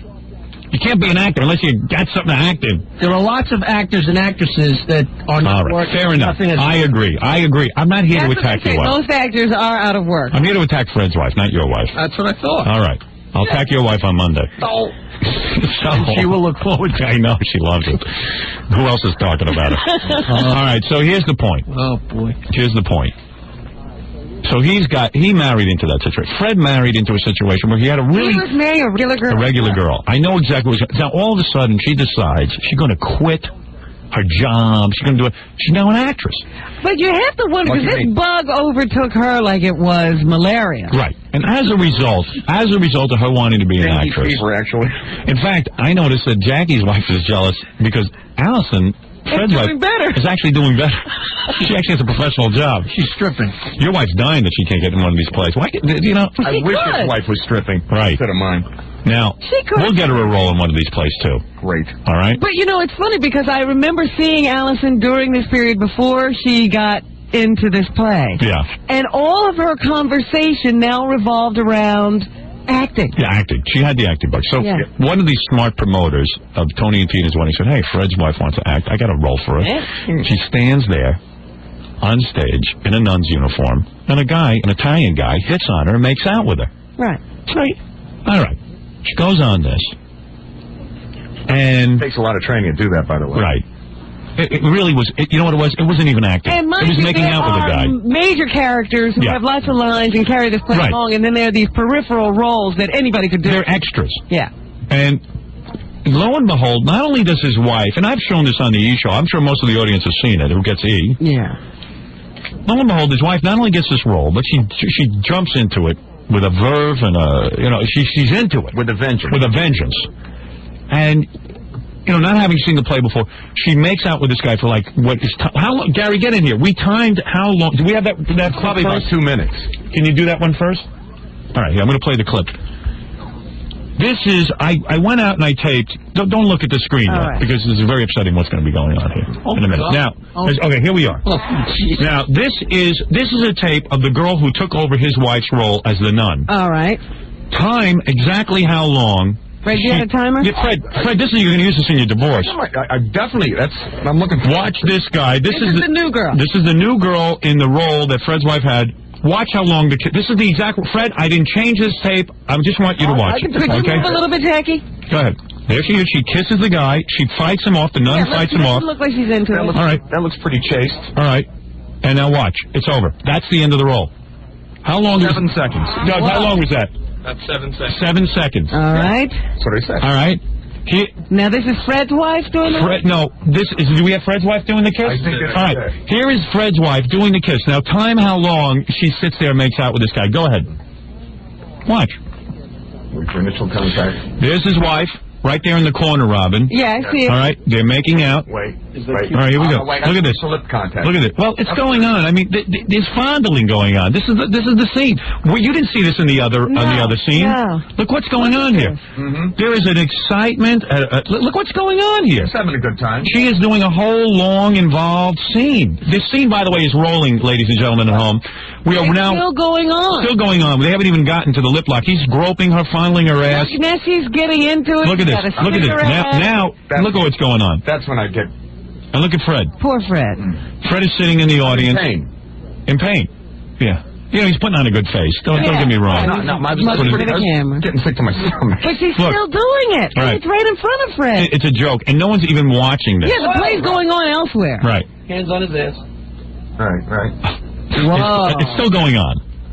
No, this is easily 40 seconds already. 40? We're up to 50. 50? See, I didn't count. It's still going on, by the way. No, oh, Lord. It's still going on. They're still attacking each other and kissing. I'm telling you. All right. And the other girl, 7 seconds. It's still going on, by the way. Still going on. It's not over. No, it's easily 2 minutes. It goes on and on. You can turn this off now. I can't tell you how long it goes on. Oh, my God. Look at this. It is still going on. Now, you tell me 7 seconds compared to what? We're into minutes. At least a minute and a half. That's porno. Look at this. Oh, look at that. Forget it. Forget it. And look at the good-looking guy. Open mouth kissing. Right. Oh, God. It's still going on. Fred, I don't mean to... You know what? I'm going to tell you something. I sat back in my office watching this. I really do love you. Yeah. I was sick to my stomach. Look. Look at this. That's just the way I feel. It's still going on. And I don't know what's worse. He's getting red. I don't know what's really turned on. I don't know what's worse. Like seeing her kiss or seeing like those guys in the back standing there like grinning from ear to ear going like, I'm digging this. Is there any direction for the role? What do they tell him? No, you know what it is? This is not acting. This is not even part of the play. Tony and Tita's wedding, people walk around and watch different things. Look at this. He's still making out with her. Give me a break. Give me a break. It's like after a while, it's like you don't know what to do. You know what it is? It's another guy sitting there making up with your wife. And it's upsetting. And he's having a good time. Yeah, you know, if it had been 7 seconds, you say, okay, it's a way to start. Right. Very funny. Look at this. And this is going on 8 times a week? Doug, how long are we up to now?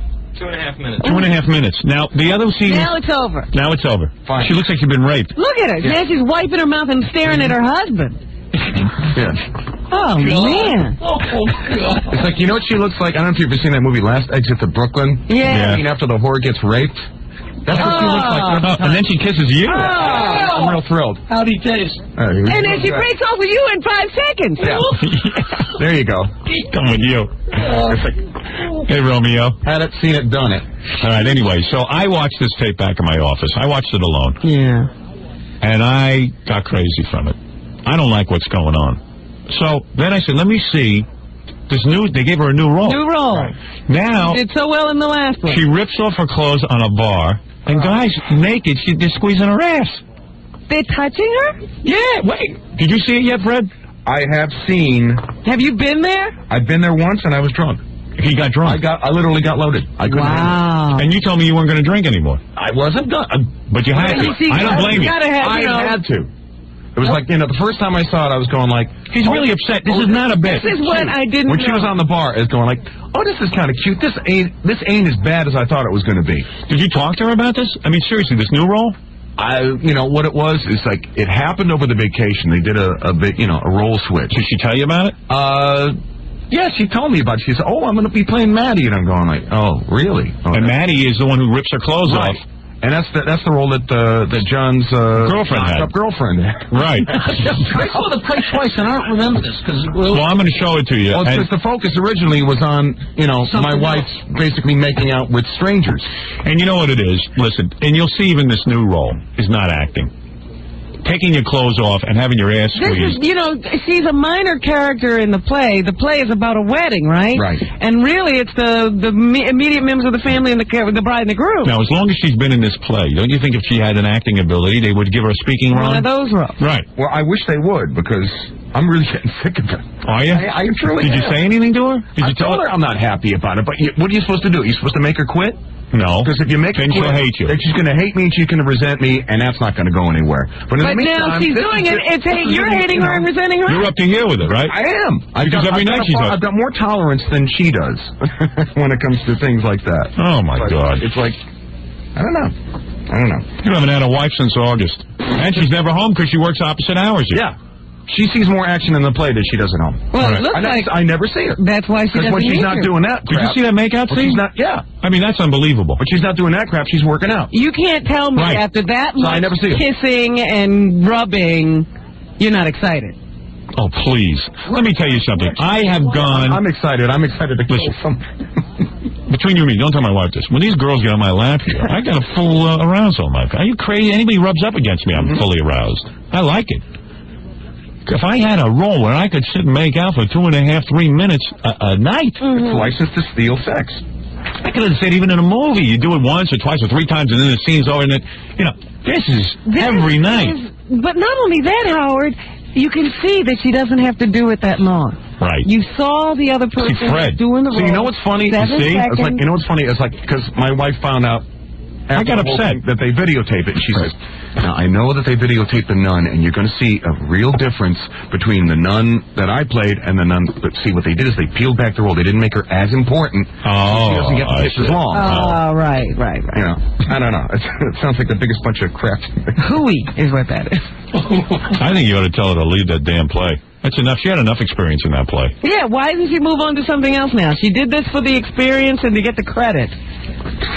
And the money they're paying her, she puts into this personal trainer she has every day. So Fred doesn't even see any. It's a wash. It's basically a loss leader. Yeah. That's what it is. I got to take a break. Anyway, we'll be back right after these words. WHUS Manly at Syracuse. And now, let's return to the Howard Stern Show on 95X.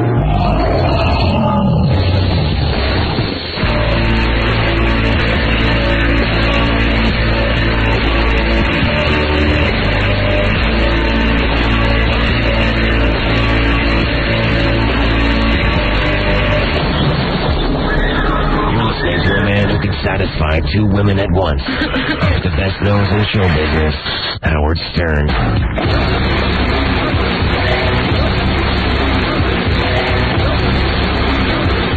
What is it? Allison's on the phone. Fred's wife? I got to tell you, Allison, I don't like what I'm seeing. Huh? I don't like any of this. I don't like it.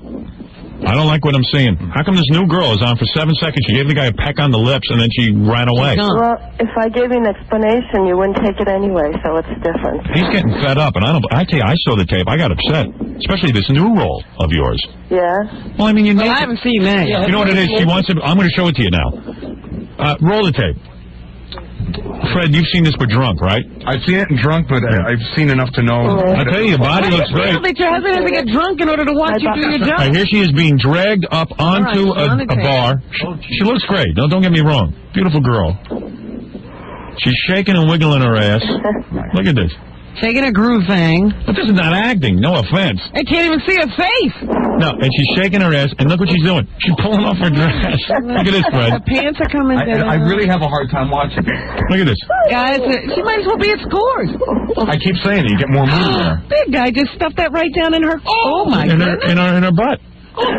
Look at that. Look at that. And look at what she's doing. That's a porno. Good shape, huh? She is in good shape. Well, she works with a trainer every day. Oh, my trainer. Annette Lang from Equinox. The best. Please. And You're paying her. She's the best. Look, she looks great. And you got your stomach nice and flat. Yeah. This woman is awesome. Now she's, Now a guy is grabbing her ass and hauling her over a bar. Now, wait, it gets worse. This is the second part, right? Yeah, this is coming. Oh, yeah. This is just. Now watch. Now she dances and does a strip. This is the part I can't take. Watch this, Jackie. Look at this. Now she's pulling down a guy's pants, simulating oral sex, rubbing her tushy into his private area. Now the guy is ripping her. There's a guy just undressing her. There's a guy. Now she's naked. Well, she's in a thong and a bra. Yeah. And she's tights on. I mean, Wait till these guys start grabbing her ass. Watch this. Look at this. Look at this. He's humping her. They Look made at a sandwich out of her. Look at Fred. Oh, man. Look at what he's doing. Look what he's doing to your wife. He's humping her. But you don't feel, I mean, it's not like you're getting aroused by it. Okay. You're not. I'm really not. I am. Well, Look at that's this. good. Look at this. Look at this. Now she's on the floor with her legs spread. What kind of acting is this? And there it is. That's it. That's the role. What is that? What It's did not you acting. do? Well, wait a minute. That is not Just acting. an excerpt of the role. I mean, you didn't see the fine acting in between. Oh, here's the acting where she's rubbing into this guy's groin. I got to tell you, I saw this. I got upset for Fred. I did. I got upset. What purpose does that play? But I mean, it's in the play. Well, it's not forever. I'm not going to do this forever. For how long you been doing it? Well, just this part. I've only been doing like a month. I'm gonna, I'm not. Do you say anything? Huh? Do you have any speaking lines? Well, yeah, but mostly it's all improv. It's just improvisation, See your crotch rub into it. What do you Freddie? It sounds to me like you can't even talk to your wife about it. You want to? Well, I mean, we do discuss it, but it's like it's only going to go so far because it's like the end result would be to say If you're going to make me quit, then if he makes me quit, then I'm going to, Would you quit if he asked you to? He's going to hate my guts. Would I quit? You wouldn't quit, would you? You love that play more than you love Fred. That's not true. That is true. All right, Fred wants you to quit. He can't say it. He slipped me a note, said, please ask her to quit. I can't say that. So will you quit today? That's not him. I know that's not. He wouldn't do that. Yeah, but what do you want from the guy? He doesn't like it. He's had it. I mean, you know, what if I got into, you know, a movie and I had to do this next? Yeah, but you're doing it. It's a movie, and it was Al Pacino. Okay. Yeah. If it was Al Pacino, Travolta, that'd be great. That would be great. All right. This is not acting. I don't think Al Pacino would do a movie where he had to throw you across the floor. I can't even hear you, Robin.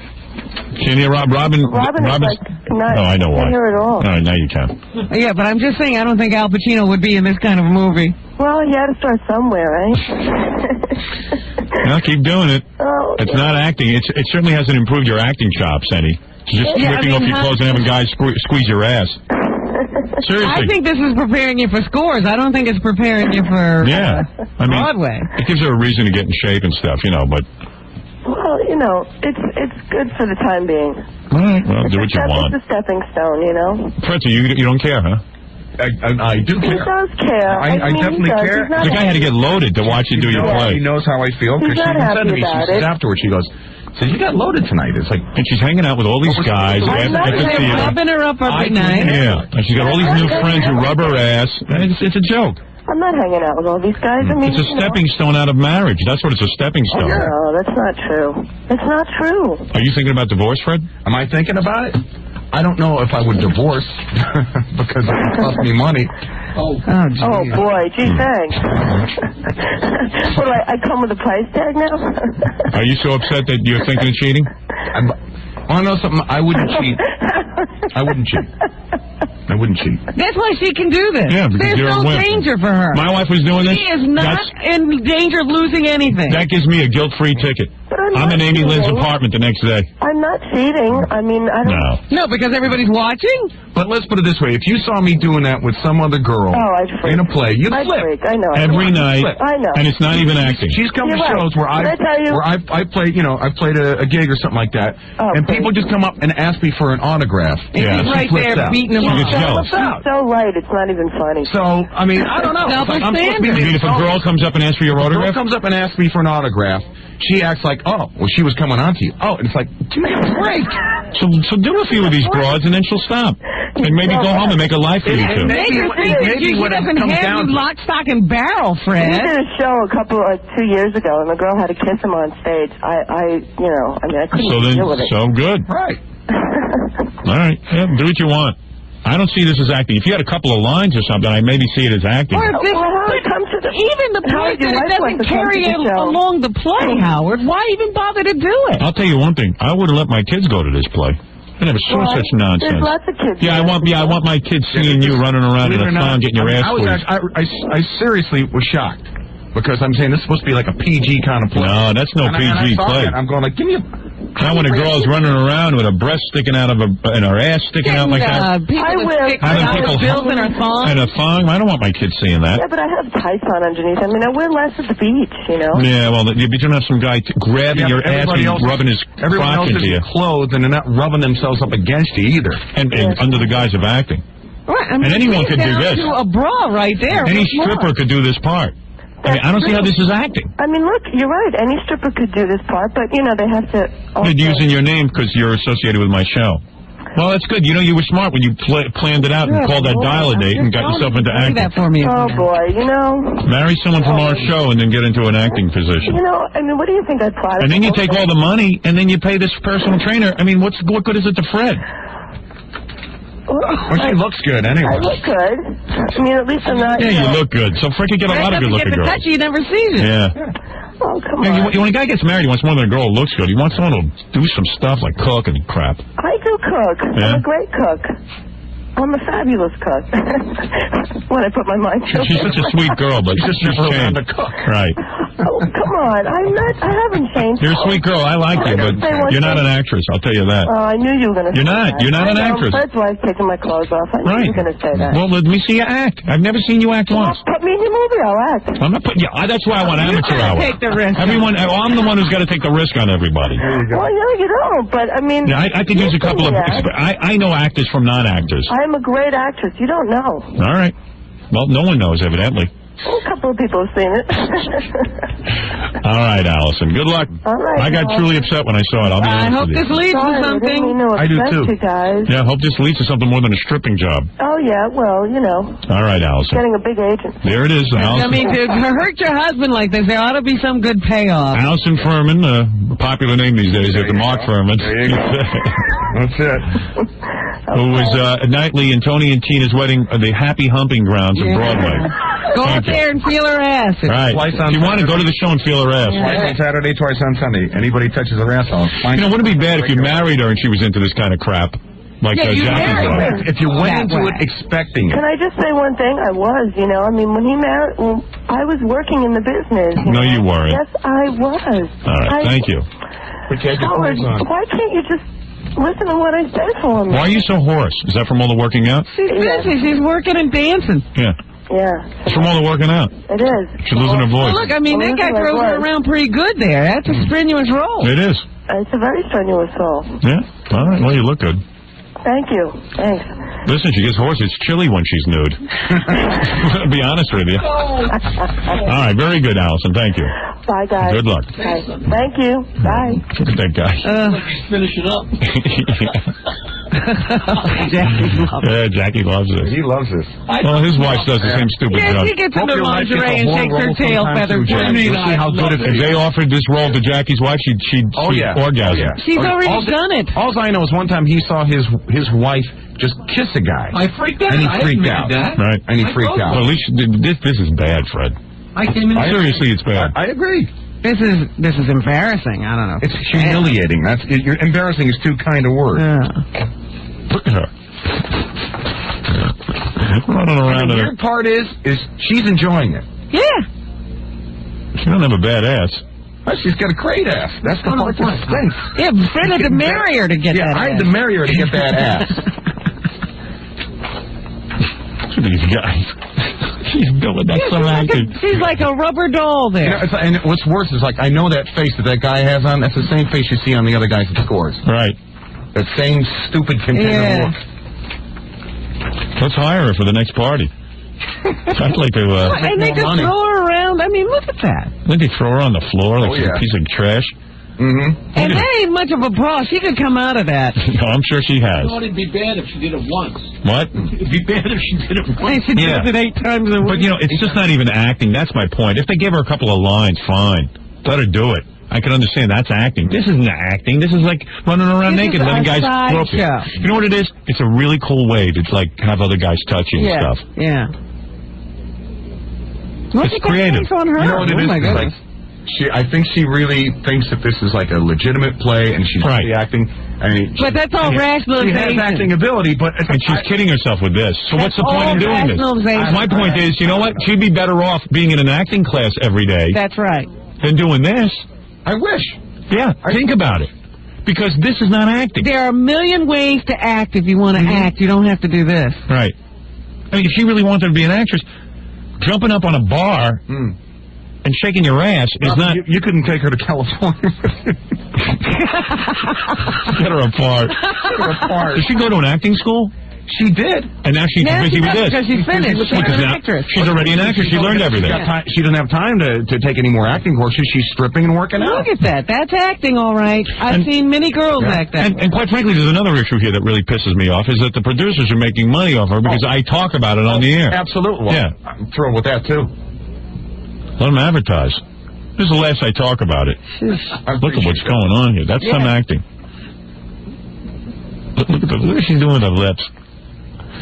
And everybody's just got a hand on.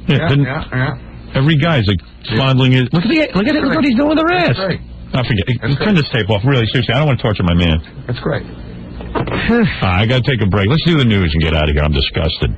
I am really disgusted. This is on a Friday. Everybody's now depressed. Life's miserable. Squeezing his wife's ass. Jesus Christ. Throwing her around like one of those blow-up dolls. Take an acting class. There you go. At least he'd be doing some lines and some roles and some plays. It'd be demanding. If you think so much of your talent, don't do this crap. Yeah. All right. Fred, I'm sorry. I appreciate it. And I will never do that again. It's enough. Until they change the role. Yeah, if they change the role again, I got The next one, they'll be involved penetration. I'm sure. No, seriously, do you agree with me? I mean, do you think that's acting?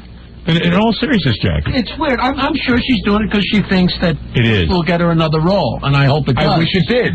But it doesn't seem to. What kind of role do you think it'll get her? Anything but to be this. inspired to. What would you? Didn't Stuttering John's girlfriend do this role? Yeah, and now she's pregnant. And let me ask you, no, but in all seriousness, and she didn't have any lines or anything? No, she did have lines. She, you know, she was like... How come your wife doesn't get any lines? She does have lines. Oh, she does? She does. There are actually... this is probably a more, I don't know, high-caliber role than The Nun was. It's like maybe one of the top 5 principals in the play after Tony and Tina. She might be 4th or 5th. Really? Oh, so she does have some lines. She does have lines, but... She says, where am I? I don't really care. Yeah, right. Half naked. Or three-quarters naked. All right. I'd like to see that part where she says something. Or there's some sort of acting ability. Mm-hmm. Yeah, and this, to me, is not acting. Some acting. All right, let's take a break. It's obviously upsetting Fred. Let's take a break. Upset me. Yeah. Right? Yeah, because, like, I'll tell you, it's like you say, can I handle this anymore? And you start thinking about divorce, and you go, wait a minute, maybe I won't get divorced. I'll save myself the money. I'll just take all the money out of my account, move it to another account. That's all. And just move. I can still, Ways to hide money. I still remember the feeling sitting there and watching my wife get kissed on the stage. It's like a very weird feeling. Yeah, and, you know, no offense, Jay, your wife's in place. No, you know, the community might see. What community? No community. There's 6 chairs. It's a free play, and there's 6 chairs in some guy's living room, and his wife's making out and pretending. They put him on an apple orchard. Yeah, I mean, you know, don't even get into it with your wife. I could set her straight. That High Tide thing was a national show. All right, listen, we're not on your wife now. We're talking about Fred's situation. And even the one thing I can say for Nancy, she never accepted a role without too many lines. Yeah, at least she had some lines to be in on it. stage. But I was commiserating with Fred, saying it must be really impossible to watch that because just well, listen, you married your wife. She was into this dopey stuff, so that's your cross to bear. That's your bailiwick. Fred didn't bargain for any of this. Sitting there making out. I didn't bargain for a stripper. If I'd wanted a stripper, I'd married a stripper. Forget it. Just put it out of your mind. You might have to get a divorce. But I just got to say, you know, when you're talking about it... Get a stripper. When you're talking about it and you say, oh, yeah, now Fred's wife is stripping on stage, you really can't imagine it until you see... I mean, it's just... awful. You really think about divorce?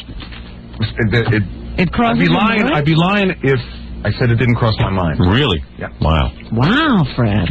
He's upset. He waited a long time. He's putting in his time. He gave her a chance with it. Okay, you want to be in the play, but how long is this going to go on? How long is this guy going to be tortured? Let her play a retard. Retard that keeps on her clothes. She doesn't seem to notice that part. Know that part. Which is easy? She'll be the retard. A nude retard. A nude retard. Don't touch me. Don't touch me. Don't touch me. Give me $1. Put $1 in my deep cleaning. All right. I love you, Tony.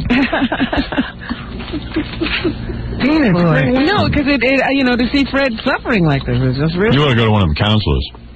They don't know anything, but it'll give you something to do. Let him go to the show. Pays what does he need a counselor for? You don't need a counselor. His head's screwed on straight about this. Let's play some commercials. I'm way behind, and we got to do the news, and we got a lot to do today.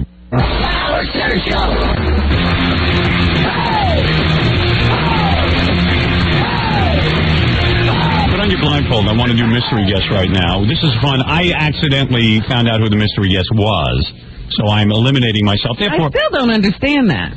Well, I'll talk to you about it afterwards, but Baba Booey is in big trouble with me. All right. You could have cheated, Howard. Sure.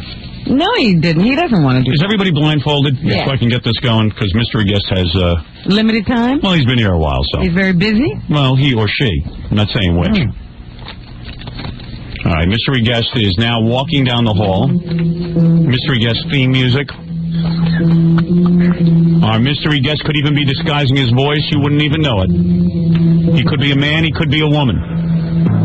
He could be somebody else. Don't smell it. Mystery guest, no, he doesn't. Well, he or she. The door is open. The mystery guest is seated now. Oh, geez, a very quiet mystery guest. Yeah. Mystery guest, would you care to just mumble something, whether in the feminine or masculine tone? Oh. Oh, boy. All right, this is going to be tough. I'm going to go to Robin Quivers first. I don't think I should go first. You don't? No. All right, Fred Norris first. Are you in television? Primarily. Recently. Oh, okay. Do you have your own series? No, I don't. Oh, okay. And that would be a no answer, mystery guest. I'm not clear on something. Go ahead, Robin. It's your turn. It is not my turn. All right, then, Jackie, it is your turn. I am not clear on something, though. You have to make clear to us whether he's primarily known for television or not. He said he did some television recently, but he doesn't have a regular series. All right. Hey, I'm like a game show host. Yes, and you're not doing a good job. You know, I always wanted to be a game show host. That's all I ever wanted to be in life. But you would never let anybody talk. That's right, wise ass. All right, it's Jackie's turn. Go ahead, Jackie. Go ahead, Jackie, you big stupid idiot who never gets the answer anyway. Guy's so stupid. Mystery guest, this guy will never get who you are. Are you primarily known as a sports star? No, I'm not. It's John Kennedy Jr. That's right. How'd you know? Take off my mask. John Kennedy Jr. You told him. How's that for a mystery guest? We all know it was going to be. What do you mean? What do you mean I told him? How'd you know so fast? Because she probably went out in the hall and found out. A lot of the women who were, how do you like, hey, my buddy, John Kennedy Jr. How do you like that? That's why I couldn't tell you. I was on the cover of George Magazine, or else he wouldn't have come in here. Shut up, I don't want to hear it. How did you know? How did you know? She cheated. Voice. How do you know his voice? He doesn't have a voice. Last night, I was watching his autobiography on A&E. You had an autobiography? I don't know, apparently. I didn't know about it. Did you participate in that? No. You don't participate in anything. There's all kinds of rules to get John Kennedy Jr. Right? They said, don't talk about the cover of George or John Kennedy Jr. won't come in. If you mention it, then that's it. So there's a whole bunch of rules. Then why did everybody else get to talk about it? I don't know about because George Magazine wanted to be the first to release it, evidently. There was a whole rigmarole. That's why. I thought you were just being coy. No. I was just being what you guys told me to be. Oh, well, we're very happy. I am on the cover of George Magazine this month. You're kidding. Robin's mad that I couldn't tell her, but, you know, I thought... I'm mad that when it was in the newspaper and on every TV show, he lied to me. He lied to you. I heard. You know what? I was afraid when you were out in the hall there. Yeah. I said, Gary, go watch Robin, because... I know. They came and shut my door and locked me in my office. I'll tell you why. Why? Every babe in this building, you know, so-called women's lib type babe. Babe, who's that? All of them out there. Denise, Marianne, all of them. None of them women's livers. All of them go, oh my God, John Kennedy Jr. I have to go look at him. No, I took the scenic route through all these hallways behind broken computers and whatever. Nice building, huh? Yeah. Don't we work at a pretty impressive. Absolutely. All right, listen. So I'm on the cover of George Magazine. It's very bizarre that I'm on the cover of George Magazine because I have John Kennedy Jr. I've been rather rough on. And, you know, Actually, Robin, I want to ask you. I hear a couple of things about what some Howard thinks of Howard has said about it. I just want to You want to verify? I'll tell you everything. I won't let up a bit. I'll even embellish. John Kennedy Jr. What do I call you, John? Yeah, we never determined that when we met. Oh, John. But when did you meet? Well, what happened is when John wrote me a note and said, "Look, I got a sense of humor. I hear all that. You say that I'm not the editor of George Magazine. You say that I'm too stupid to be the editor of George Magazine. You say I do nothing. All I do is rollerblade and I don't do George Magazine and date. Well, hey, I'm not knocking it. I mean, I wish I was doing that. It's frankly. jealousy. Yeah. So he said, you know, you do all that stuff. Yeah. He said, you say that about me, but hey, I think it'd be great if you came on the cover. Yeah. And he even drew me like a picture of like what it would look like. Right. That was your drawing, right? No, it actually wasn't. Oh, I thought it was. Okay, you had me fooled. I took credit. Well, now you're giving him credit for everything. One minute he doesn't do anything. The next minute he's drawn. I still don't know what he does. So the point is, I'm not giving him credit for anything. So anyway, I say, I think that's interesting as hell. I'm not doing any promotion now, but I think it'd be interesting as hell to be linked to John Kennedy Jr. Why not? That'd be funny. So I go over to shoot the cover, and who's standing there? John Kennedy Jr. Yeah. And it was kind of weird, because I didn't know. I thought maybe he'd slug me. He looked a little nervous. He always is. He's always scared when I don't really like to meet people. I don't really want to meet you, you know what I mean? Right. So, like, I went over, and I touched him on the arm, and it was rock solid. Yeah. This is the guy who works out. I said, there's no way he could be the full-time editor of George Magazine.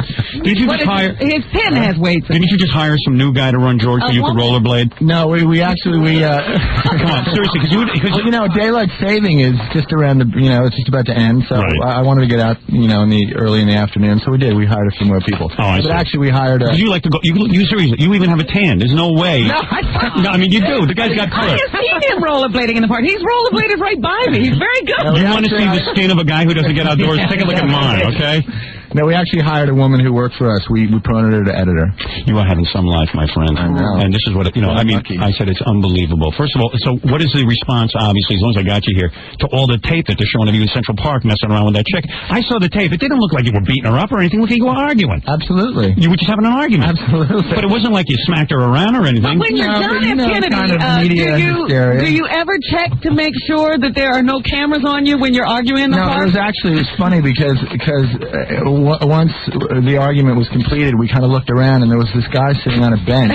Yeah. And we were like, that's kind of weird, he's sort of looking intently at us, and then about 5 days later we got the news that the entire thing was televised. And then you're saying, wait a second, now you have to go through your mind. What did I do? Did I do anything really that bad? Right.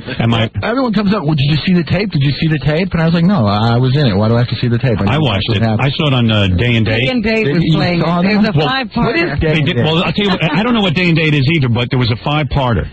And the first day, nothing happens on the tape, so you go, okay, they're saving the good stuff for the second part. This is where you're going to smack her around. Yeah, I think Wednesday, Thursday would be... This is where you smack her around for getting pregnant. Oh, so then you go... Getting pregnant? Yeah. We haven't even established we haven't gotten to that yet. I got a million questions. Yeah, right. Now, wait a second. How often do I get to talk to you? 5 parts. Wasn't part 2. So part 2... How long was this tape? How long I've seen all 5 parts. So it's like 5 seconds long. It's 5 seconds long. I watch all the stuff. I'm a big yenta. Right. So the second part I'm looking at, and nothing happens again. So I go... I mean, what do you mean by nothing happening? Are they just walking through the park? They're walking in the park. There's a dog evidently involved. You and the girlfriend have a dog. Right. And she wants the dog back or something. I don't know what's going on. You can't see anything. The guy's shooting from 5 miles away. You cannot see any... I'm not even sure it was You're John. You're not even sure it's him. Right. You could have actually denied that it was you. My evil twin. So then I'm watching it, and then... The third day, okay, there's a little, it appears like you're deep in conversation, not even yelling. Right. You can't tell if you're yelling. Right. Fourth day comes. Now's the big day. They're finally saying, okay, we've been yanking your chain long enough. You're going to see John Kennedy really smack her around. You're talking to her. I want to see the punch. Yeah, I'm like, hey, let's see this guy's working out. Let's see what he does.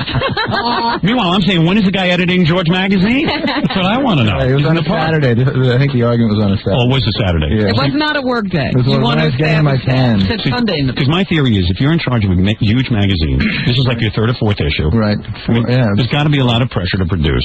Absolutely. Even on weekends, you should be at the George Building working. That's Maybe he has competent people working for him. No. And now all our advertisers are going to flee now. They're on the cover. You think so? I don't think so.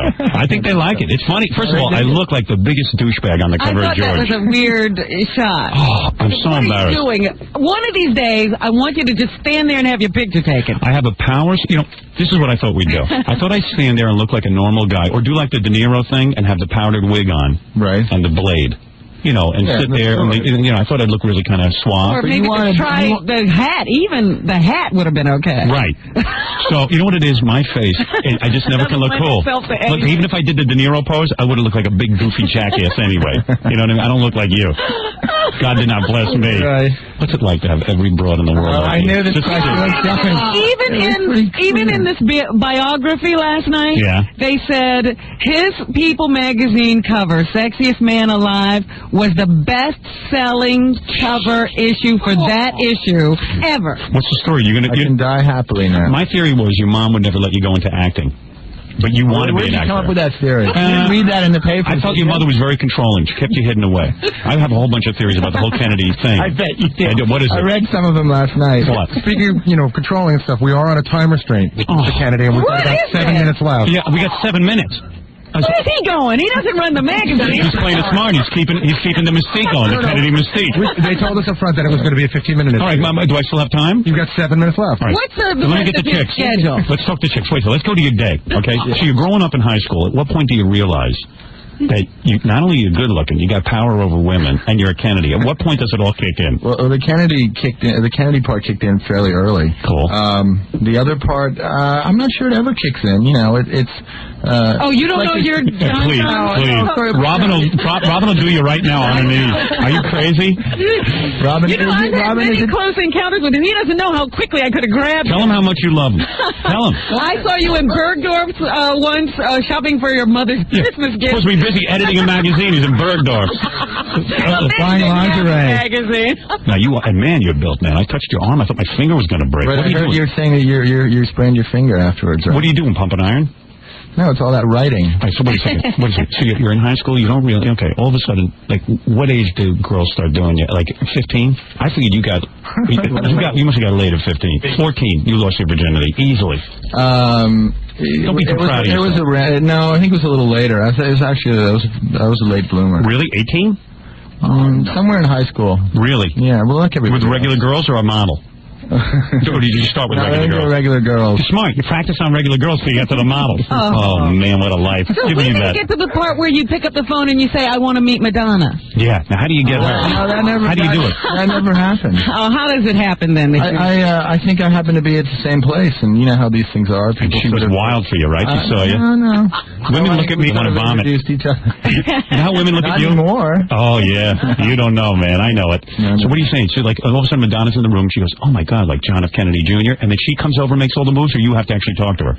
No, well, I mean, I just think we were introduced and chatted, and then, her entourage whisked her away, and... That was it? And then I, walked to the other corner of the room. And you never did it? Never talked to her again? No, I mean, she was actually in the first issue of George. She did there's a section at the end of the magazine called If I Were President. And where she slammed me. What she said about Howard. Little slut. You're telling me you never dated Madonna? I'm sorry? You nailed it, right? You're telling me you never dated Madonna? I never dated Madonna, no. What's the move? And what happens? Like, you're with these girls a while, and you get sick of them, and you can just dump them over and get the next one, right? Oh, man. Are you going to marry this new one? Don't do it, pal. You know what? What was the argument? Can I tell you something? You eat steak every night. Yeah. Every once in a while, you want a hot dog. And this, you know what I'm saying? Trust me. He called Mother Teresa's work with the poor a publicity stunt. Hey, don't you think? Am I right? You believe that? I did. In George Magazine, I do call Mother Teresa a publicity. I say she has a good public relations guy. But your virtue is totally shot with me. Yeah, well, too bad. That's why you got John Kennedy Jr. sitting here with my virtue. Robin, is it true that Howard said that I used the magazine as a coaster for used condoms? Yes, that is true. That's it. You're going to marry this new girl. Don't avoid the question. My job is dating. Well, come on, man. You got to admit, you're sort of like the front guy for George Magazine. There are a lot of people under you. I'm the symbol. We have five people on our editorial staff. But you're here to say that you really work on the magazine. You do want to defend yourself and say that you work. I mean, I hardly need to defend myself. Right. But yeah, actually, I do actually work on the magazine. Your opinion, in other words. Yeah, right. So, okay, Madonna, Daryl Hannah, boom, major score. I'd love to get that. Yeah? Man, I would. Oh, man. How do you meet someone like this? Where does that happen? We met when we were 15 or so, actually, completely by chance. 15. You know what's the other thing about him? He always gets pets with these girls. Yeah, why do you get dogs? No, you had a pet with a... Is that the move? What's the move? Instead of engaging, he gets pets. You get a pet with them and stuff? Is that the move? I had this dog for a while. The dog had nothing to do with it. Does Caroline like me, or does she hate me? She loves you. She does, really? She does. Is she a listener? Yeah, what Kennedys are listeners of mine? I know Arnold digs me, but he's not a real Kennedy. He just, he's just fine when I'm married into the family. Do the other Kennedys hate Arnold?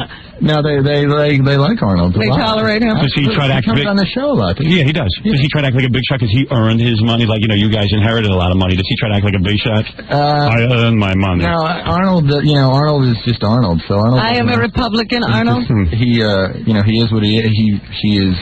He's Arnold. He's Arnold. You're a Democrat, right? No, wait, yeah. Yes. Yes. All right.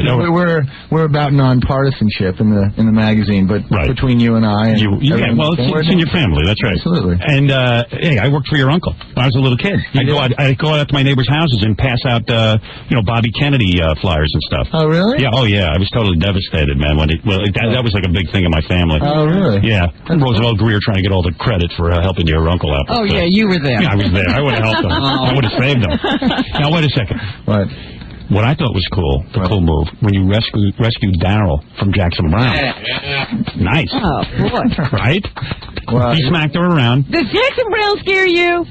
Yeah, that's true. You could beat his ass, right? You know karate? We've never met, actually. Are you trained in the martial arts? No. And like, what did you say to Daryl? Hey, I'll protect you. I'll take care of you. I'll nurture you. No, I mean, I don't really know all that much about what transpired, but I think she was in the midst of bad relationship, parting ways, and she's but sweet. you know how things get mythologized and exaggerated, and I think that was one of those situations. She's a real blonde, right? Yes. He is not. It's just right in the gutter, as you knew it was. It's probably a big mistake putting me on the cover of George magazine, to be honest. This is what you had to do to get it. Hey, can we bring in girls to look at you? A couple of the girls just to think. I think I have 4 more minutes. Yeah, I mean, let me ask you something. All right, go ahead. Is this a deal that you would do the cover if he would come do the show? No. Or did you make you just wanted to be on a cover? No, I didn't want to be on any cover, but I thought it was fascinating that John F. Kennedy Jr. had a good sense of humor and wrote me a note and said, hey, I've got a good sense of humor. Do you want to come on the magazine? I just thought it was intriguing. Yeah. And I thought, hey, I'll go do it. I mean, I admit I look like a douchebag on the cover because I'm in that George Washington getup. And then you're looking over those you're like... I don't look attractive. And I think you do. Well, great. There's a picture inside's good. You got to admit, I don't know. Why did you always put the good pictures on the inside? Yeah, there's great pictures of me on the inside. Well, why is the good picture? That is a good question. Why would you nail me and put the the good... Payback's a bitch. Oh, man. He does run the magazine. Yeah, no, he does. Because I would call up... I had an idea for the cover. I wanted to have a whole bunch of bikini babes in a rowboat with me dressed as George like Washington. the Delaware thing? Yeah, and John put his foot down. I said, nope, don't want that. Everyone will expect that. I want something different. So, he's definitely doing something over there. I'm telling you. Sending letters to Howard. Yeah. No, but actually, the magazine is kind of about virtue. Everyone in politics is writing books about virtue, talking about political virtue. So we thought, well, what a better person to kind of talk about virtue than Howard. There's a lot of dopey people speaking about virtue in the article. Jesse Jackson, like he would even know. Spitting in white people's food.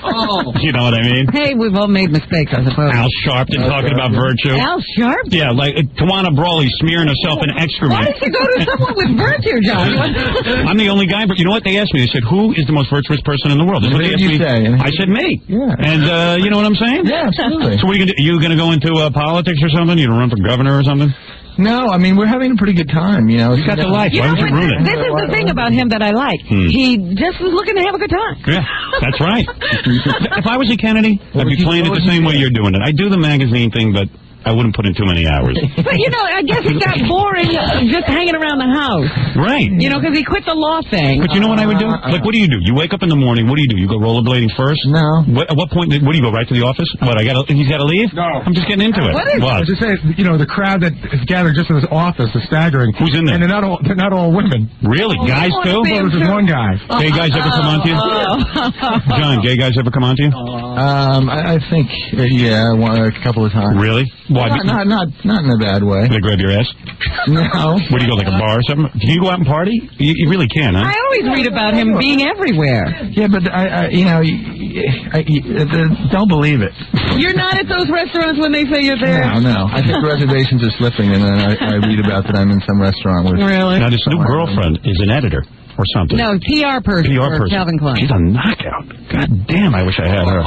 Give me the question was, how do you fight with a girl like that? She was asking me what radio station I was going to be on this morning, and the elevator door closed. I told her it was AM. You shacking up with her? Or what? You living with her? We live in the same house. No kidding. Yeah? But your question was on the day that you saw the pictures of the fight in the paper was, how do you argue with a girl like that? See, if you were an ugly guy... You have to be unhappy about it. Well, seriously, here's a guy... Have you ever argued with your wife? And have it on You haven't been with anyone 20 years, okay? Here's the point. You could film me arguing any day you want. I got a whole different set of issues than you have. Right. Here's my point. Right. You get these knockouts. Piece of ass. So let's talk like a guy, all right? Forget the John F. Kennedy Jr. thing for a second. All right, let's talk like a guy. Get your image. Yeah, talk like two guys. Okay. You get a knockout. You're a good-looking guy. You can get any girl you want, and you're rich and all that stuff. So right away, you're looking to create problems. You take a guy like me who never gets laid. You give me a girl like this girl you're with now? You'd never argue with her. Argue? I mean, whatever she wants. What's the other? Honey. What was the thing you gave her? A friendship ring? What are you talking about? That's the move? They claim there's a friendship ring involved in Who that. claims? What's the ring you ripped off her finger? About the ring. Yeah. Well, I don't really remember what everything was going on. What were you arguing? How could you argue? What? Give her the goddamn dog. Who cares? It wasn't about the dog. You know the dumbass things. Excuse me. Go ahead. That's all you. You think that's bad? Go ahead. All the dumb things that you can argue about. It was some silly argument. Really? But then you read about it and it turns into something much bigger. It was a 2-second argument. I saw the tape. It was no big deal. Right. What? Now the publicist is saying that, you know... Am I getting too deep? Well, no, how about we get 3 more minutes? 3 more minutes. All right, come on, we're rolling. We're rolling. Now, I got to be in my office. Yeah, to do what? Your rollerblades are over there? Yeah. So wait a second. What? So the day is you wake up with this new girl, right? No, she's not new. Are you going to marry her? Me. What's going on with that? We've been going out for a long time. So you're in love? Friends for years. Yeah. You are in love. But you've been in love before. You were in love with Daryl. Hey. Who knows? But I may have, you know. You were in love with Daryl, admit it. Absolutely. Or you were just using her? No. You wasn't enough. But you knew enough not to get married. One of those questions. I'm afraid you knocked up this new one, and now you're not going to be able to date anymore. No, that's not true. You know pregnancy. No, that's not true. Use the condom. Now, there are other methods, Howard. Right, I understand. Like what? Oh, But withdrawal. aren't you Catholic? Yeah, that's right. I'll tell you something. I'm sitting down, I'm watching this guy's home movies on Dave and Date. Yeah. And I'm getting a boner watching home movies. And I'm sitting there going, what kind of life do I have? That's unbelievable. So what do you got, like a house or an apartment? You got an apartment, right? Yeah, we got an apartment in New York. Right, and then when a girl moves in, like this new one. Well, wait, it's not like revolving doors. Well, no, you're smart. You do it for about a year. Actually, you know. Right, I see you. I think actually this is really the first person that I've lived with. Really? You didn't live with Daryl? You know, she crashed. Doing a lot of movies and going back and forth, so. That's cool. And she mostly lived in Los Angeles. And as a kid, when you're growing up, like as Christmas gifts, what do you get, like Delaware? Like you get the whole state or something? I mean, like, you know, what is that? It's unbelievable. What is it? Every minute you're coming in here. What are you doing? It's more comfortable in here than it is out there. What's going on out there? What's the publicist going nuts? We did agree on a certain amount of time. Oh, so she's getting mad? We've gone past that time, and it's not fair. Oh, okay, all right. You're making me nervous. John's having a good time. Hey, we're having a good Can we bring in some people just to look at you? Yeah. Would that be all right before you leave? Just to take a look. Yeah. It would make me a big hero around here. Really? Bring in some girls to look at it. Where do you have to go? Seriously, what are you going to do when you get out of here? Tell me your day. What? Tell me the Aren't move. you the boss? Yeah. Aren't you in charge of the magazine? No, we have to actually finish the next issue in 8 days. Oh, is that right? Yeah. How's my issue doing? Is it on the stands now? Today is on the stand. Oh, it is. It goes on sale we were today. kind of low, being low key about it because. Here's Denise, Marianne, Terry. Come on in, come on. All right, girls. Go ahead. You can stare. Yeah, stand up and turn around. Let me see your ass. Shake their hands. Here's a gay guy. Just kidding. I'm joking. You're not gay. All right. Just very happy. Yeah, that's right. Girls, any questions you want for John? Go ahead. That Howard hasn't asked already. Go ahead. Any girls want to move in with him? Sure. Any girls got any questions? Speak now or forever hold your peace. This is it. There's one chance. Four of the biggest talkers in the office have not said a word. Yeah, right. Denise, we can't hear a peep out of him. All right, scale of 1 to 10. Is he a 9? Is he a 10? Is he an 8? What is he? God. What is he? Take a look. You're up close. What? What? John's a 10 because I saw John out in Southampton with no top on. Ooh, that's the move. How do you always get in the paper with no top on? Well, I mean, who swims with a shirt on? I mean, that's true. Denise, 1 to 10. 10. 10. 10. He can't even move. What would you do to him? Not on the air. All right, the rest of you Yankees. All right, goodbye. That's it. All right, that's the publicist. All right, don't give me the evil eye, publicist. Is he there? How often do I get a Kennedy in here? How long you been representing him? Am I doing all right? Right? Is that what you are, Nancy? Your publicist? My publicist? What is she? She's like off and on the publicist. She's like an advisor, a friend. She helps him out when he does this stuff. I see. All right. I see. An advisor and friend. All right. I know. We got to build his image. I understand. What are we building it for? Why? Yeah, you don't want to do anything. Why not just like? Why not? Why? You know? Gee, I thought Robin was going to be the easy one. No, Robin's not. I'm easy. so pissed about this whole thing. You don't know. All right. So after you leave here, right? You go to George. Put on my rollerblades and off I go. No, you're going to rollerblade to George? No. No. All right. You go over to George. How do you get there? You driving a limo? No. What do you take? I think I'll walk. You're going to walk on Actually, the street? I mostly get around the city using a bike. Oh, really? Yeah. You ride the bike. on the bike, too. Right. And then you're going to go and you're going to hang out, what, an hour at George? Come on, give me the... I mean, I want to know the itinerary before you go. Then you spend an hour at George? No, we spend pretty much the entire day until... Till what time? Be honest. We usually get there at like 9:30, 9:45. We usually leave by about 7, and when 6 or 7, and when we're finishing, we usually stay there till 10 to 11. And how do you work out? I mean, you're obviously buff. I mean, you're working out. You do something. I mean, I felt your arm. From the jeans, Howard. No, come on, it's not. Come on, your mom wasn't in that great a shape. Come on, seriously, you're like Arnold Schwarzenegger. Yeah, so Mom always worked out. Well, she ran. That's right. He really is done now. Oh, he's done? Oh, okay. We're getting into... All right. Well, thank you very much. John F. Kennedy Jr. To be on your show. Even to have a little taste of... First of all, you got a great sense of humor because I've said some, pretty wild things about the family in my new book. Don't stop now. John read the book. Yeah, I did. Yeah, but you don't stop at the book. You've been saying wild things for years. I'm just jealous. I'm flattered. Yeah, but I think it shows a guy with balls. He's brave. Your dad, of course, went on that PT boat. He was brave. Now you're brave. This is your sign of bravery. Right. I think in many ways this is more brave. More brave than going on a PT boat. I mean, he got drafted. With so what? shooting at you. Yeah, exactly. Big deal. John, a pleasure to meet you. And we'll be back, Robin, right after these words. Nice looking guy, huh? Always has been.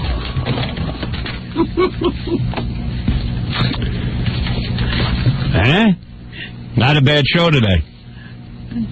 Name one other goddamn radio show that delivers the goods. What are the odds of me getting John F. Kennedy Jr. in this show? Give me a scale of 1 to 10. If we had to name 3 people that we were sure would never walk through that door, that would be one of them. I know. Definitely. So this is what happened. I get the note, and I'm reading this thing, and I go, this isn't John F. Kennedy Jr. This note. It's a joke. It's a joke. It's a goof. Someone's goofing on me. So I have Gary call over there, and they go, yeah, it's John F. Kennedy Jr. Wants you to be on the cover of George. I said, well, I call my agent. I go, you think this is for real? Because it seems pretty funny to me. He goes, it's hysterical. He goes, is that kid out of it or what? So I go, I don't know. I mean, it's freaky. So I read him the note and everything. He goes, let me call over there and see what's going on. Call over. It's got to go down quick. The only thing they ask is that you don't mention to anybody that you're going to be on the cover of George because they want to release it themselves. I said, okay. Then I got to discuss cover concept. They come up with this cover concept. They say, hey, dress up in this Paul Revere outfit. I go, okay. I mean, well, I'm not uptight. Sure. Just make me look halfway decent, I go to show up for the shoot. Who's standing there in the room? John F. Kennedy Jr. Well, you never spoke to him? No. They wouldn't let me speak to him. I just figured I'd never meet the dude. Now I feel like a real Class A1 dildo. I'm standing there, and the guy, he's staring back at me. You've given him some ride, man. Oh, pretty intense. Wow. So I go, I figure, be loud and boisterous rather than sheepish. So I go up to him and I go, hey, that's you, huh? John F. Kennedy Jr., let me take a look. Everybody else gets to look, let me take a look. Right away, the guy's like, uh-oh. Okay. So I go over and I smack him on the shoulder to, say, hey, like a man. My arm almost breaks. Wow. I said, how's this guy an editor of a magazine? He must be in the gym pumping up 2-3 hours a day. I said that to him. I said, Jesus Christ, you say you're an editor. I never met an editor with an arm like that. Ralph was with me. Ralph was there to watch over my look. Another great job you did. Hey, I didn't take the picture. Yeah. I bet you there were better pictures. I think it was payback time. Yeah, I just saw the cover for the first. I don't dig it that much. Yeah, me neither. I mean, it's a funny concept with the power saw, but I got all wrinkles. You got all lines on your forehead. Because I was looking up. Yeah, it wasn't. I look like a basset hound. On the inside, I look pretty good. Yeah, there's a couple good pictures on the inside. Yeah. Copy of it here? What? Do you have a copy of it here? Of what? The magazine. The publicist had it. I just. Hey, they're walking around like it's gold over there. Yeah. Jeez. Gary, you got a copy of the magazine out there? Yeah, I mean, I'm just like a pilgrim. So I'm trying to remember what it was like when I met him. Well, I'll tell you what I remember is, I just remember I could tell you were real nervous because the only thing you did was goof on me. You're like, hey, look at this guy with the red hair. Do you ever see anything like this? Yeah, I was trying to diffuse the situation. Yeah. And then every time I'd start goofing around, I'd go, hey, where's all your broads and everything? Everybody hustle me into another room. I was just, listen, I'm not going to be a phony. What to say? It was weird, wasn't it? It was really weird. The two of you just standing there. Yeah. And then I'm standing there, and I'm like, you know, another thing, if you notice in the magazine, he had a picture on the inside with everybody else, like Robert De Niro and, like, and the editors. Yeah, he wouldn't take a picture with me. That was kind of weird. He ran out of there. I don't think he said, let's take a picture together. I don't think he was. Yeah, I think that was the move. I think that's why he was there. Yeah. I have a feeling my agent said, hey, why doesn't John F. Kennedy Jr. show up at the shoot so that, Howard's doing these guys a favor? I think he shows up because I like the De Niro one, and the guy I was working with over there said he likes to show up at the shoots. Yeah. Well, that's fun. And he said, and he usually takes a picture and stuff, but you and I tailed it out of there. So there's no picture of the two of you? No. It doesn't exist. It doesn't exist. How does Cuco and the governor? Well, it's like a whole big deal. And then he's got a whole bunch of women that hang around and idolize him. Man, that's a weird scene. Cute ones, though, or? Yeah, cute ones. Some are a little frumpy. I met his assistant. She's cute. Yeah, there were some cute ones. And they all hang around, and they're all these little cute babes that hang around John F. Kennedy Jr. There's a lot up at the offices. There's a lot of cute girls. Oh, you were up there. What's that like? Yeah, a lot. Does he have an office, or is it just like, a door with a... I saw him by the water cooler. Yeah. So I don't know where his office is, but he appears to be doing something there, drinking water. Robin's having this bizarre reaction to me with John F. Kennedy Jr. acting all like quiet, not saying like it didn't happen, or having some weird... You have a weird thing with me. I thought she wasn't She has weird things. She's taking out on you. Yeah, what's your problem? You still don't believe me. I was very hurt about being lied to. I'm still hurt about it. Get over it. You wouldn't have had John F. Kennedy Jr. here. Get over it. Tough. You didn't have to lie to me to get John It's for the show. Yes, I did. No, you didn't. Jack, how am I going to play mystery guest if I tell you who it is? How can you didn't have to tell me anything, but don't lie to me. Well, listen clearly, Pocahontas. Listen clearly. What I'm telling you is, you're acting cuckoo right now. I am cuckoo, okay? You are cuckoo. Thank you very much. John F. Kennedy Jr. put me on the cover of the magazine. They said to me, don't talk about it. They called me 2 days ago, actually a week ago, and say to me, if you talk about it, you can't have John F. Kennedy Jr. as a guest. I want him as a mystery guest. Why would I tell you that I'm going to bring him in as a mystery guest or tell you that I'm going to be on the cover of the magazine? They told me I can't say anything on the air. I can't say it. And I'm not going to tell you off the air because you're going to guess the mystery guest. I guessed it anyway. Listen, I do what's good for the show, and you know that. You couldn't blow it. Nothing. Get loose. This is as cuckoo as when you were yelling at me about... I don't care if you call me cuckoo. It doesn't bother me. Cuckoo. Not so. Who I am. I am who I am. I don't care. I think she gets a little weird. You know what I think? I think every once in a while she has to get mad at you. So the people who say, like, oh, you just do whatever Howard says, will say, well, remember how that argument at JFK? I think so. Yeah. It's just a weird thing to be upset about. I'm not upset. It's totally bizarre. No, I see you sitting over there not asking questions. I feel very funny about it. Get over it. I'm not getting over it. Don't tell me to get over it. What? Isn't that a weird thing? I'm beyond that. Yeah, right. No, I had all the guys are saying I should come in and tell the story. I had a weird experience with him this morning. Yeah. Because, when he came in, I went back there and I was keeping him company for a while. And he was being real nice to me and he was asking me, where do I live? What time do I get in? How long, he cares. How long? He's got that model waiting for him at home. He was being real nice. And then he says, what time do I usually get out of here? And I said, about 3. But today I'm leaving early because I have to go to Dallas. And then I felt really weird for saying. Oh, man. You don't even want to mention the city. Yeah, like I'm goofing on it. That's pretty funny. Where has he ever been to Dallas? Bullhigh. We didn't even have time to get into that whole thing. I figured, if I've got 15 minutes with the guy, let me ask him about the broads. See, I can't figure... And let me ask him about this new one that's slapping around in the park. See, I can't figure out if... He didn't slap her around, by the way, if you saw the tape. Did he? I saw the tape. I didn't see him slapping anybody. They were like tussling. They were tussling, yeah. See, I can't figure out if the move is that he's got a person that keeps him really well insulated, and then he acts like, no, I don't care, or if he just really doesn't care. You want to know the move? He didn't appear to care. Now, here's the thing. Good act. He got in here, he had a good time. He's got these people around here who think he's running for president. He's Kennedy's kid. Jackie O didn't let him do a thing. Jackie O wouldn't have let me be on the cover of a magazine. Jackie O wouldn't let him be the editor of a magazine. She would have told him, no way, or your trust fund's cut off. She controlled the trust fund. As soon as his mother kicked the bucket, this guy started having a life. They kept him hidden away. Trust me, I know the whole Kennedy story inside and out. I'm an observer of the Kennedys. And what I'm telling you is that now that he's freed, like that woman standing out in the hall supposed to be like Jackie O. Jackie O wouldn't let him come on this show. So he came in, and it wasn't so bad. He was having a good time. He asked him about the broads and stuff. But it kills the Kennedy mystique. They think he's going to run for president or something. He's not interested in being president. He's got broads. He's doing what his dad wanted to do. Right. You think that guy's got free time? Forget it. I do have to say that as guests go on the show, he was pretty gracious because we've had people in way less famous than him who gave us a much harder time. Right. It's just like he was fine. He's like, fine. He's coming in to do his thing. Yeah, he's just having fun. But what it is, you got the woman in the hall carrying on. Yeah, she's got to. Good cop, bad cop. Yeah, good cop, bad cop. Right. Well, I've seen it. Yeah, and who knows? Maybe he says to her, "You better get me out of there in 15 minutes." I've seen you and your agent do that. He'd probably scream at her right now. In the you didn't get me out 5 minutes earlier. Yeah, smacking her around. Yeah, you had those broads come in here, those yentas look me over. Right. Shouldn't have let that happen. It'd be great if they had videotape with a slap his couple. Yeah. Smack you in the head. Oh, man. You think he'll ever be back? No. That was it, right? Yeah, that was one moment. That was in one moment.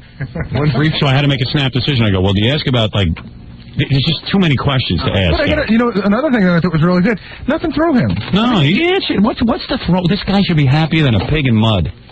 And he is. Yeah. He is. He really is. He is. What's his day? What, you think if he's not at George Magazine, the magazine's going to fall apart? Like, what if he I don't even know what the magazine is. What if he oversleeps? I invite you. Buy the issue with me on the cover. Take a look. I'm not even sure what that magazine is. I read the magazine. He's got no goddamn point of view. He really did look relaxed, man. Of course he's relaxed. You guys had an empty life. If the magazine folds, his life goes on. You think he's got 10 cents invested in that? He's got his feet up in the air. Yeah.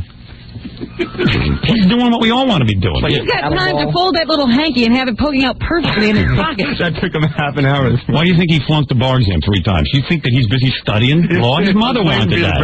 Yeah, well, his mother wanted that. I don't want him to be a lawyer. Right. Well, what was funny was I was listening to that whole thing on A&E last night. The whole story was just laid out. You know, he got into high school. That's when he started dating. He started acting when he got into that college. He really liked it, had good chops. Mom said no.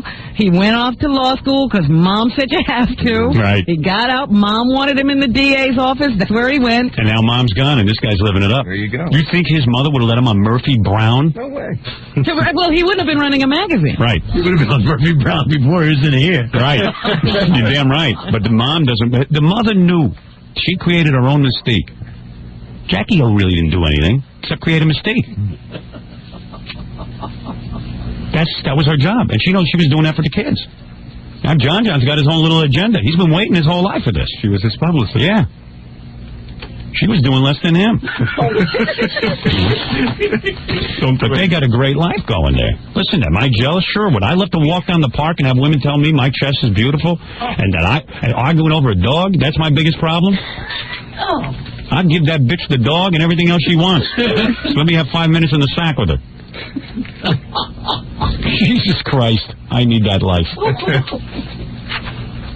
How do you look close up, Robin? What'd you think on a scale of 1 to 10? He's the most amazing person because his pictures are great. He's great. I mean, I've seen him in person before. Right. You know, so perfect. It's just, you can't imagine somebody that good looking is not a model. And models don't look that good. Really? Because he's got real man good look, not like model look. Right, like I'm manly.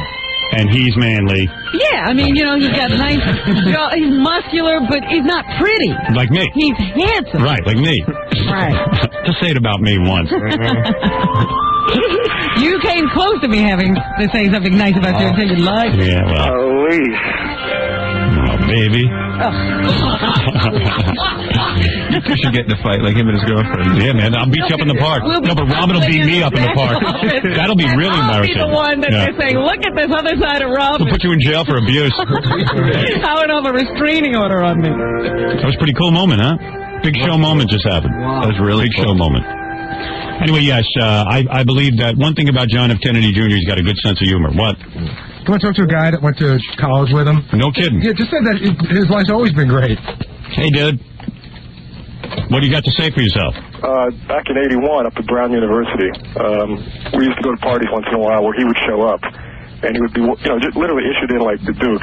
Right. Sit there in the corner. Like when you say he's issued in, like was it like he'd have people even in college who like walked him in? Oh, literally, it would be like a small entourage would come in first. And who were the people? Were they guys from college, or were like Secret Service? I mean, what are they? They were guys you never saw before. I mean, they were literally. Were they college guys though? No, probably a little older. Yeah. Yeah. Guys. Because I was in that A&E thing, they said, like even at the age of like 14, 15, 16, he had Secret Service. So let me understand the move in college. So like he didn't live on campus, right?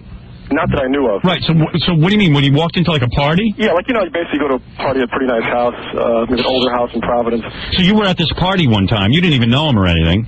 I knew he went there. I mean, you never saw him. And he was issued in, and then he sits down and chicks start forming around him? Oh, it was like they lined up.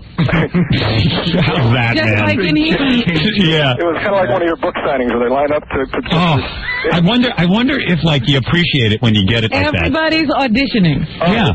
But can you imagine getting oh man, I want that. And you bring a date to this party, and I had a girl who I was going out with at the time, and she was from a really well-to-do family down here in Connecticut. She got right online. Oh yeah. Just left you like you didn't exist. So you're sitting there like, hey man, I have a relationship with this girl, and she's online. Yeah, I mean, you go home at night, you're like, well, what the hell? I can't perform like that. Does he leave with a chick, or you just get numbers and stuff? To be honest with you, when he would leave, there'd be such a clog to the door. Right. That it would be hard to figure out who left with him. How long did he stay though? How long did it take him to gather up all the girls in the room and then leave? 45 minutes, an hour and a half. I got about 5 personal letters from him. I'm saving them. Maybe they'll be worth something. Sure, why not? He's written me 5 notes over the course of this And thing. girls will come to see those letters. Why don't I just show my letters to girls? It's amazing. Just amazing. What? Don't you realize how amazing it is what that guy just said? When John F. Kennedy Jr. leaves, the party leaves with him. Yeah, right. It just goes. The party just ends. It just ends. It's ruined. And it takes him about 45 minutes to do it, to decimate a party. It's like when you leave Scores, when we have a Scores party, and you leave, it's like everything, whoop, The difference between me and John F. Kennedy Jr. is, though? He was just born. Yeah, he was born into that. Yep, 9:45, party's over. Wow. Hey, gee, why do you got to leave, John? He's taking it with him. So he can't do a doobie or anything. He's got to just mellow out right there with the Secret Service dudes. Yeah, at that time it was 81, where bongs and pot were the main thing in cocaine. How badly did all the guys want to beat his ass? You're so depressed. I mean, what could you do? Yeah, he's like a little prince. Yeah, I mean, it's one thing if, some star comes to your college for an appearance. This star is going to your college. Yeah, and and everyone's going, what's the point? Yeah. Guys, what do you think Jackie O left him? I'm talking now Aristotle Onassis payoff money, Kennedy money. And then all that Templesman money that he made for her after she got that money. And he only splits it with Caroline. Right. And Schlossberg, but, it's a 50-50 split down the middle. Right. I figure he's good for... 100 mil? 100 million, yeah. And it's always funny when you have a brother and sister and the brother gets all the looks. Caroline's okay. She looks like him. Yeah. It's weird when the guy because the guy could be ugly and get away with it. Yeah. He didn't need those looks to get the action. Yeah. He could have been ugly and got action. He could be Steve Forbes. Oh, look at the action Steve Forbes is getting. I don't know maybe Steve Forbes never tried. I don't know. He got married early. Maybe he has no penis. You wish. Dream on. Man. There's no way, though, he could appreciate any of it. Nah. He doesn't know. That's why he's arguing. What real life is like. That's why he's arguing with the chick in the park. He's looking for some excitement. Yeah. That chick is not... Would you argue with that chick? No, I'd be so happy. Happy? You'd be out of your mind. You'd be like, oh, my God. I've seen some of those kids. They are the most bored kids because they have everything. There's nothing to work for. Yeah, his life is so perfect that probably the smallest little thing gets him upset. Yeah. His toast is burned. He must go berserk because it's going to go wrong all day. It'd be cool if there was a Star Trek episode and those guys came down from the future and they found John F. Kennedy Jr. and they put him in Auschwitz just to give him some adversity in his life, and then he thanked them at the end. Then at Auschwitz, they would have taken him out. Yeah, right. It would have been like, oh, wait a second. Save that Jew right there. Hitler wants to have a homosexual affair. or they came down and saved his father. Yeah. And then he became like nothing. Yeah. What? That was a really, you know what? Never write a Star Trek episode, Ralph. You just deflated my bed. I'll just watch it. Yeah, right. You just watch it when I write it. Moron. I never even got to Stuttering John today with his Queen of Denmark. I'll do it on Monday. We got news to do. Let's do the right thing. That's a funny party story. It's it was too. The funny part is when you come home from college, man, you go home like during the wintertime, you see your parents, and you tell them everything that's going on, and they think Kennedy, oh, wonderful, you party with John F. Kennedy, you see him? Yeah, you get within 5 minutes of him, he walks away. So like guys can't even get near him. Yeah, right. Like does he he sits down? What's the point of going to the party? I just get the phone numbers, but he sits down at the party. Everyone surrounds him. They come up one at a time. Wouldn't you think that was a party? But, the other thing... Yeah, I guess I would. Did the girls ask him to sign stuff and everything? Just I mean, not like, in body parts, but... Right. But yeah, it's weird. Yeah, there were so many people around him. I mean, it was literally tough to watch everything that he did. And, of course, you want to enjoy yourself, too. I mean, you get sick of looking at this guy. So you go into a corner and get drunk? Yeah, you go sit by the keg and hope somebody talks to you. Our guest on Monday will be Kathy Lee Gifford, by the way. Oh, great. Okay. Hey, dude, thanks for calling, man. No problem. Okay. Bye-bye. That was pretty good, huh? Man. You know what the word was around the office there? He hadn't read the book. Oh, no, he read it. No, he hadn't read it when he hadn't read it. Here was the word I got. This is the story I heard. So, But this is around his office. No, yeah, before he wrote me the first note to ask me to be on the cover of George magazine, his little buddy there, whatever that, what's that guy's name? Gilligan. Matt, the guy who draws the pictures and junk. Matt says, I think you really, I'm a big Howard Stern fan. I think you ought to do it. I think it was his assistant more. Yeah, why don't you go? We'll give you a copy of the book. You go in your office, and you can read it. Read the part about you. So John goes, okay. No. Everybody was trying to keep the book away from him. Is that what happened? Yeah. And he's like, I should read it or something like that. And then they're like, yeah, you don't have to read it. Because in Miss America, it's probably one of the most brutal parts of the book. I have pictures of John F. Kennedy Jr. rollerblading to his mom's funeral. I mean, so let's put it into perspective. And I'm goofing on his mom. And they told him to go read that. Yeah. What kind of people are they? They're people who have a Kennedy and they're going to jerk him around. Right?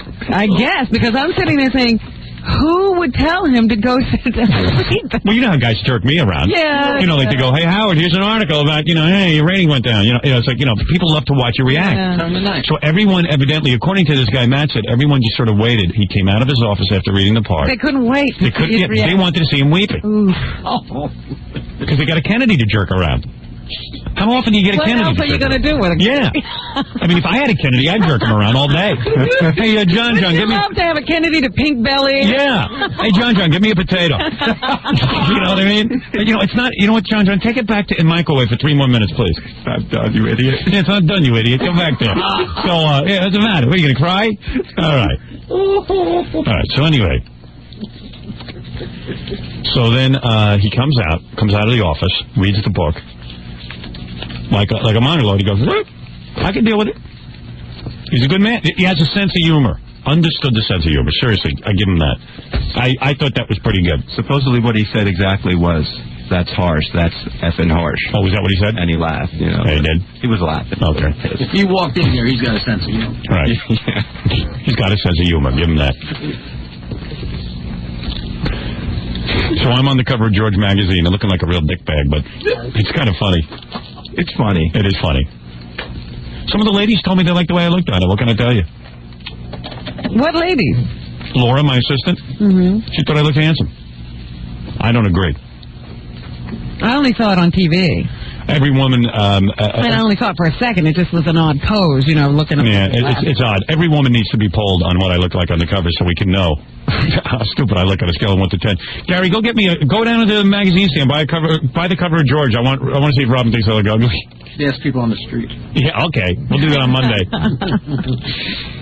All right, why don't we take a break because we're way behind now. And when we come back, we'll do the news for you right after these words.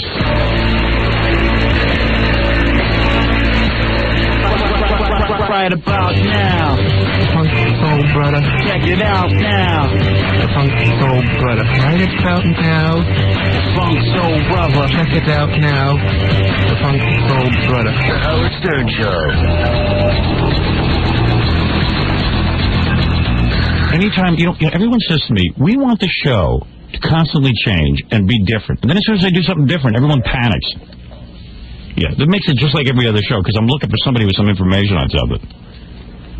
This guy's like purist of the Howard Stern show. Everybody figured out. There's a religion. Yeah.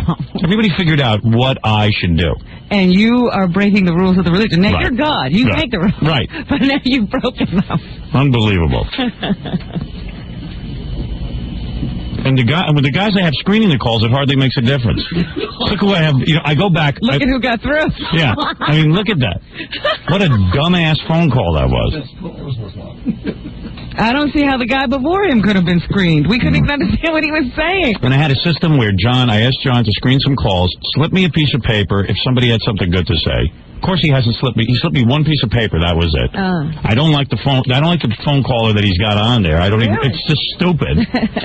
And it's like the whole system doesn't work anyway. You're a total jinx and a moron. You know what? That wacky guy who you said you don't know why he came on.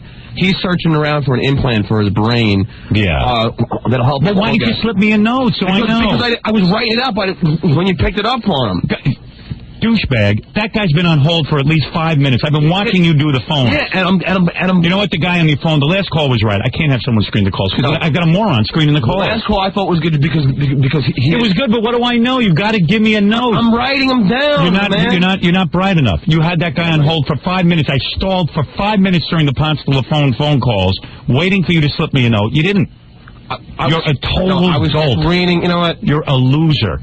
You're a loser. You're a loser. Your girlfriend's pregnant, and you're a loser. You're a loser. Yeah? You're a loser. Goodbye. Fine. Leave the show then if I'm a loser. Go work for some winner. Yeah, jackass.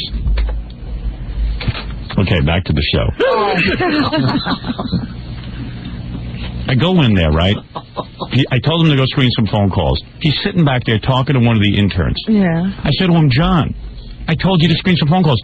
Gary screens them. I go, Gary's not here. Didn't he tell you to screen him? I'm not really sure how to do it. Oh, geez. I go, are you stupid? You're not sure how to do it? You're not sure how to put someone on hold and write down a note? It's only been here 6 years. And he's writing a book out there. You write down, guy on line, you write line 3, right? This is what you do, stupid. Line 3. Guy has implant in brain. Boom. That's a guy looking for implant. Yeah, whatever. Anything. Let me see your brain notes. Implant. Let me see your notes. Go get them. Wait till you read these notes. 25 hours on a note. Can I ask a question? This is a college graduate. Yeah. Oh, he's a moron. If he screens a call and writes down a note, can't he just hand it to you? Yeah, of course. He doesn't have to, but he has to run in with a note. Because I was screening more. I was trying to get a few for you. San Diego line. Guy Steve is looking for an implant in his brain to give him the sensation of orgasm. Well, when were you going to get this to me? See, okay. What good is it? Because I was going through the whole line. I was going to find a few good ones. No. You find one and write then you write it, and then you get it in. Because then this is the other guy I was writing out. Stupid. No, because I was on the phone. I was writing this one out. This is the CLN, the guy who was upset about you screening calls. I started to write that one out. Good. So I did didn't a great job. I didn't know just give you one. Yeah. At what point do you think you're going to get to these phone calls? I wanted to get like 5 good ones for you. No. You don't do that. While I'm talking to one guy, get another guy, and you have an intern standing by to run the message in. Okay, I just wanted to because Tom won't buy a computer for these functions. I've already purchased. I talked to Jeff Schick. I purchased a computer and more memory. I'm doing it. It's about $1,000 to me, but I got to do it. I can't wait for Tom to get in the 90s. All right, but you know what else? I was just trying to get like 5 good ones. That's the only reason. Yeah, but use your head. Just one in. I mean, he goes to me. I see him sitting back there. Well, he's doing nothing, but he's talking to the smelly intern, and he's sitting there going, and he's going. I just got done ordering breakfast. But let me say one thing. By the way, he's not smelly. I've never smelled him. I have never smelled him. I mean either. No. Only Gary. Gary says he's a smelly intern. I'll tell you who smelled the other day was Gary. Really? Yeah. Let me tell you something. Yeah. That guy does not smell. You're so wrong about that because I'm not the only one. Kathy and a couple of the other... Me and John never smelled them. Today it's not there, but I'm telling you, I can generally tell... You see, my desk faces a wall. Right. I can tell you when the guy's there. Without turning around. Really? Is John the stupidest guy in the world? You know what? I got to be honest. I go back there. He's doing nothing but talking to the smelly intern. Well, that's not a good thing. And then I go back. And then I go in and I say, John, can't you screen some calls? Did Gary talk to you at all? He goes, yeah, but I'm not sure how to do it. Yeah, because yesterday I did it wrong. And then I told him what to do. And how many times are you going to do it? Hold on. How do you do it wrong? Then I just watched Gary do it, and Gary had one, and then you kept going down the line. But Gary's as stupid as you are. Howard, I didn't do anything wrong. I explained it to him. Yeah, he did it right yesterday. He just didn't write things down. He did a good job yesterday. Yeah, hold on, Gary. Let's clear this up for a second. All right, I don't want to talk about it. Take it out in the hall. No, just get here. What? Let me just explain it here. Gary, when I was just watching you, you'd find a good one, then you'd keep going down the line, correct? Yeah. That's what I was doing. No, John. Both of you need your head examined. But I'm going by how I'm being taught. What Howard told me... What I'm saying is... Howard said he walked in and you weren't screening at all. No, he wasn't. No, Howard, this is the... Was I wrong? You were talking to Smelly Intern. No, Gary, he's yelling at me because he's mad that I got one call, but I didn't run in after one, but I was looking for more. I wasn't going to come in with one. I wanted to come in with two. Just come in with one. And you don't... And let the Smelly Intern bring in the note. Where's the Smelly Intern? Come in. No, he doesn't. And you smelled the other day. Smelled of what? Oh, my. You must have just eaten or something. Yesterday, I think it was. What did you eat yesterday for lunch? You don't know. Oh, my God. Give me a rough... When you came up to me at the HBO studios, we had to go down to HBO yesterday. Oh, my God. I just ran in the back and just shoved a piece of turkey in my mouth. Wow. Did you smell? I mean, it was probably still hanging on my teeth when I saw it. Man. He came up to me. I was like, phew. How often have you had that? Dude, for the record, I don't think you smell. But wait a second. The guy has even admitted that he's got a problem. Right? No. I usually try to sneak into Ganji's office and blow one, you know.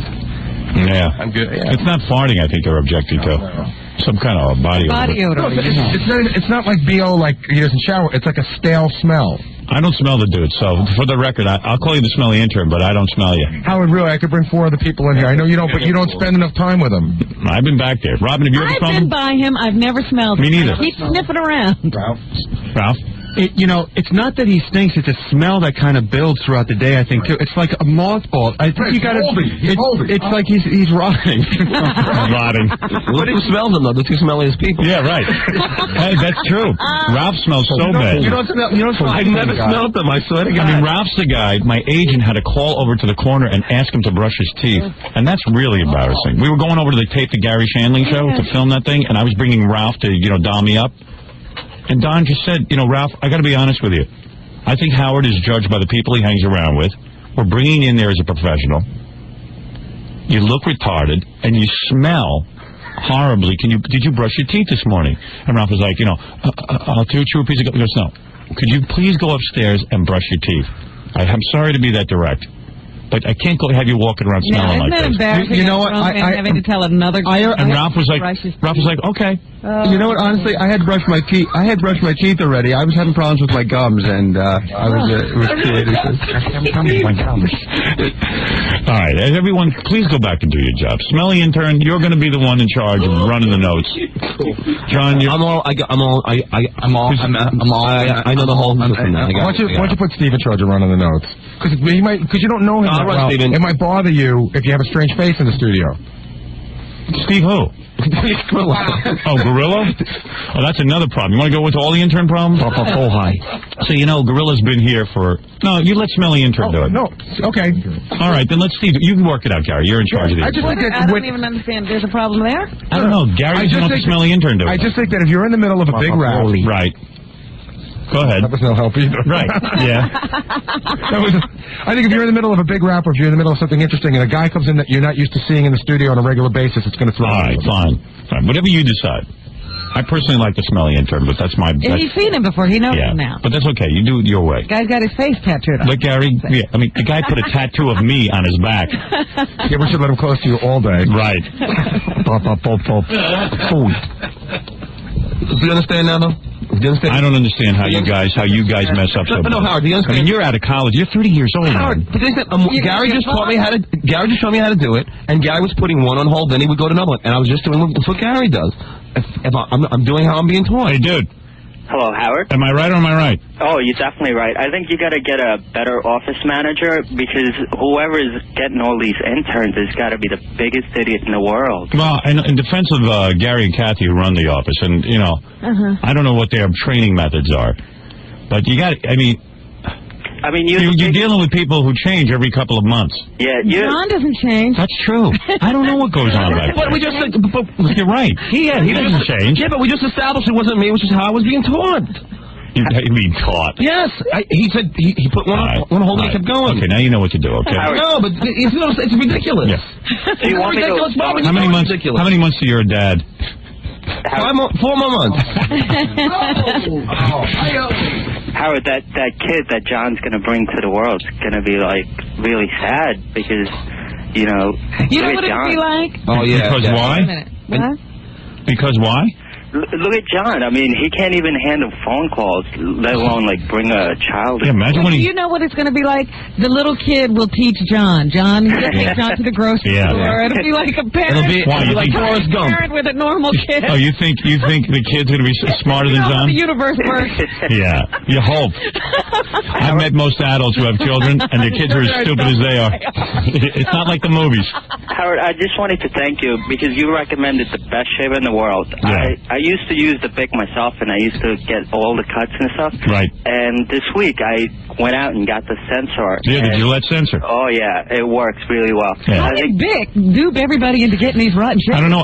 Tom Chiusano had a big hack on his face. He goes, yeah, I use the Bic. I go, it's the worst shaver around. Don't use it. I think Ed, the sales manager, must have had a transfusion because he cut himself so bad. We're worried about the safety of our people. You must use Gillette sensor. And they're not a sponsor of mine. Gary put me on it, and I've never gotten a cut since. If Bic was any good, you wouldn't get it for free every time you buy 2 McDonald's hamburgers. There you go. With a hamburger. There you go. But that's how they're doing it. They put it in a hamburger. No, you know why? Because it costs like 50 cents. Yeah. Hey, thanks, dude. Thank you, Howard. Okay, man. Take care. Hey, how you doing? Hey. Yeah. Howard. Right. What's with stuttering, John? What is this problem? I don't know. The guy... of the stupid. Oh, yeah. Okay, make fun of my stuttering, dude. I would never... What do you mean? Really, man. This guy's got his OJ sound effect. He's all together. Hey, why can't you squeeze it? If I wanted any crap out of you, I'll squeeze your head, sir. What? If I wanted any crap out of you, I'll squeeze your head. Yeah? Yeah. Looks like... Okay, retard, yeah. What the hell are you doing? Calling a radio show? You stupid. Calling a radio show? You're all stupid. This guy's got his own sound effects. He doesn't even need Fred. Yeah, I'm taking Fred's place. It's on my computer. Wow. Cool. Yeah, I mean, Fred, get with it, you know? Well, it's not Fred's fault. Well, why not? So you think John's a moron, huh? Oh, of course. Go back to Freddie. Go back to Freddie? All right, I got to go. All right, bye, Howard. Now, were these called screens? No. Maybe I'm going to go away from the screening. All right, we got to take a break, Robin. Yeah. And when we come back... Go screen some more calls. Yeah, I got to do the... what? You know, I got to play something. See. Oh, here's Gorilla. Let me tell you about Gorilla. You want to talk about wacky interns? So we're doing the movie and everything, and Gorilla's been here. Gorilla's like not a bright kid, and he's the kid who makes my potato every day. He's a real trooper. He's a good guy. I like Gorilla a lot. So somehow, I don't know how this all came about, but Gorilla wanted a job on the movie, and he's been here for so long, and he wanted to be my assistant on the movie. Right. And I really don't want him as my assistant on the movie. Because I want a professional. You're breaking his heart. No, what is that? I want a professional in that role. No, just listen. Don't get all upset. Let him tell the story first. I want to hear the whole story. The phones are going crazy. All right, the phones are going crazy? The phones are going crazy. John, why don't you get in and work your phone? Okay, I might be able to participate in this, but... All right, very good. All right, listen to me. Do I need to break here or am I cool? I got a break? Okay, we'll be back right after these words. Howard Stern.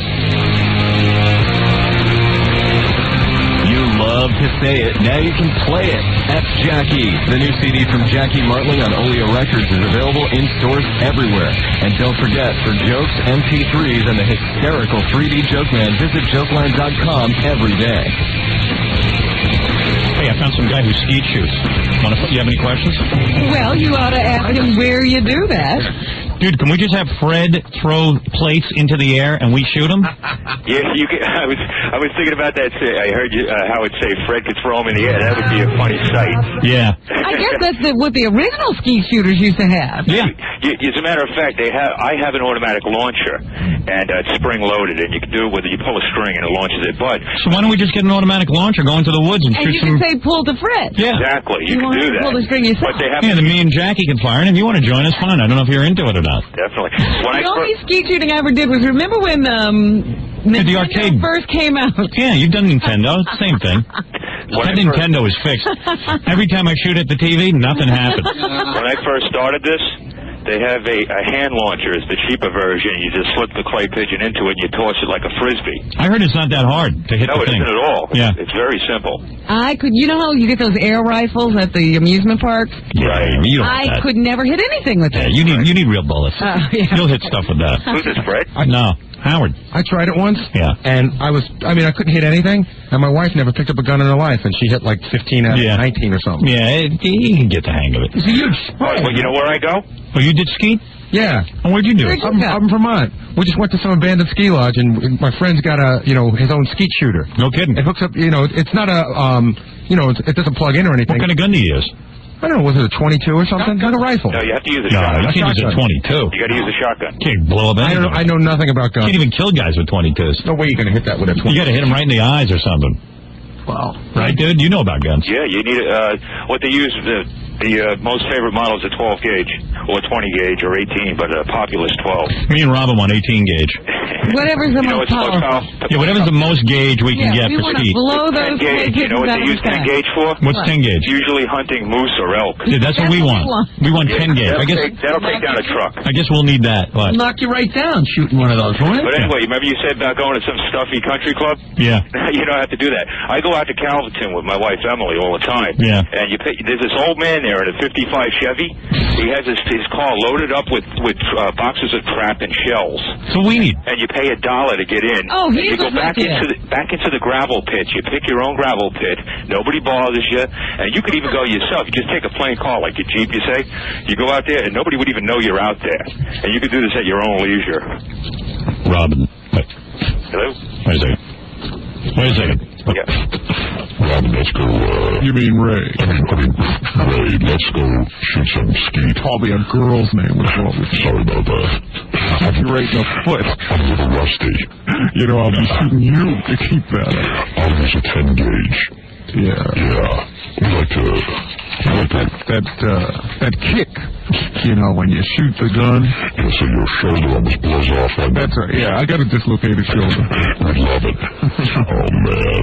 I love when I fire my 10 gauge and my balls rattle. Ooh. Vibration. That vibration. Pop, pop, pop. I can feel it. Oh, yeah, voices are deep. All right, enough of that. All right, dude, thanks. All right. Have a good day. Good. You too. Thank you. Way to go. We got to try that. Come on, we'd have fun.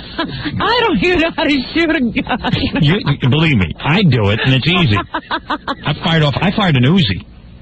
It's no brainer. Well, those are automatic. Yeah, any idiot can do it. Shotgun's hard, though. I got to tell you something. I'm afraid it would dislocate my shoulder. I fired my buddy's big shotgun, and I got to tell you something, man. I came out of there hurt. Injured. You saw the next Yeah. right? I had ricochets. Like a boom. He has a back. Yeah, a back kick or something. I don't know what What do you call that? Recoil? You a homo? You don't know what that's called? That's the recoil. Recoil, of course. Of course, that's White knows that. Listen, you candy ass.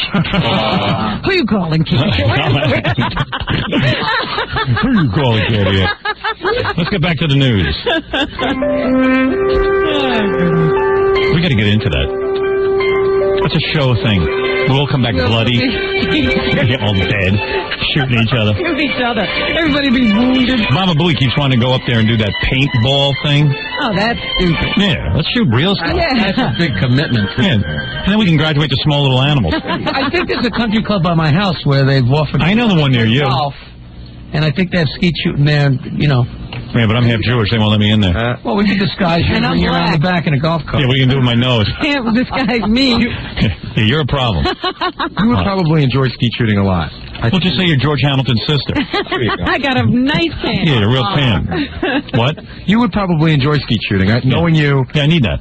It makes me feel more like a man. It does make you feel, except if you don't hit one, you feel like even less of a man. Especially if you go with your wife, and she hits everything. She's so good. Why do you do everything with your wife? Don't go skeet shooting with your woman. No. We were out and we went with another couple. They skeet shoot together. It seems like pretty cool to me, but I wouldn't want to go with my wife. I'd like to do that with a bunch of guys, or Robin, who's like, like a guy. Like a guy. Did you ever see that? I mean that as a compliment. Did you ever see that really cool show on ESPN, Celebrity Skeet Shooting? Yeah, I've seen that. That's a great show. Yeah, who was on that show? Mostly baseball players from the Deep South. Yeah. Right, guys who spit tobacco. Guys who don't know. You know what the bad part about it is? Nothing dies, though. That's the bad part. Yeah, you just see that clay pigeon fly apart. Give me a real pigeon. Shoot him out of that thing. Throw up some birds.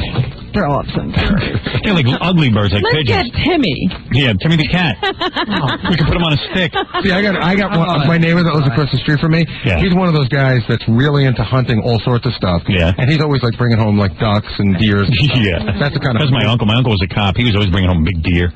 Lots of animals. Half the time he told me he didn't hit anything. Just bring home a deer. You could buy one. Get one on the highway. Yeah, right. So he wouldn't look like a pussy. You could go off with like about 5 other cops. And, buy somebody else's deer. Yeah, buy a deer. You could come home and they'd be heroes. Cops, I guess, to get to practice. But would you really enjoy, killing an animal? No, I can't do that. That's why I want to do the skeet thing. But maybe then once we get into skeeting, we'll get into killing animals. It always reminds me of that scene in that Eddie Murphy movie, Distinguished Gentleman, where you go hunting with automatic weapons. Yeah. And everybody starts blasting away at this turkey. There's so much gun, bullets in it, you couldn't even eat it. I'm into it. I mean, maybe it's like pot smoking. You start with pot, and then after a while, you go to hash. And then the next thing you know, you're on heroin. Happened to me. Could you see us all hanging around like wearing those big rubber trousers that you wear and pulling feathers out of ducks? And making those stupid sounds that you have to make. Yeah, because we could have a hunting trip every year. Let me tell you something. And then we come back and we accidentally shoot Fred. Let me tell you something. Or do you want to get really tribal and be smearing your body with like stuff that you get your odor down? I do. So the animals will come. You know what you're supposed to do? I mean, because I've heard hunters talk about this.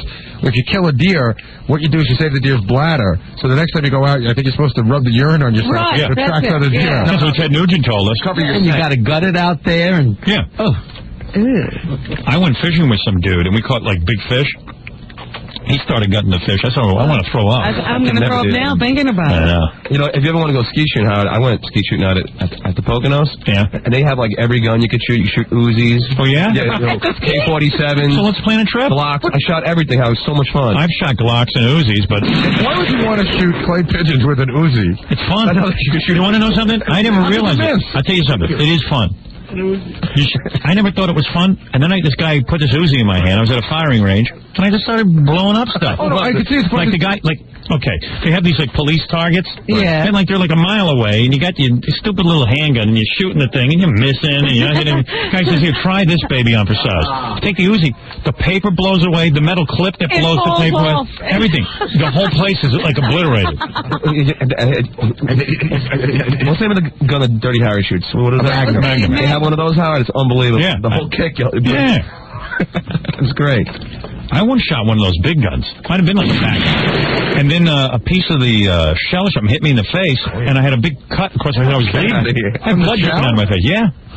I'm not kidding you. It's not a 40. Is that common? Well, what it was, he shot into these... The shells fly out. Yeah. It was a private gun club, and they had this wall made out of metal. And when I shot it, it ricocheted off, and a little fragment hit me in the face. Ooh. It was cool.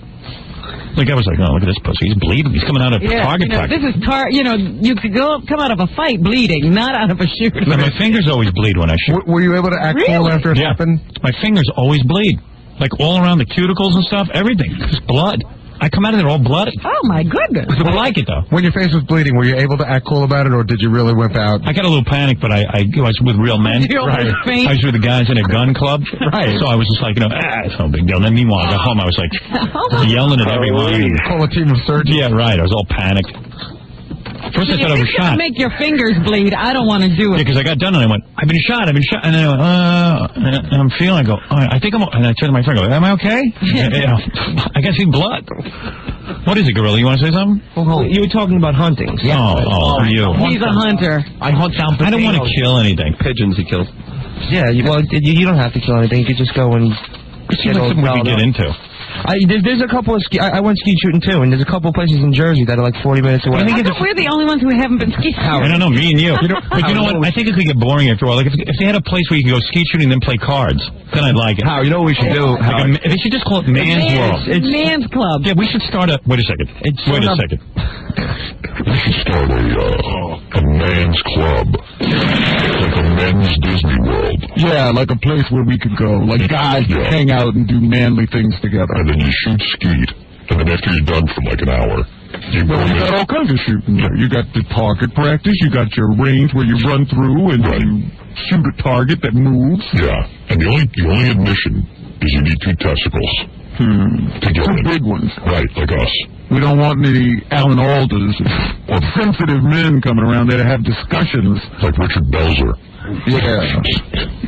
Tell us when we're talking about babes that were being politically incorrect. And we could have cigars. Smoke cigars. Oh, yeah, you gotta have a smoking room. Smoking room. We could also smoke our meat. Everybody has their individual humidor. Yeah. And then we could take a schwitz and sit there naked. Yeah, you got your steam rooms. You want to get in on this? Yeah, let's go to that place in Pennsylvania where it's like a football field and they have lions, but you know they're all enclosed in this little place. They can't get away. You know, if you go onto something, we could start importing endangered species and hunts, and then eventually get real human beings we can hunt. Yeah, you pay a guy. You pay a guy. Import them from somewhere. If they get out, they get out with the money. Like the Philippines, we can all take photographs of these lions. You know, place on our backs. And then what we do, we hire a special chef who cooks like bald eagle sandwiches. Right. Oh, in fact, it's the stuff we kill. It's like endangered species sandwiches. Stuff we kill. Buffalo sandwich. You know, like a giant bison, giant panda stew. Right. Kangaroo meat. Kangaroo meat. Koala. What are those giant pandas? That's what I want to see. Tastes like chicken. They're really good. Other things too. Anything that's in danger. We can get like panthers and lions and tigers, fried rhino balls. Oh yeah, you want to take down an elephant? Jaguars, yeah. What do you think? How big a gun would have to? Would you need to shoot an elephant? I don't know. One shot. I don't know. I think you need one of those big Pat Buchanan rifles. Yeah.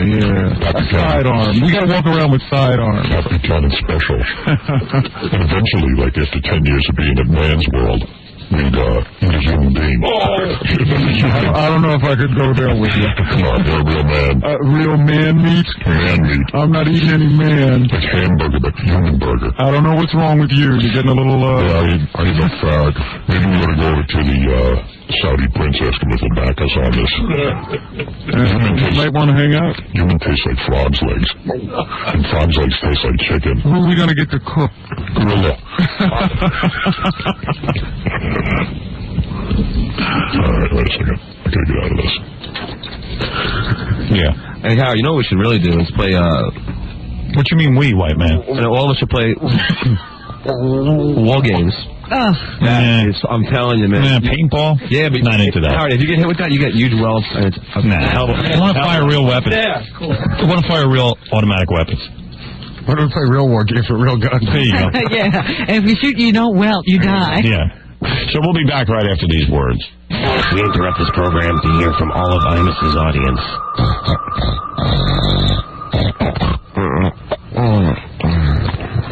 Now, back to Howard Stern.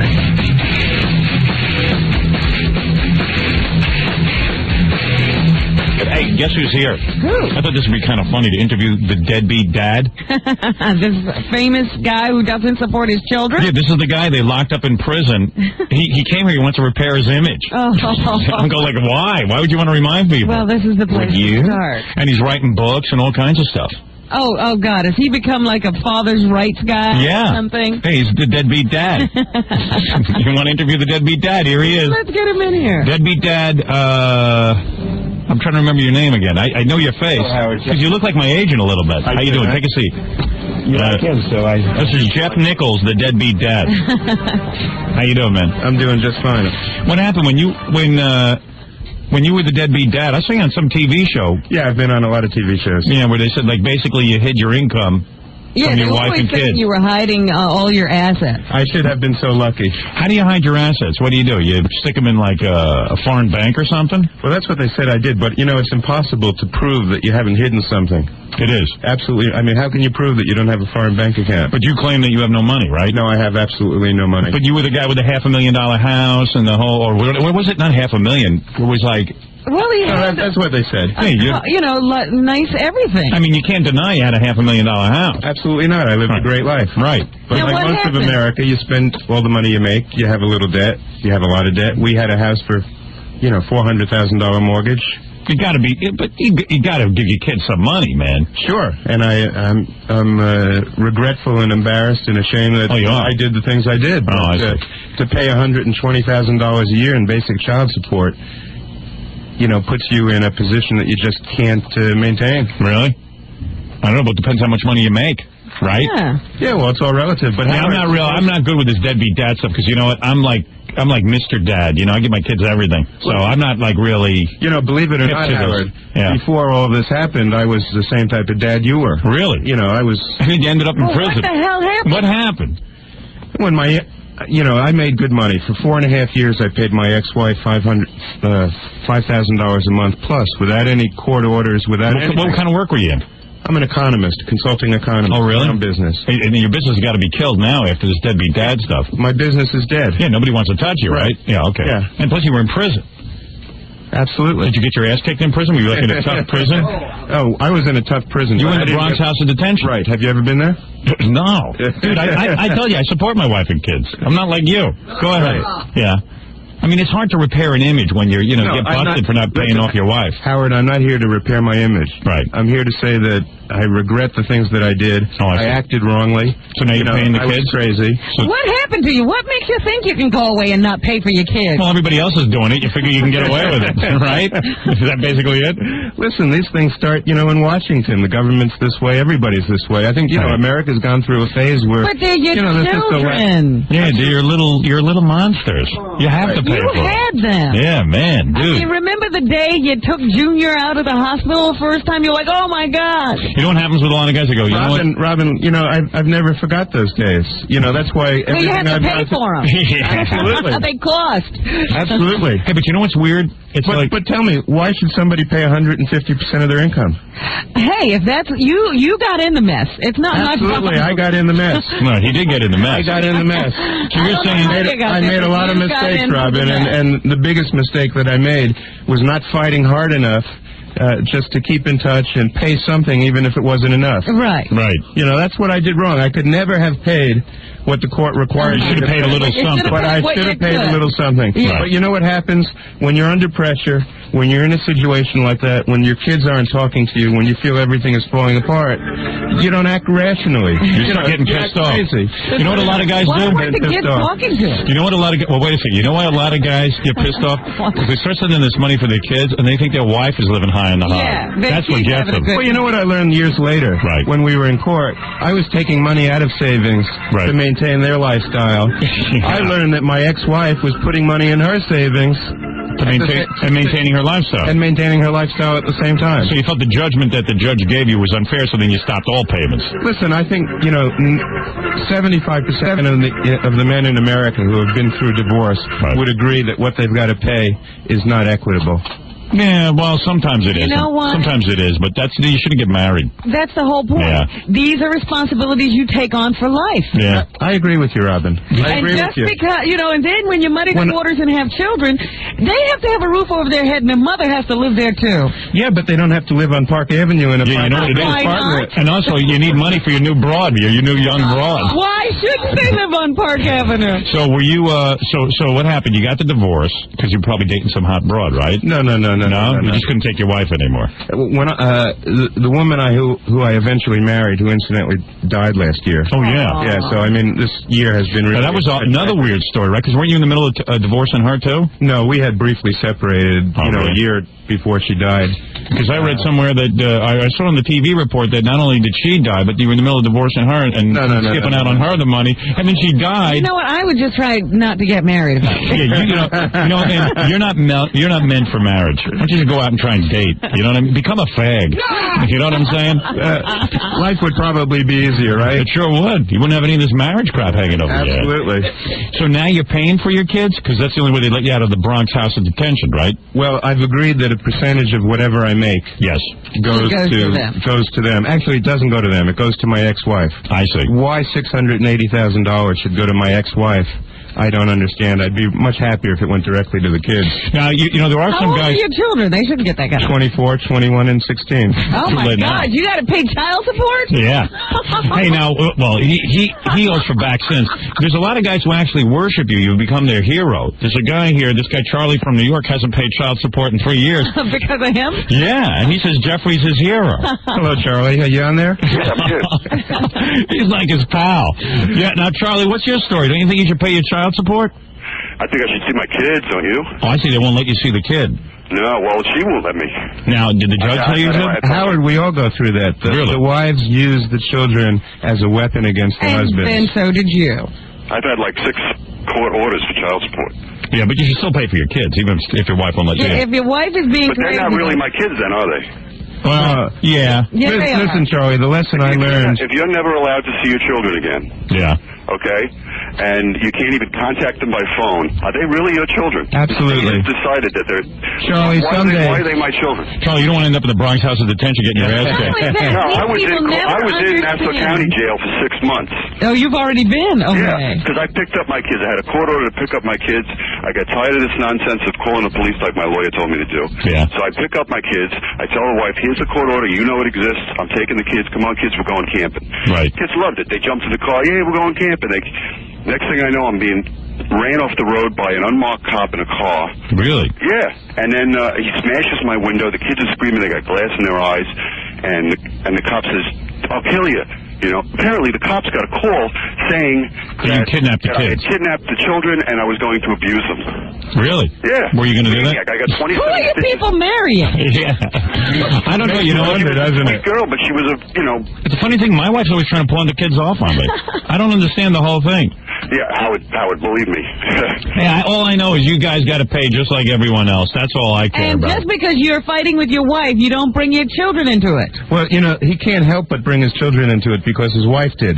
But the point is that someday he's going to regret.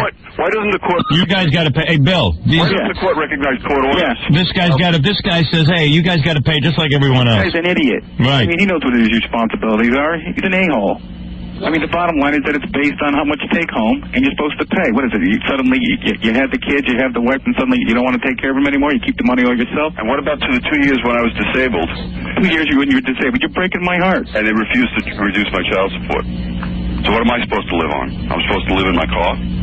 Hey, got a point there, too. Hey, you know, if you keep a marriage together, your wife will be in it with you. Oh, you know, my fault that she left me for another man? Maybe, I don't know. Oh, yeah, maybe you got a point there. See, there's a lot of complications here. There's a lot of complications. I've dedicated the last 4 years of my life to this fight to help men.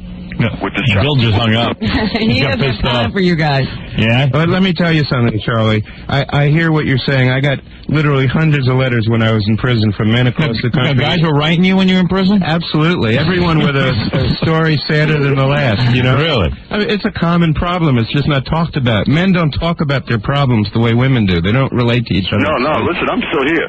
You know, but the thing is this, if I've learned anything, it's that I should have paid something all along. I should have fought harder to see my children, regardless. I should have let them throw me in jail 15 years ago. So how come your kids stopped talking to you? What was that all about? Because they were 4 years old. Not you.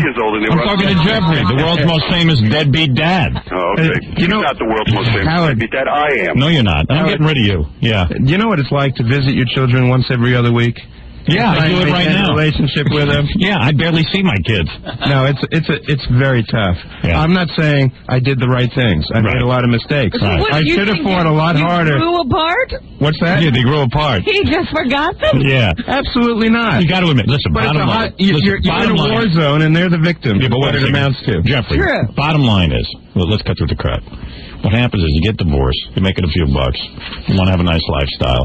So you say, hey, screw the kids, I'm going to keep the money for myself. That's what happens. Or you decide she doesn't really need that much money. Yeah, that's it. You disagreed with the judge. It's just like all the guys who are in prison who say they're innocent. Hey, wait a second, I'm innocent. I didn't really break the law. I had to do it. To me, like he even screwed up his own life just so he couldn't pay. Yeah.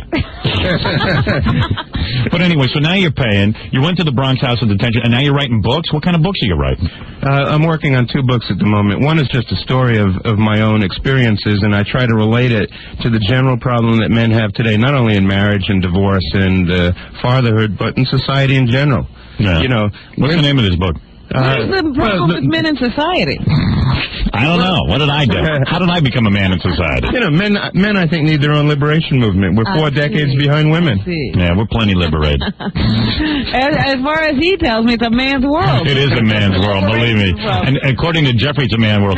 He got out of divorce, kept all his money, and screwing plenty of broads like that. All these guys get angry at the wife. Yeah. That's what it's all about. Listen, I'm not angry at anybody except myself. I created my own problems. You I'm were willing to angry admit at her when you did all those. Now, what are these 3 books you're writing? Gary told me you had some interesting titles for him. Well, the first one is Confessions of a Deadbeat Dad. All right, that's the one book. Right. Then you're working on the second book. The other one is a novel, which is based on my own experiences, but carries it a little further. Now, what's the name of that book? It doesn't have a name. No, yes, it does. What is it? What's the name of that book? Go ahead, tell Robin. No, you tell Robin the name of that book. What's the working title there, Robin? I don't know it. What is the working title? You tell us. Well, it's a murder mystery, you know. What's it called?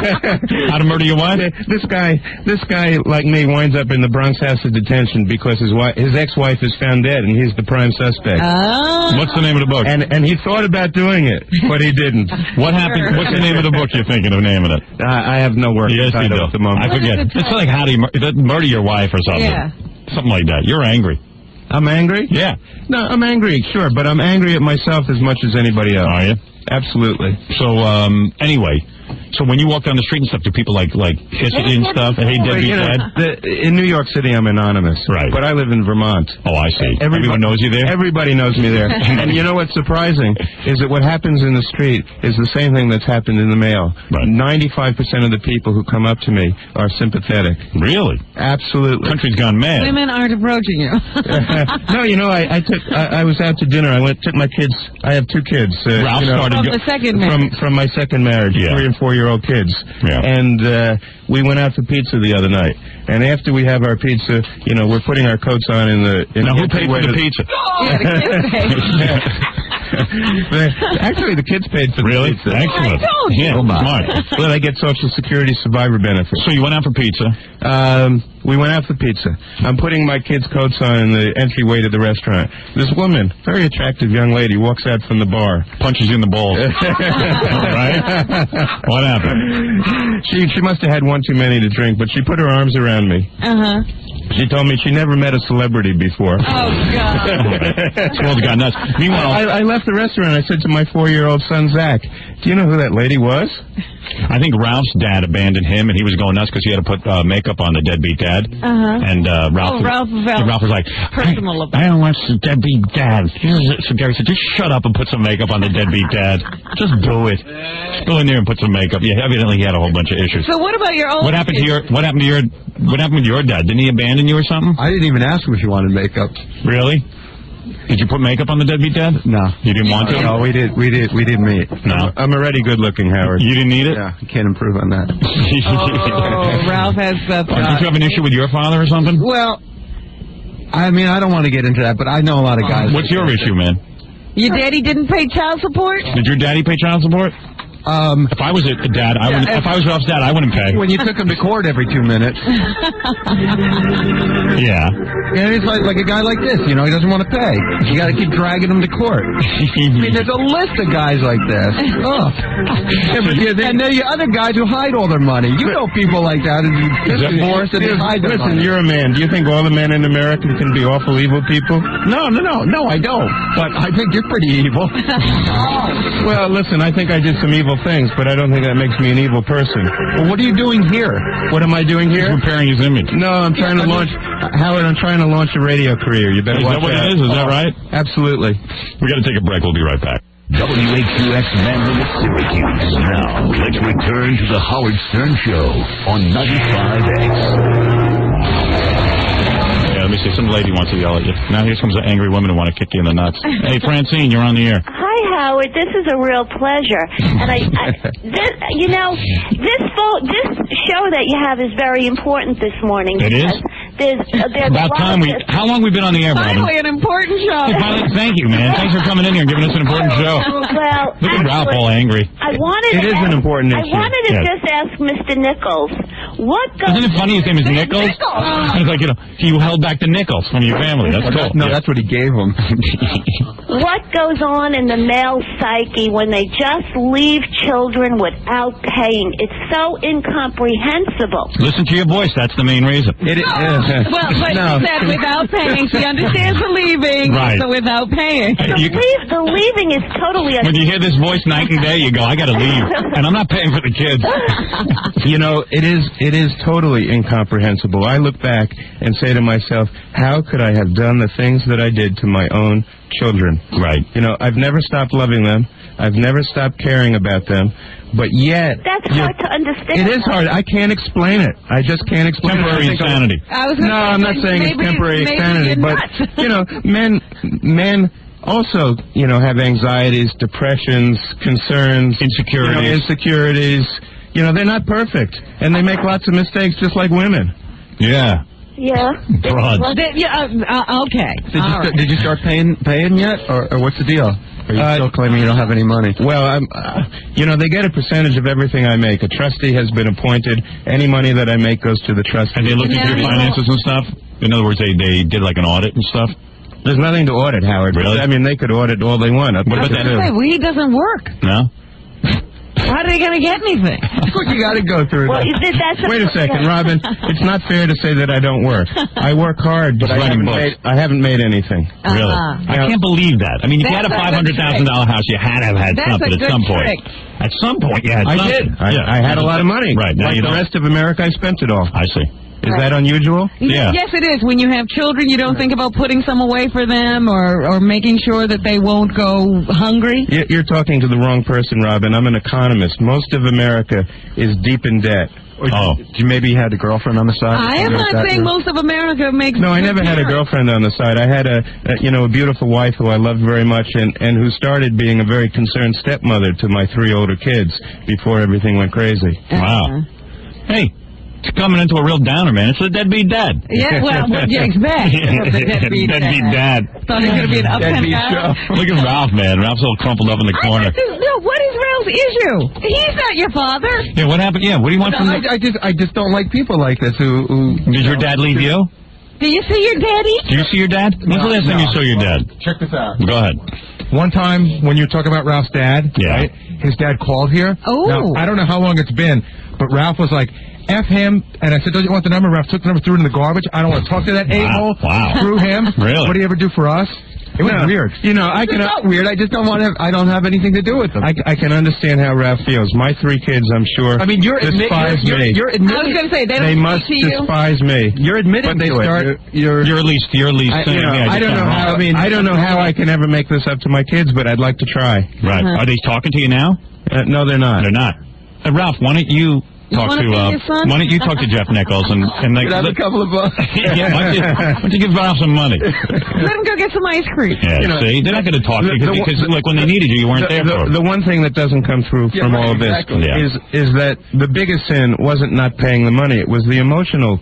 Oh, that's support. Exactly what I'm saying. Because they didn't need the money. I mean, they've done well financially. Their life has never suffered from a financial point of view.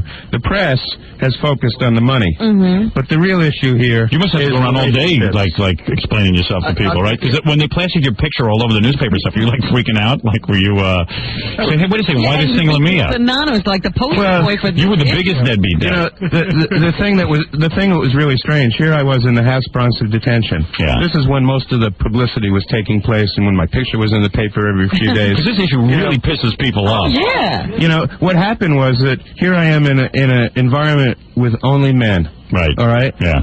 Did they beat you up? Most of them had problems with their wives, with their women, with whatever. I mean, Your hero. I became the hero. Superman.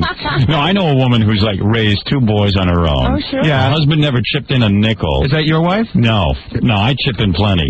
She's busy getting massages and going all over the place. Let me tell you that. But I'll tell you something, man. I know this one woman, she raised these 2 boys by herself. Doesn't get a plug nickel from her husband. She's working her ass off. She had to, like, just somehow put it all together. And I know, man, she's listening to this going absolutely ape. And I can't blame her. You know what? A lot of times these guys show up after the kids are all grown and they want to be dad again. I guess he wants to get on the air. I don't know where he stands on all this, but Corky. Ooh. Corky wants to get on. Our resident. He's our resident guy. This is Corky, who's in the middle of going through a divorce with Miss Howard Stern, 1994. He's going through a lot of child issues. And his wife keeps locking him up in jail. Yeah. Maybe he's a fan of yours. I don't know. Here he is. The news team that covers the world. This is a special Corky Report with investigative reporters Howard Stern, Robin Quivers, Gary Dell'Abate, Fred Norris, and Jackie Martley. We interrupt the deadbeat dad to bring another dad, Corky. It's Dad Day on the Howard Stern Show. Yeah, hi, Howard. Hi, Corky. Good morning. This guy, Corky, are you in jail? This guy should be thrown off the air. He's a piece of garbage. Oh, you don't like him? Anybody that doesn't take care of their children, no matter what happens to their wife, is a piece of garbage, okay? Now, you're supporting... Let me tell you something. 15 months I haven't seen my daughter. Right. But I've spent $15,000 on my daughter in 15 months. Anytime Elaine goes shopping for that kid and tells me she spent $600 on clothes here or $600 there, I go and pay for it and the kid has it.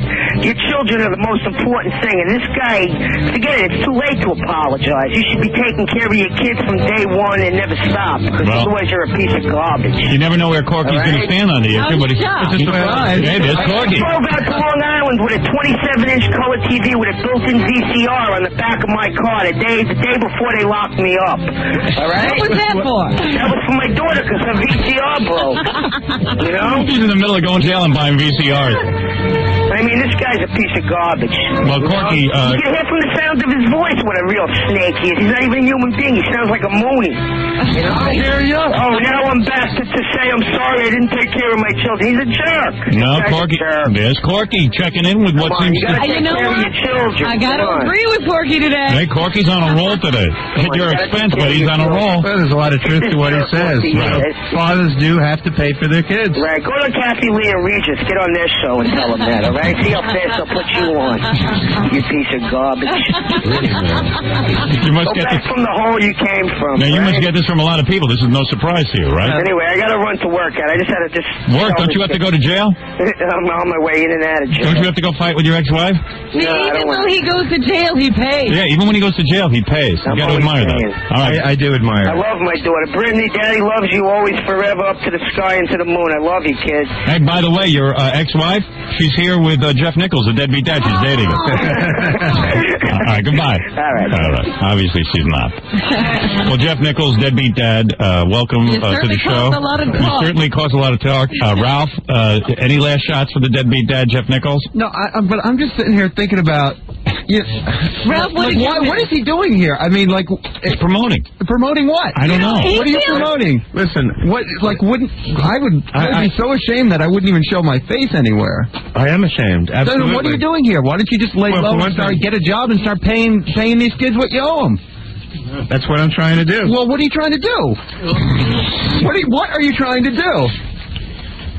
You know, one of the things... all right. I'm sorry if I'm not... You're not doing anything. You're just sitting here. Terrible. Ralph's like the audience at the Ricky Lake show. Yes. Except he's not black. But anyway, so the point is he's saying he's sorry for what he did. Sure, okay, and I can accept that. But that's his role.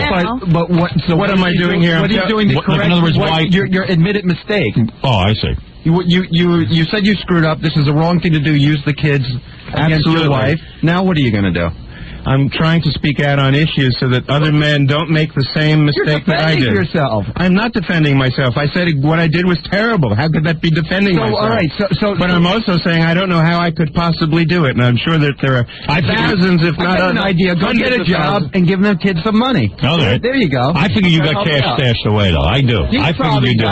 Really think so. I do think you have cash stashed away He's somewhere. not starving. You got to have some money stashed away. He's got an entourage with him. Like 8 guys walked in. What, lawyers and stuff? I don't know. How do you pay for the lawyers? Who's with you? My lawyers, I don't pay a cent to. Really? Absolutely. They just do it for free? Well, Saul Edelstein, my lawyer, and his son, father and son team. Really? He was my lawyer 12 years ago when all this started. He's the guy who's probably hiding all his money. If I had followed his advice in the beginning, I just never would have gotten in this mess. Let's bring in Saul Edelstein. Yeah, bring in Saul Edelstein. Bring in Saul. Saul. You can't say that, Ralph. To your lawyer. What's that? Why didn't you listen to your lawyer? Actually, what are you paying for? I did exactly what you would have had me do. I paid too much in the beginning. I set a precedent by paying $5,000 a month. When my income went down, the judge said, screw you, keep paying $5,000 a month. Hey, couldn't afford it anymore. Hey, Saul Edelstein. Hey, Saul. How you doing, Hal? You're not helping him hide his money, are you? Yes, in my own pocket. That would be So you hold on. Do you work for free? Well, we hope we won't. Sooner or later, I hope that Jeffrey will make a lot of money, and I'll share some of that. I see. You're hoping that... I see. You guys are trying to get some kind of business together. That'd be bad business.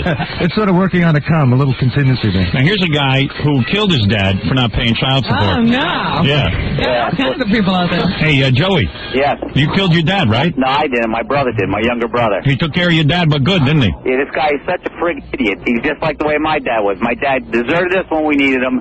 We had no food, no money. How'd you take your dad out? I didn't do it. My brother did. He beat the crap out of him with a golf club. Oh, man. Now, was it your dad's golf club? That's wrong to beat your dad with his own golf club.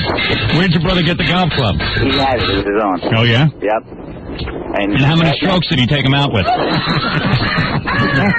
What's par for that course? What's par for the course of your dad's head? How many strokes you take your dad out with? Seriously, how many times you beat him with that golf club? It wasn't me. I think it was a double eagle, Howard. Yeah, right. How many golf clubs were you able to, tell me the move? What iron do you use? Like, did he wait till your dad was asleep, or did he do it while he was... No, my dad was trying to get back in our lives, and my brother set him up. He said, okay, come on back. This guy came back, and my brother literally killed him. And how many times do you have to hit him with a golf club? It was over 27 times in the skull. Well, your dad got back in your life. Where's your brother? He's in jail, Rollway State Prison. Wow. Hey, let's give a shout-out to your brother. He's probably listening. Hey, maybe we could play a request. He's got any tunes he likes? Jailhouse Rock. Jailhouse Rock? Oh, no. Hey, Howard, this guy killed his second wife, too, right? Oh. No, he didn't kill her. Yeah, he didn't No, she died. She died from some disease. Yeah, she died from cancer. Yeah. Hey, lucky for your father, your brother didn't bowl. Imagine taking him out with a bowling ball. So you haven't been paid yet as a lawyer. So you think the deadbeat dad really doesn't have any money? He certainly wouldn't be sitting in a can for about 3 or 4 months if he had any money. Really? That goes without saying. I heard that he sat in the can rather than pay the money. That's what I heard. No one does that in the Bronx House of Detention. Really? Just don't sit there. Is that right? In fact, you can't. Absolutely right. All right. Well, anyway, listen. Well, who took care of his kids while he was sitting in jail? Who? The deadbeat dad? Yeah. He had other kids. Who took care of them? I don't know. The first wife. Third wife. Who cares? No, thank God I have some wonderful friends in Vermont. I see. You know, who are like family to me and who have the kids love and adore, and they were very happy there. No. Well, there you have the story. I always worry about your children. I think you should. I do. Someone better. I have to worry about them. Are you nervous that your kids might beat you with a golf club over the head? I say that's a sign you shouldn't reconcile. Rob, you wouldn't beat your dad with a golf club, would you? I think he's thinking about it. He would. The thought had crossed my mind when I was younger. Really? You know, I think that what this points out is that there's just... But I'm not. How many years did your brother get for doing that? He's been in jail for 3 years already. Oh, you're kidding. Does he think that it was a bad move now to beat Dad to death? Not at all. He's God. very proud of it. He has no remorse whatsoever. He's happy. He's very happy. He doesn't care that he's got to spend his life in jail. It was worth it. I think this whole thing underlines a real problem. You better be nervous, man, Jeff. You better be nervous. Well, I'm not nervous. I'll but tell you right now, there's no way his kids take him back. There's no way. No, listen. They probably won't. But I got hundreds of letters from fathers across America whose kids wouldn't talk to him for a year or 10 years, and every one of them said eventually the kids wanted to have a relationship with their dads again. I say outlaw golf. Yeah, I tell you, wait for them to call you. All I know is I'm throwing my clubs out. So when your brother did it, where did he get the golf clubs? It was his own golf club. He had it. And he drove How old was he? 18 years old. No kidding. Too bad he got life. I know. Yeah. You know, Howard. He deserved it. My dad deserved it. Really?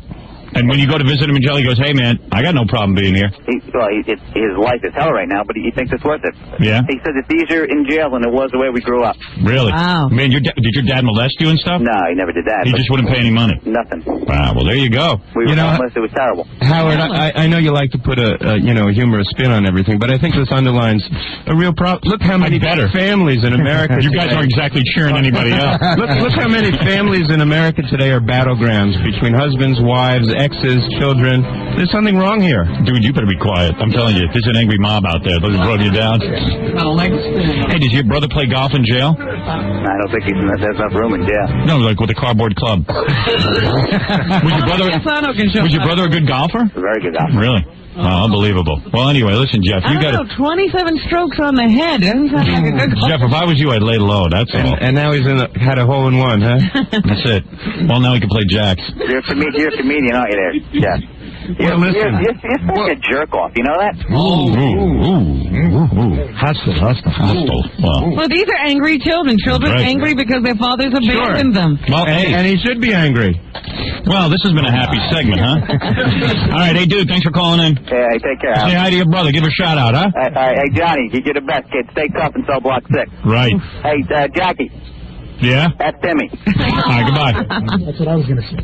Well, anyway, Jeff Nichols is out on the road promoting something. I'm not sure what. Are you Men's looking right. for a book deal or You looking for a book deal? Is that it? Well, I'm looking for a book deal. I'm also... So is your lawyer. He wants to get paid. Believe me, get a book deal, Jeff. Please. Anything. And you're saying you have not been paid yet. Is that right? No, not at all. All right. Well, There's a anyway. message that really has to be sent here, though, Howard. You realize, in fact, that Jeffrey was ordered to pay $9,000 a month in regard to child support. Yeah. That's what everybody says. All right. So then pay $1,000. Pay something. That's the point, right? And Jeffrey now says that that's true. Yeah, if something's done wrong by the courts or your wife, do not take it out on your children. Absolutely. That is the point here. I agree with you, It's not Robin. your children's fault. Enough for the He-Man Woman's Hater Club. I got other things to get to, but anyway, Ganji, you take the E-camera, follow Jeffrey around and track him down, see if he goes to the bank and see if he got any money. I bet you can find some dough somewhere stashed away. Around He's you. off to 21 for lunch. He looks pretty well dressed. There you go. And we'll take a break. We'll be back right after these words.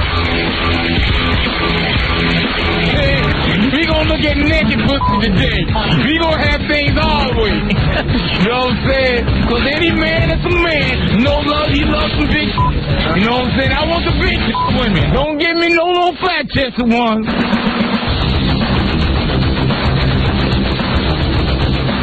Robin, what's in the news? Well, there were some big stories this weekend eclipsing the Super Bowl.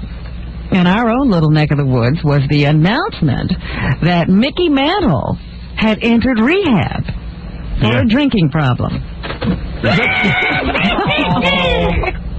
In his bathroom, does his wife keep a copy of How to Help Alcoholics?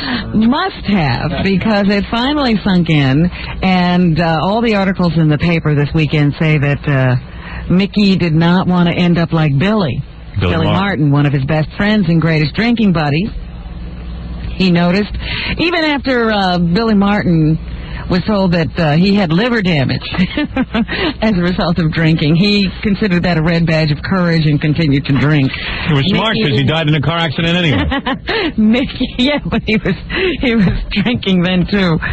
Mickey was told that he's probably got some liver damage now, and he's the only man in his family to live as long as he has. Right. Because every male in his family has died at a young age. They've died in their 40s, and he's made it past that. So now I guess he's going to try to hang on a little longer. In fact, he's even saying if he had known that he was going to live this long, he would have taken better care of himself.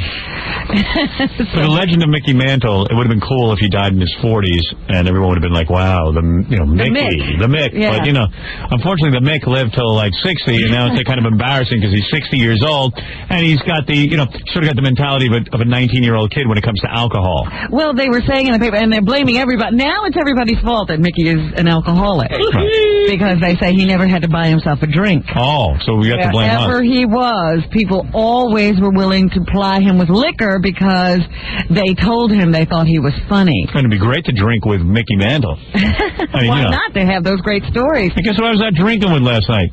The great Mickey Mantle. One of the things I read said that there was some kind of a dinner, some kind of award thing, and they had all these different dignitaries to come in and speak for a few minutes, and of course they made Mickey Mantle the last guy. So he sat there during the whole dinner drinking, of course. Yeah. By the time he gives a speech. So he was always forgiven.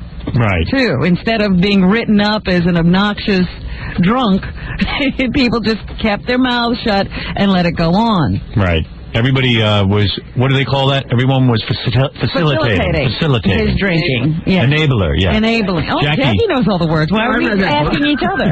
Well, when you go to Jackie's house for dinner, which I hadn't been in 5 years, in the bathroom, laying there, the top book on a pile of magazines is this big, giant book. And on the cover, it just blares at you. It's not even like a pamphlet? No. It's a big, thick book, and it says, it's yellow with big red lettering. It says, how to help the ones you love who are alcoholics. And obviously, there's something like that. I forget the title of the book. What is it again, Fred? Oh, God. Gary knew the name. How to release people you know from alcohol and other drugs. How to release people you love. People you love. Yeah, release them? Yeah. How to free. How to free people you love from alcohol and other drugs. Yeah, but who bought that? Nancy? I think I bought it one night when I was bombed. No, I think Nancy bought it. Nancy is upset with Jackie's drinking. Yeah. Well, one of the first things she said on Friday when she called in was she didn't know whether she was more angry that he was getting a massage or that he had been drunk the night before.